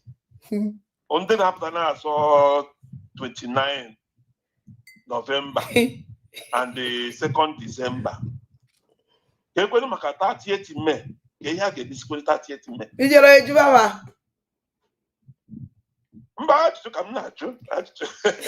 Mba ibi amawo onwere onye na-azọ 2nd of December. Number 1, 2nd of December. Awarida maazị Nnamdi Kanu kwuru ihe mbọsị ya. Mgbe a na-azọ 2nd of December, oge kere na-azọ 2nd of December. Okay. Ọ gwara Mike Johnson. Ọ gwara Mike Johnson na December 2nd. Ka esi ọ gasị ọlachiga back to America. Ka ihe ọ ga-akpọsị Mike Johnson. Nyana ka m na-ekwu. Mụ nwa na onwe m na-ekwukwa okwu 2nd of December ahụ maka mbọsị ahụ ka mma njere Finland. Ọ maka mbọsị ahụ that date ka m ji jebe Finland. And all that date ahụ for so ajụjụ ka m na-ajụzi n'ime December 2nd, November 29 and 30th May. Ka ezi nke anyị ewere ụda 30th May ahụ the whole Biafra da Awarida maazị Nnamdi Kanu organized ebe ahụ ka mkpụ.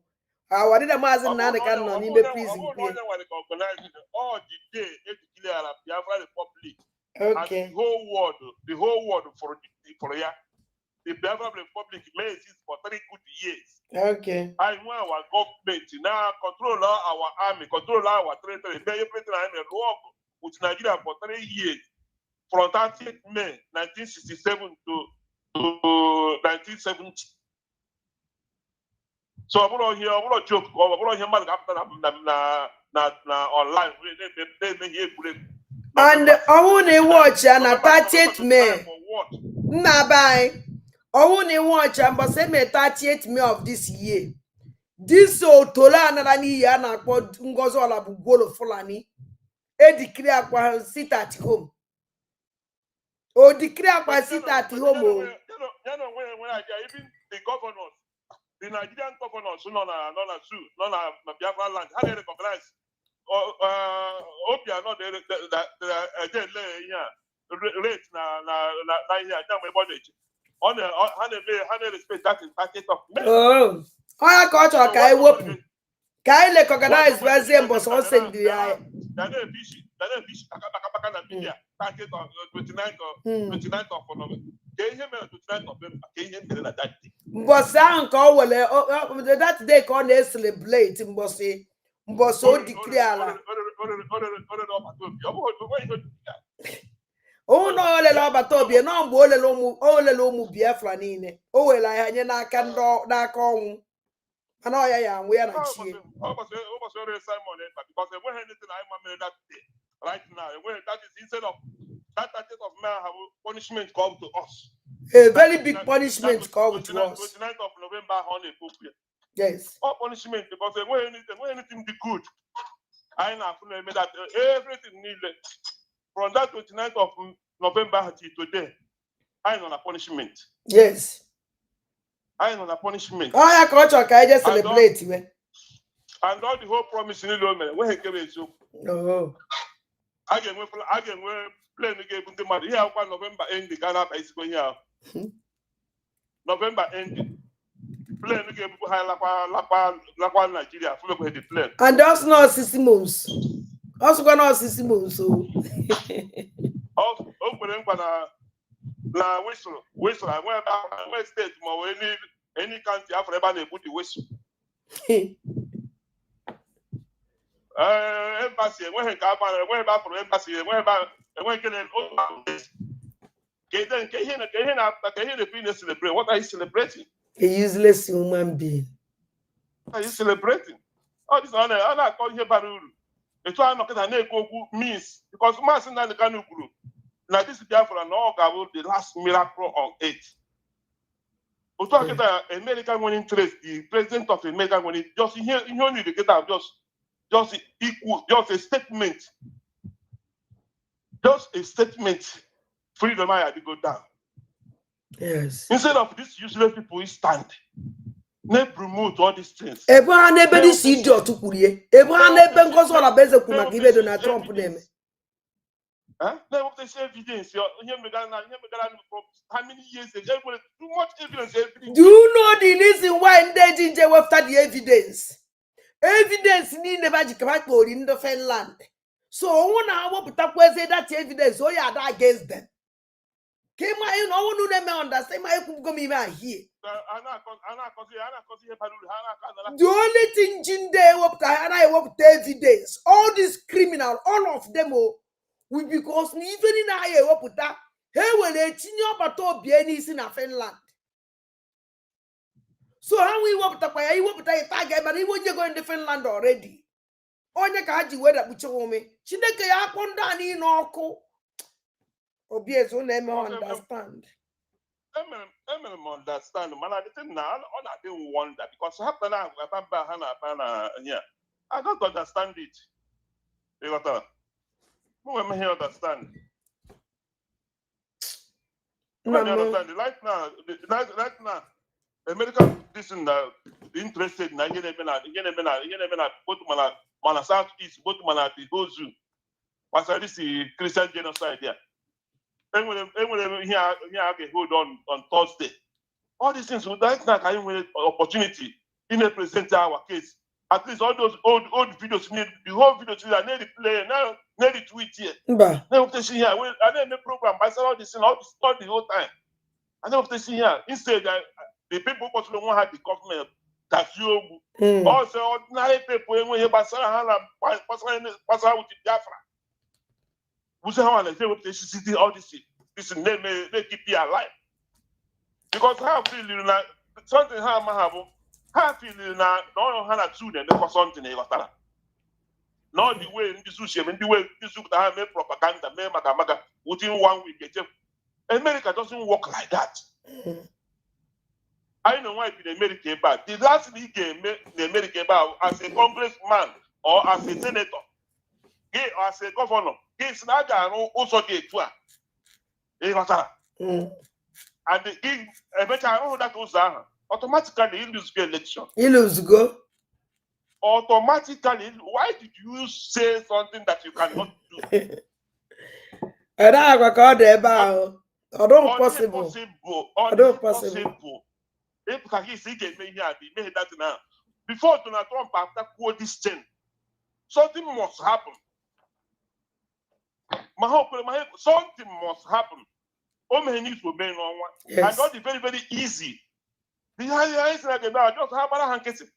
One day, one of them got applied, but that secretly, they told somebody to but that Maryland. They are going to take I want to tell me some way. That is how it works. I'm going to have direct you see, okay, only now fight to see how I tell you, only got there, only I have only I got a day. I don't know that place. Unless I'm going to see Putin, because of this, here everything which are history during that regime. I bet you was here born at that. I don't know you were. It was here born at travel. Yeah, no, say na Sorok, no, say na Nigeria. Was here born because they were any part of the world. You're not the number. So I want to have feeling, all this type of life actually let them continue. But America wants Donald Trump could that now. People go immediately. They go have license to do something. And that's here on Thursday, I host this conference in here, Basara, genocide in Nigeria. Okay, where is our people? Okay, Canada gets a picture every day na Congress. Yeah, I hope we are on that place, live and direct. We are going to see. Tell people to go there and support. To support that. Then when our person neighbor, when somebody on that place.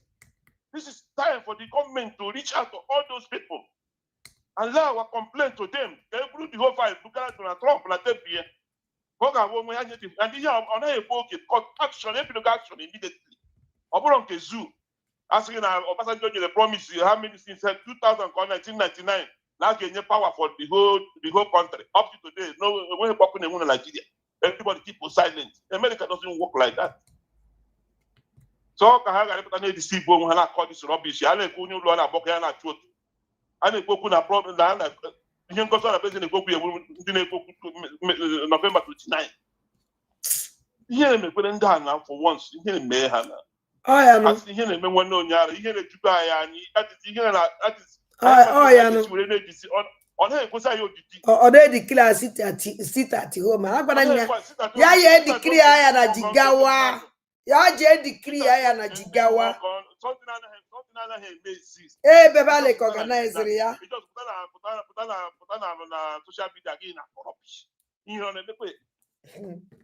Ya je decree aya na jigawa. O decree aya na Kano na Kaduna na Sokoto.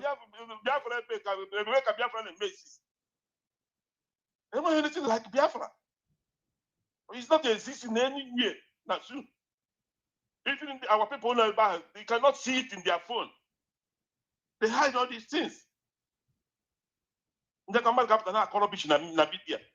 One template, they say equal people template. He may abandon. Now can he more rubbish.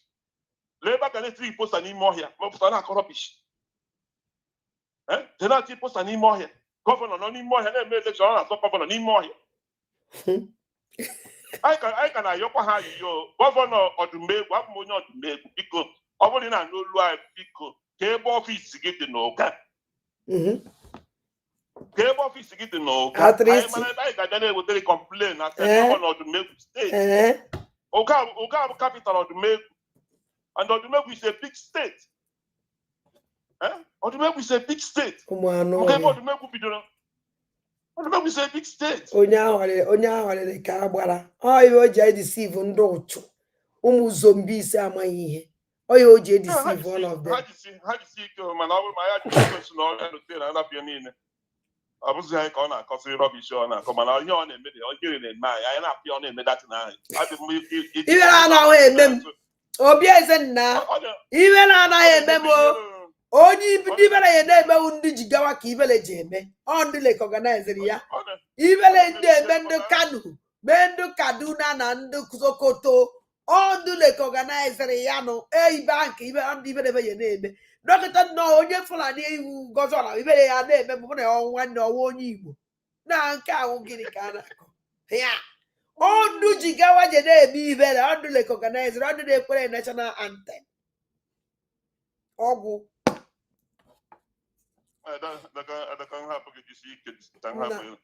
Nam, thank you. Oh, don't namo. Do. Do kachifo. Yeah, good night. Yeah. Now, Wajana, oh, from Monanya, ya, Gown Sile, oh, Nana, by this time, a mamma mother on Facebook.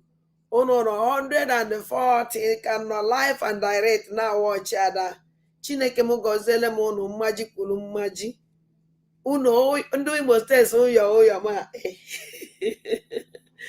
asị nchi m gọziele m na eji m obi aṅụrị anakpọ ụla bikos ezigo nwa anyị ozi mkpecha nchọrọ izie obi dị m ụtọ nke ukwuu so ka chifo na ụmụnne m ụla doledo ka m na-enye unu niile ụla doledo ka Chineke na-enye Ola dere de karenye Ogenye yunu na genye miya ola dole de karenye Omunne masim chimu chukwu ya gọziele m unu mmaji kwuru mmaji asị m unu ka ọ dị n'echi niile na mgbede na abalị kachifonu ụmụ ajani jisi n'ike Tina Walida Mazin Nnamdi Kanu ya na ọbata obi na ekpele very important. Onye mara Chukwu ọ na-akpọ ya biko kpọọ ya n'isi mmadụ na-aba. Ọkwafa nwawo ndụ anyị nwere. Ha nwewe anya anyị ji afụ ụzọ.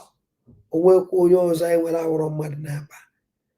ọwụ na mmadụ na-aba apụta nsogbu dị biko tinye na ha na-ekpere ka Chukwu mezuo ife o ji wuru Chukwu n'ebe ha nọ. Ụmụnne m kacha ifeọnụ ka ọ dị n'echi niile na mgbede. Bye bye.